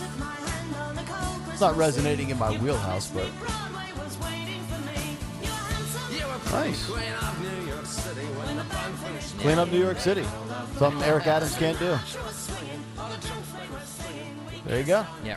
All right, cut sheet part due on the way. Also, probably the grossest story of the week, but I figured we would end with something that's not super, super heavy. Although, try telling it to this British man, and he'll probably be like, you know what? Yeah, this isn't anything to laugh about. We'll tell you and get to YouTube because you're going to want to see this picture as well. But we have Carol in Philadelphia who is with us, and I believe she has identified the Morning Mystery movie clip. Carol, good morning. How are you? Good morning. Good. How are you guys? We are doing excellent, Carol. And what movie did we just play for you about 5 minutes ago? Bad Santa. That is correct. Carol. Yeah. And you got yourself a pair of tickets to see Sebastian Maniscalco and the It Ain't Right Tour 2024. So circle that calendar, Carol. September 27th, 2024. You are busy that day. Thank you, guys. I really appreciate it, and Merry Christmas. Merry Christmas to you as well. There she is, Carol in Philadelphia, our winner. One more pair tomorrow, I believe, correct? It's tomorrow, Friday. Yes. Yes. Then one more pair tomorrow, and then they officially go on sale. 10 a.m. tomorrow, I Yeah, think. 10 a.m. tomorrow. Yep. So, Wells Fargo Center. We will have the last pair of tickets that you can buy or that you can win before you buy at 9:20 tomorrow morning. That is correct. All right, so we'll wrap it up today with this story before we get to part 2 of the cut sheet. I was blown away when I saw this headline from the New York Post. So a wolf spider. Oh, no. I don't know what a wolf spider is, but a wolf spider lays eggs inside of a man's toe. Oh. And it gets worse. The baby eggs hatch inside of the man's toe and eat their way out. What is wrong? Why are we doing this story? Did It's I very gross. I think this was in your email from Sunday night. Okay. I think I put it on the back burner for a couple of days. And if you're looking on YouTube right now, you will see the picture of the man's toe. I'm just playing radio here. Which is Oh my God. Oh. I mean, it looks like a man with maybe a diabetic toe or kind of like gangrene or something like that, or just some really bad fungus. And it's pretty graphic. So if you're not there and you don't want to go there, I understand. But if you're there, chat amongst yourselves. I should have probably trimmed his toenails a little too long for my liking. I'm kind of a nut job when it comes to trimming my fingers and my toes. I do them like every 2 days. I don't like when they get too long. What? Yeah. You don't trim your toes or fingers that often? Or do you bite your nails off? I bite my nails. I figured you were a biter. Bad for your teeth, man. Bad for your teeth. Beautiful teeth. Are you kidding? How dare You're a you? biter? Stalker's a Marv biter. Albert. Marv Albert. Oh, Marv. Remember Marv Albert? Wow. A good old Marv. Another biter.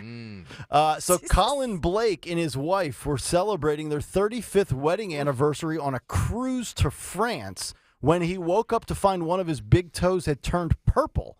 That, according to the BBC on Monday, he visited the doctor on board and found that he had been attacked by a venomous 8-legged hunter, not a Hunter Biden, during an outdoor meal in one of these locations that they were going to. And he had been totally unaware that he was bitten because the spider numbs its prey before laying eggs. He said, my wife thought it might be because I had new sandals and they were rubbing on my big toe and it was causing it to get red. Doctors cut his toe open, freeing a milk-like pus that contained the spider eggs. People are eating breakfast, dude. You should have eaten at 6 o'clock. That's when we get up. We start at 6 a.m., not 9:32.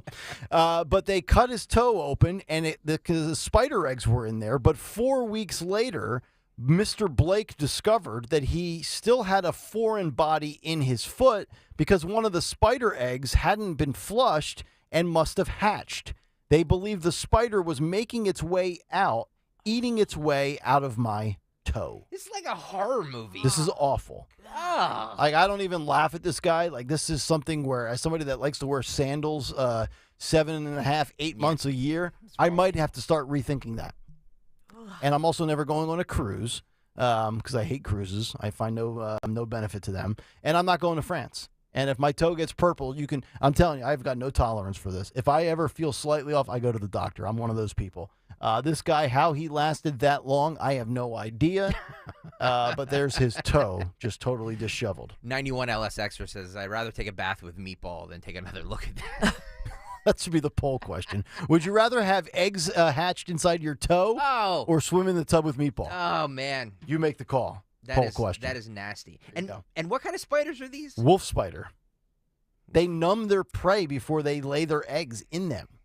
Dawn, what do you know about the wolf spider? I have those in my basement. They're not gonna. Don't squish them like a bug. No, You have them in your basement? Yeah, What the hell kind of they're not basement do you aggressive. have? No, I see them certain times of the year. They're not aggressive Mhm. at all. Mm. And so I don't know. I guess there are certain European spiders. Yeah. But I don't know. This seemed. Did we have a doctor confirm this is a real story? This is a real story. New Really? York Post. Yeah, this is not coming from the Babylon Bee or the Onion. This is from the New York Post. Well, you have Dr. Maz coming up at 10:05. Yeah, see if he can provide a diagnosis. No, not that Dr. Maz. I do have a doctor coming up, but it's not our Anthony Mazzarelli. Oh. It's Dr. Marion Okay. Maz. That's so funny. 10:05. But I don't know. The wolf spider, I didn't think that they were. I mean, all spiders have the venom, Mhm. but I didn't think that they were. What do they call that? The kind that eats away the skin, flesh-eating kind. Mhm. I didn't think that they actually were the ones that carried that. Well, I guess it's the baby egg trying to, once it hatches, you're trying to get out, right? God. Wow. There you go. I've heard about eggs, like spiders getting in people's ears, Ears. and then like. Well, they say you consume in your sleep. You don't even know it. You eat over 100 bugs a year while you're asleep. A little protein. Yeah, a little protein while you're snoozing. Nothing Oh, wrong it's with a that. it's a Peruvian wolf spider. Yeah. What the hell is that? It's from Peru. And it's funny because it's bigger than your normal spider. It's from Peru. Stalker. Sorry. One more time for the people on YouTube, guys. Yeah. Can you put it up? There we go. Yeah, Oh it's man, look at that. Yeah. It makes Why me is it cringe. Yellow? It's yellow and Yeah. I wonder if it hurts. It looks like it hurts. Yeah, of course it hurts. It looks No, it really feels good. painful. So this thing was trying to eat and like chew and gnaw Yeah. its way out. Yeah, baby. There you go. So I figured we would wrap up with that. Thank you. Yeah. Thank you for that. No, it was either that or talk about how you need an extra $11,000 a year to live in Joe Biden's world. We'll get to that story tomorrow. All right, 9:35, right on time. Let's get to What's on the Cut Sheet, Part 2. What's on the cut sheet? Part 2. What's on the Cut Sheet Part 2, sponsored by ECI Comfort. Is the cold weather getting you down? Yes. Stay warm with ECI Comfort. Your go-to HVAC experts. Upgrade to the reliability of Trane heating systems, keeping you cozy when it matters most. Call ECI Comfort for their comfort needs, for your comfort needs, or visit them online at ecicomfort.com. That's ecicomfort.com. Thank you, ecicomfort.com, for sponsoring What's on the Cut Sheet Part 2. The fear porn media is back in full effect. I would just like you guys to know that. Uh-oh. Fox 20. I took this report from Fox 26 in Houston, Texas. You know that guy, Dr. Peter Hotez? Yeah. Baylor, I believe. Yeah, he's the one who had the war with Elon. Or was it Elon Musk or was it Joe Rogan? I It don't was Joe. Yeah, it was Joe Rogan. Yeah. Yes. He is warning people that there's going to be this disease X coming, and it will be worse than COVID. Disease X. So everybody needs to hide in your. Well, it's called disease X because it's not named yet. Right. But there's going to be another disease in the pipeline, maybe from China. Maybe it's being manufactured now. Right. That is going to be worse than COVID. So everybody stay in your house this Christmas season. This is Cut 6, guys. Go. Well, could the next pandemic make the height of the COVID-19 outbreak look mild? That's what some experts are predicting for what's being called Disease X. I got to ask you a question. Yeah, how do they know this already? Disease X. Let me ask you a question, Dawn Stanslin, since you're the only one that has done this type of reporting. Is there a producer? Is there somebody telling you what can we do to scare the living, what, out of people? Like, why is everything always the next disease coming? Tune in at 10 a.m. or 10 p.m. Well, yeah, because you want to get people to watch, but if it's the old, if it bleeds, it leads. Yeah. And so scary stuff. Yeah, this is basically their version of clickbait. I don't like it. I don't either. All right, let's start this over, guys. And I don't like Hotez. Cut 6 again. Start it over. Go. Well, could the next pandemic make the height of the COVID-19 outbreak look mild? That's what some experts are predicting for what's being called Disease X. So I am very worried that we just don't. We as a nation, we haven't made. By the way, let me just stop it again. He's so worried. Yeah. He couldn't even go to the studio. He's gonna just drive. He's gonna drive and tell us all about this. He's joined Fox 26 via FaceTime. It shows you where they rank, by the way. Mhm. All right, we continue. Go. Made that commitment to really fully protect the American people. We caught up with internationally recognized Dean of the National School of Tropical Medicine at Baylor and co-director of the Texas Children's Hospital Center for Vaccine Development, Dr. Peter Hotez, who's traveling to get his take on the topic. We have a likelihood that new pandemic threats, that people call them disease X, are going to be rising on a regular basis. And Dr. Hotez says Disease X, the next pandemic, could hit hard whenever it arrives. Why do you think some experts are predicting the next pandemic will make COVID-19 look like a walk in the park? I've written about this as well. I wrote for the Houston Chronicle a couple of months back that COVID-19 is just the warm-up act. The next pandemic may not be as severe, but it could be much more severe.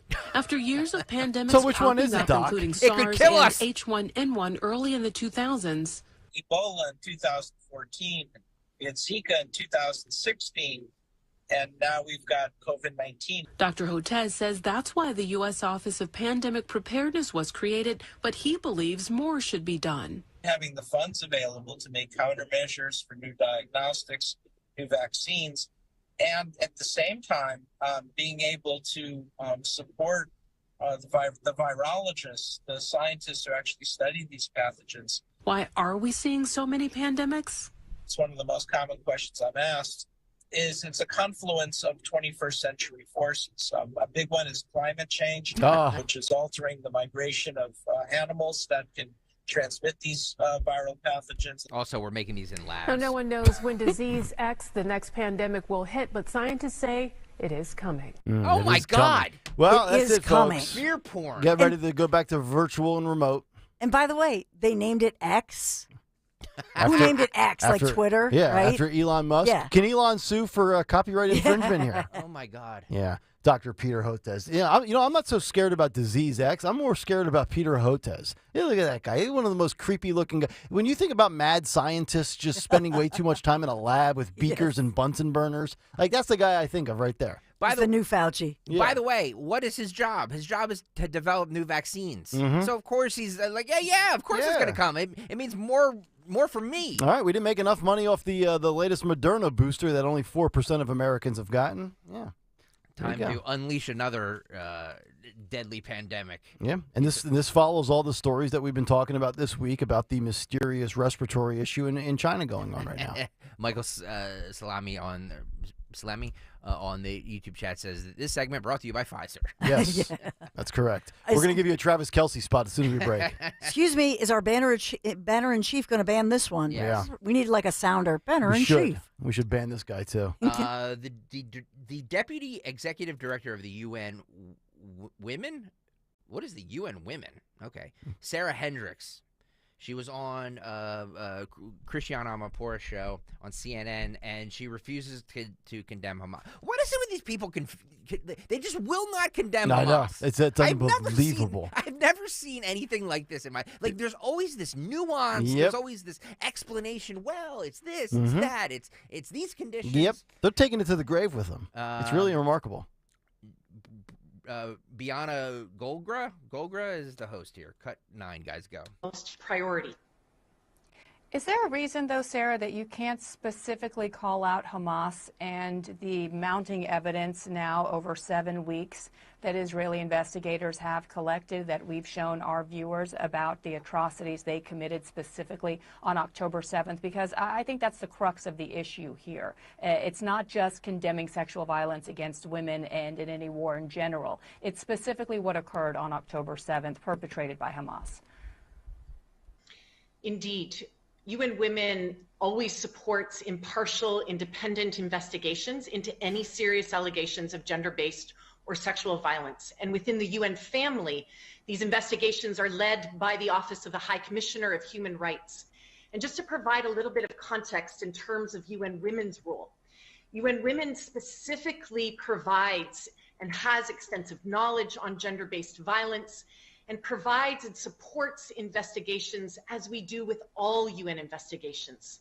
And so consequently, in this context and within the UN system, it is the Independent International Commission of Inquiry, which for us has the mandate to investigate all alleged violations. Wow.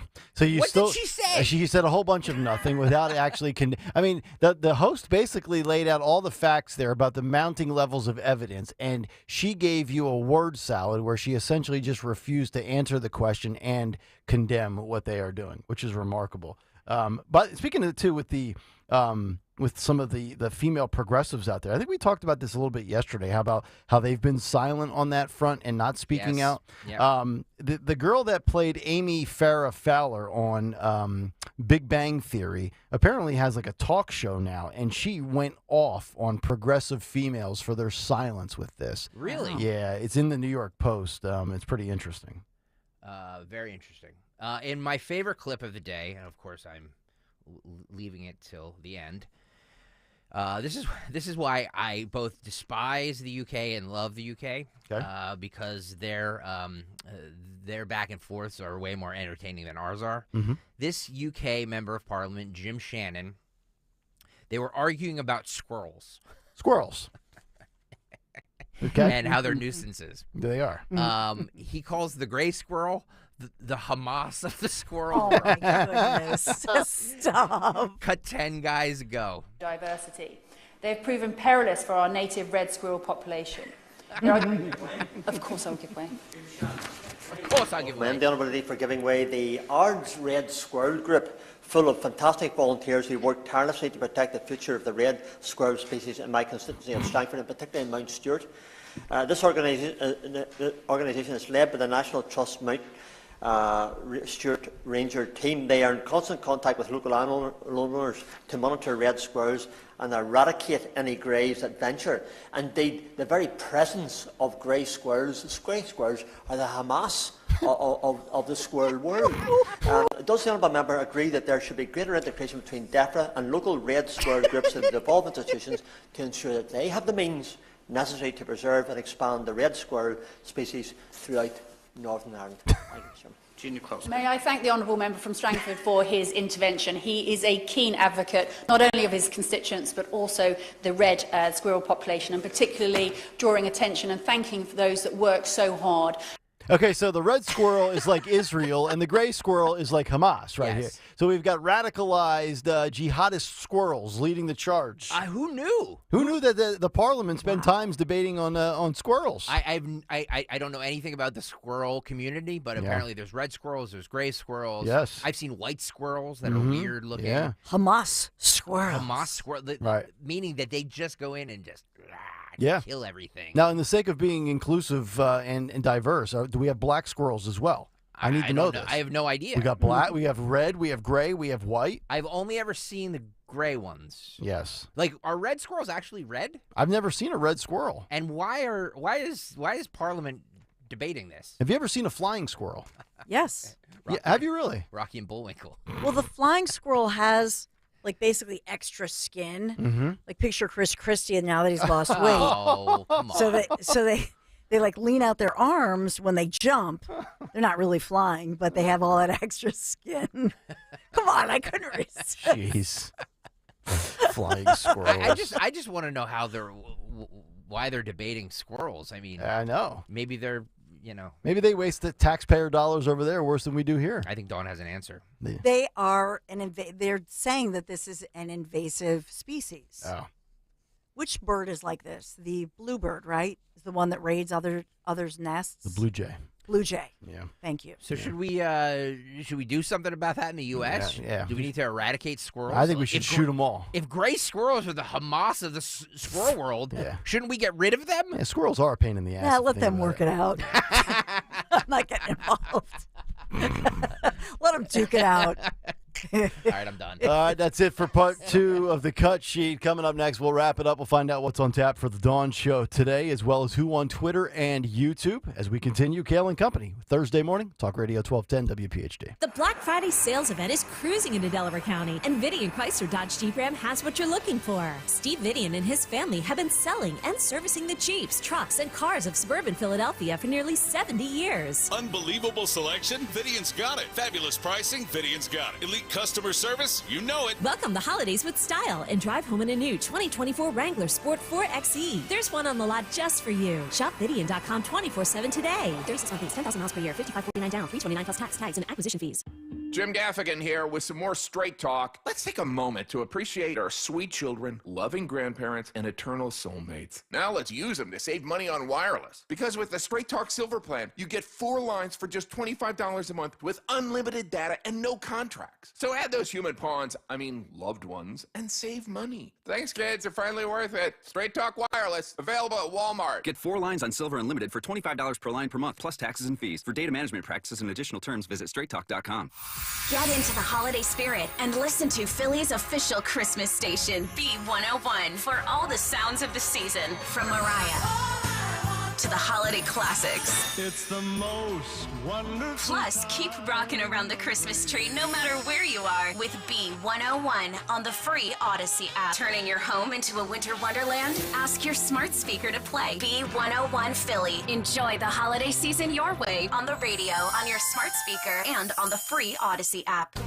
Hi, this is Dom Giordano. Rescue Natural Supplements' unprecedented Black Friday sale is back again this year. The savings are bigger and better than ever. Right now, they're slashing prices on all supplements with discounts ranging from 50 to an incredible 80% off the total cost. Rescue has a wide array of products to address your health needs, including immunity, cholesterol support, heart health, and natural energy enhancers. It's 50% off omega-3s, probiotics, and so much more. And one more thing, this Rescue Black Friday sale will run the entire month of November. So shop today at res-q.com, res-q.com, or call a Rescue product consultant, 800-26-ALIVE, 800-262-5483. Again, all Rescue supplements are 50 to 80% off during the entire month of November. So why wait? Start shopping at res-q.com today or call 800-26-ALIVE.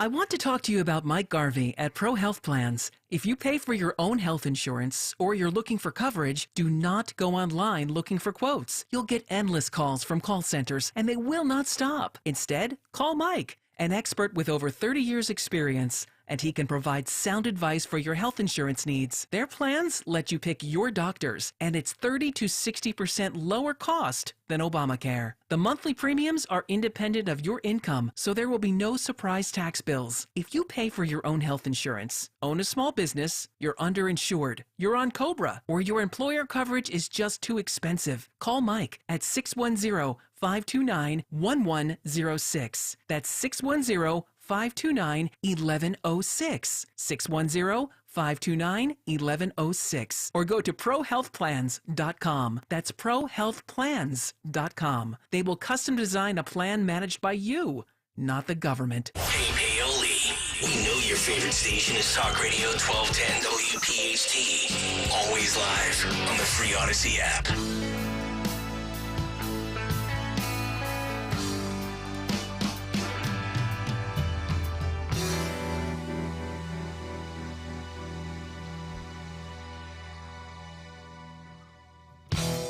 It's Kayal and Company, 9:51 Thursday morning, final day of November. I don't know where it went, but it's gone. It's crazy to think about, right? I'm telling you, the fall just goes by so quick. I wish winter went by this quick. So do I. So do I. So do I. It does. Does it? No, I mean, think about what you're going to be like January 18th. You're going to be like, know. oh my God, will this winter ever end? And then you get February, and then they tease you in March, and then it just rains in April. It'll be good again in May. But anyway, the Dawn Show is... In April, I'll be going to southern Italy. That's right. Not to rub it in or anything. And you'll be taking a Comrex with you and doing the show remotely, right? That's right. She will not be. You'll be a part of the show from... She will not be. That'd be kind of cool. Oh. Be a good idea. Look at that time difference, though. Yeah. Oh, yeah, that's true. Well, She's a committed soldier. Conservativetours.com, conservativetours.com. Go take a trip with Dawn. Yes. And stay while you're at it. To Southern Italy. Yes. Not Southern promoting Italy anything. with Dawn and Larry. I mean, how can you... And the illustrious children that are still in car seats. And she won't let... What are we going to... wait in the car by themselves. What's the over-under on bottles of red wine consumed for that trip? That's a great question. How many days are you going to be there? 12. Let's go. I'll set the over-under at 14.5. Wow. Bottles. Are you going to let your kids drink over there? If they want to taste something, they can take a sip or whatever if they want. It's legal though, isn't it? Yeah, but that's not the point. Of course it I'm is. not sharing my wine. Yeah, this is like the best wine in the world, dude. Yeah. You want to see Dawn and Larry's kids lit up. Go to conservativetours.com and join Dawn. You want to see Dawn's kids lit up? Send them over to my apartment for a night. Oh no, they'll be having bourbons. Yeah, that wouldn't happen. They put they put a poll question up on the YouTube chat. Over under bottles consumed over 14, under 14. Wow. Per person. I'm gonna put over 14. 80% right now at over 14. Yeah, okay. Definitely. All right. Bottle a day keeps the doctor away. Is that what they say? Yep. Is that what they say? Until 10:05 comes and then the doctor shows up because Dawn's got a doctor coming up in about 11 minutes. Yeah, and so Dr. Mary Mass, she actually, among others, she's a local pediatrician, and she specializes in the next topic, which is talking about the fact of these health insurance companies, what is going on with all of these denials, the scandals that we're hearing about, the allegations that AI is denying some 90% of claims, who's impacted. So we're going to go through all of it, and she's fascinating and she's so knowledgeable. Mm-hmm. So AI, artificial intelligence, are rejecting human beings on claims for insurance? That's the allegation, that this is what scary. these huge companies, and they have record profit now. Mhm. It's like unbelievable. It's a sin. It's a sin. It is. By the way, Phil, can you put up the red squirrel on the YouTube Oh. video? I just want to see the red squirrel. I got a text that said you had it. Oh. I see Sean. Sean Farash has been called a squirrel. There's the red squirrel. Oh, it does look like a red squirrel. Oh. Look at that. Really? Interesting. A little red. I already closed out my box. It's like an endangered. He's- Look at you. He has 1 foot out the door. I know, right? I didn't think we were going visual at 9:54. He's like got food in his mouth. He's like, I'll duck go when I get home. Oh, the red Oh. squirrel is very cute. YouTube.com/@1210WPHT if you want to see it. And also, please hit the subscribe button and hit the like button. Only 136 likes today. Did we not do a good job today? Yeah. We gave you a lot of entertainment today. Yeah, a lot of serious stuff in the first hour and 20, some entertainment, some good guests. Yep. All right, let's wrap it up with Who Won Twitter today. Who won Twitter? I'm going to give it to, by the way, Who Won Twitter, sponsored by Joseph Anthony Retreat Spa Salon. I'm going to give it to Irk. Irk is just the best. He says, we need a 2-squirrel solution. A 2-squirrel system. That's not right. That is not right. And 2-squirrel solution. Who won? YouTube, I'm going to give it to Paul Swanholm. He says, the gray squirrels are always after me Lucky Charms. Oh, yes, they are. That guy was... They love me, Lucky Charms. It's always who on Twitter and YouTube is always the most offensive part of this show. I know. And I have to read a sponsor. I know. Joseph Anthony Retreat Sponsor. You should go to them just because, Yes. Yeah, exactly. Thank you. Greg needs a spa day. Joseph Anthony Retreat Spa and Salon, the secret to finishing your holiday shopping with 3 locations, Glen Mills, Springfield, and Center City at the Lowe's Hotel. Visit in person or online at josephanthony.com where gift cards are available. That's josephanthony.com, josephanthony.com. Do it now just to show them that, We're not sorry that bad. yeah, exactly. We're good people. We're good people. Yes. All right, that'll do it for us. The Dawn Show is coming up next. We're 3 back minutes. tomorrow morning at 6 a.m. And as Joe Biden would say when he wraps up an occasional speech from time to time, all right. God save the Queen, man. At Cherry Hill Volvo, we have started a huge renovation. Take our already incredibly generous offers and add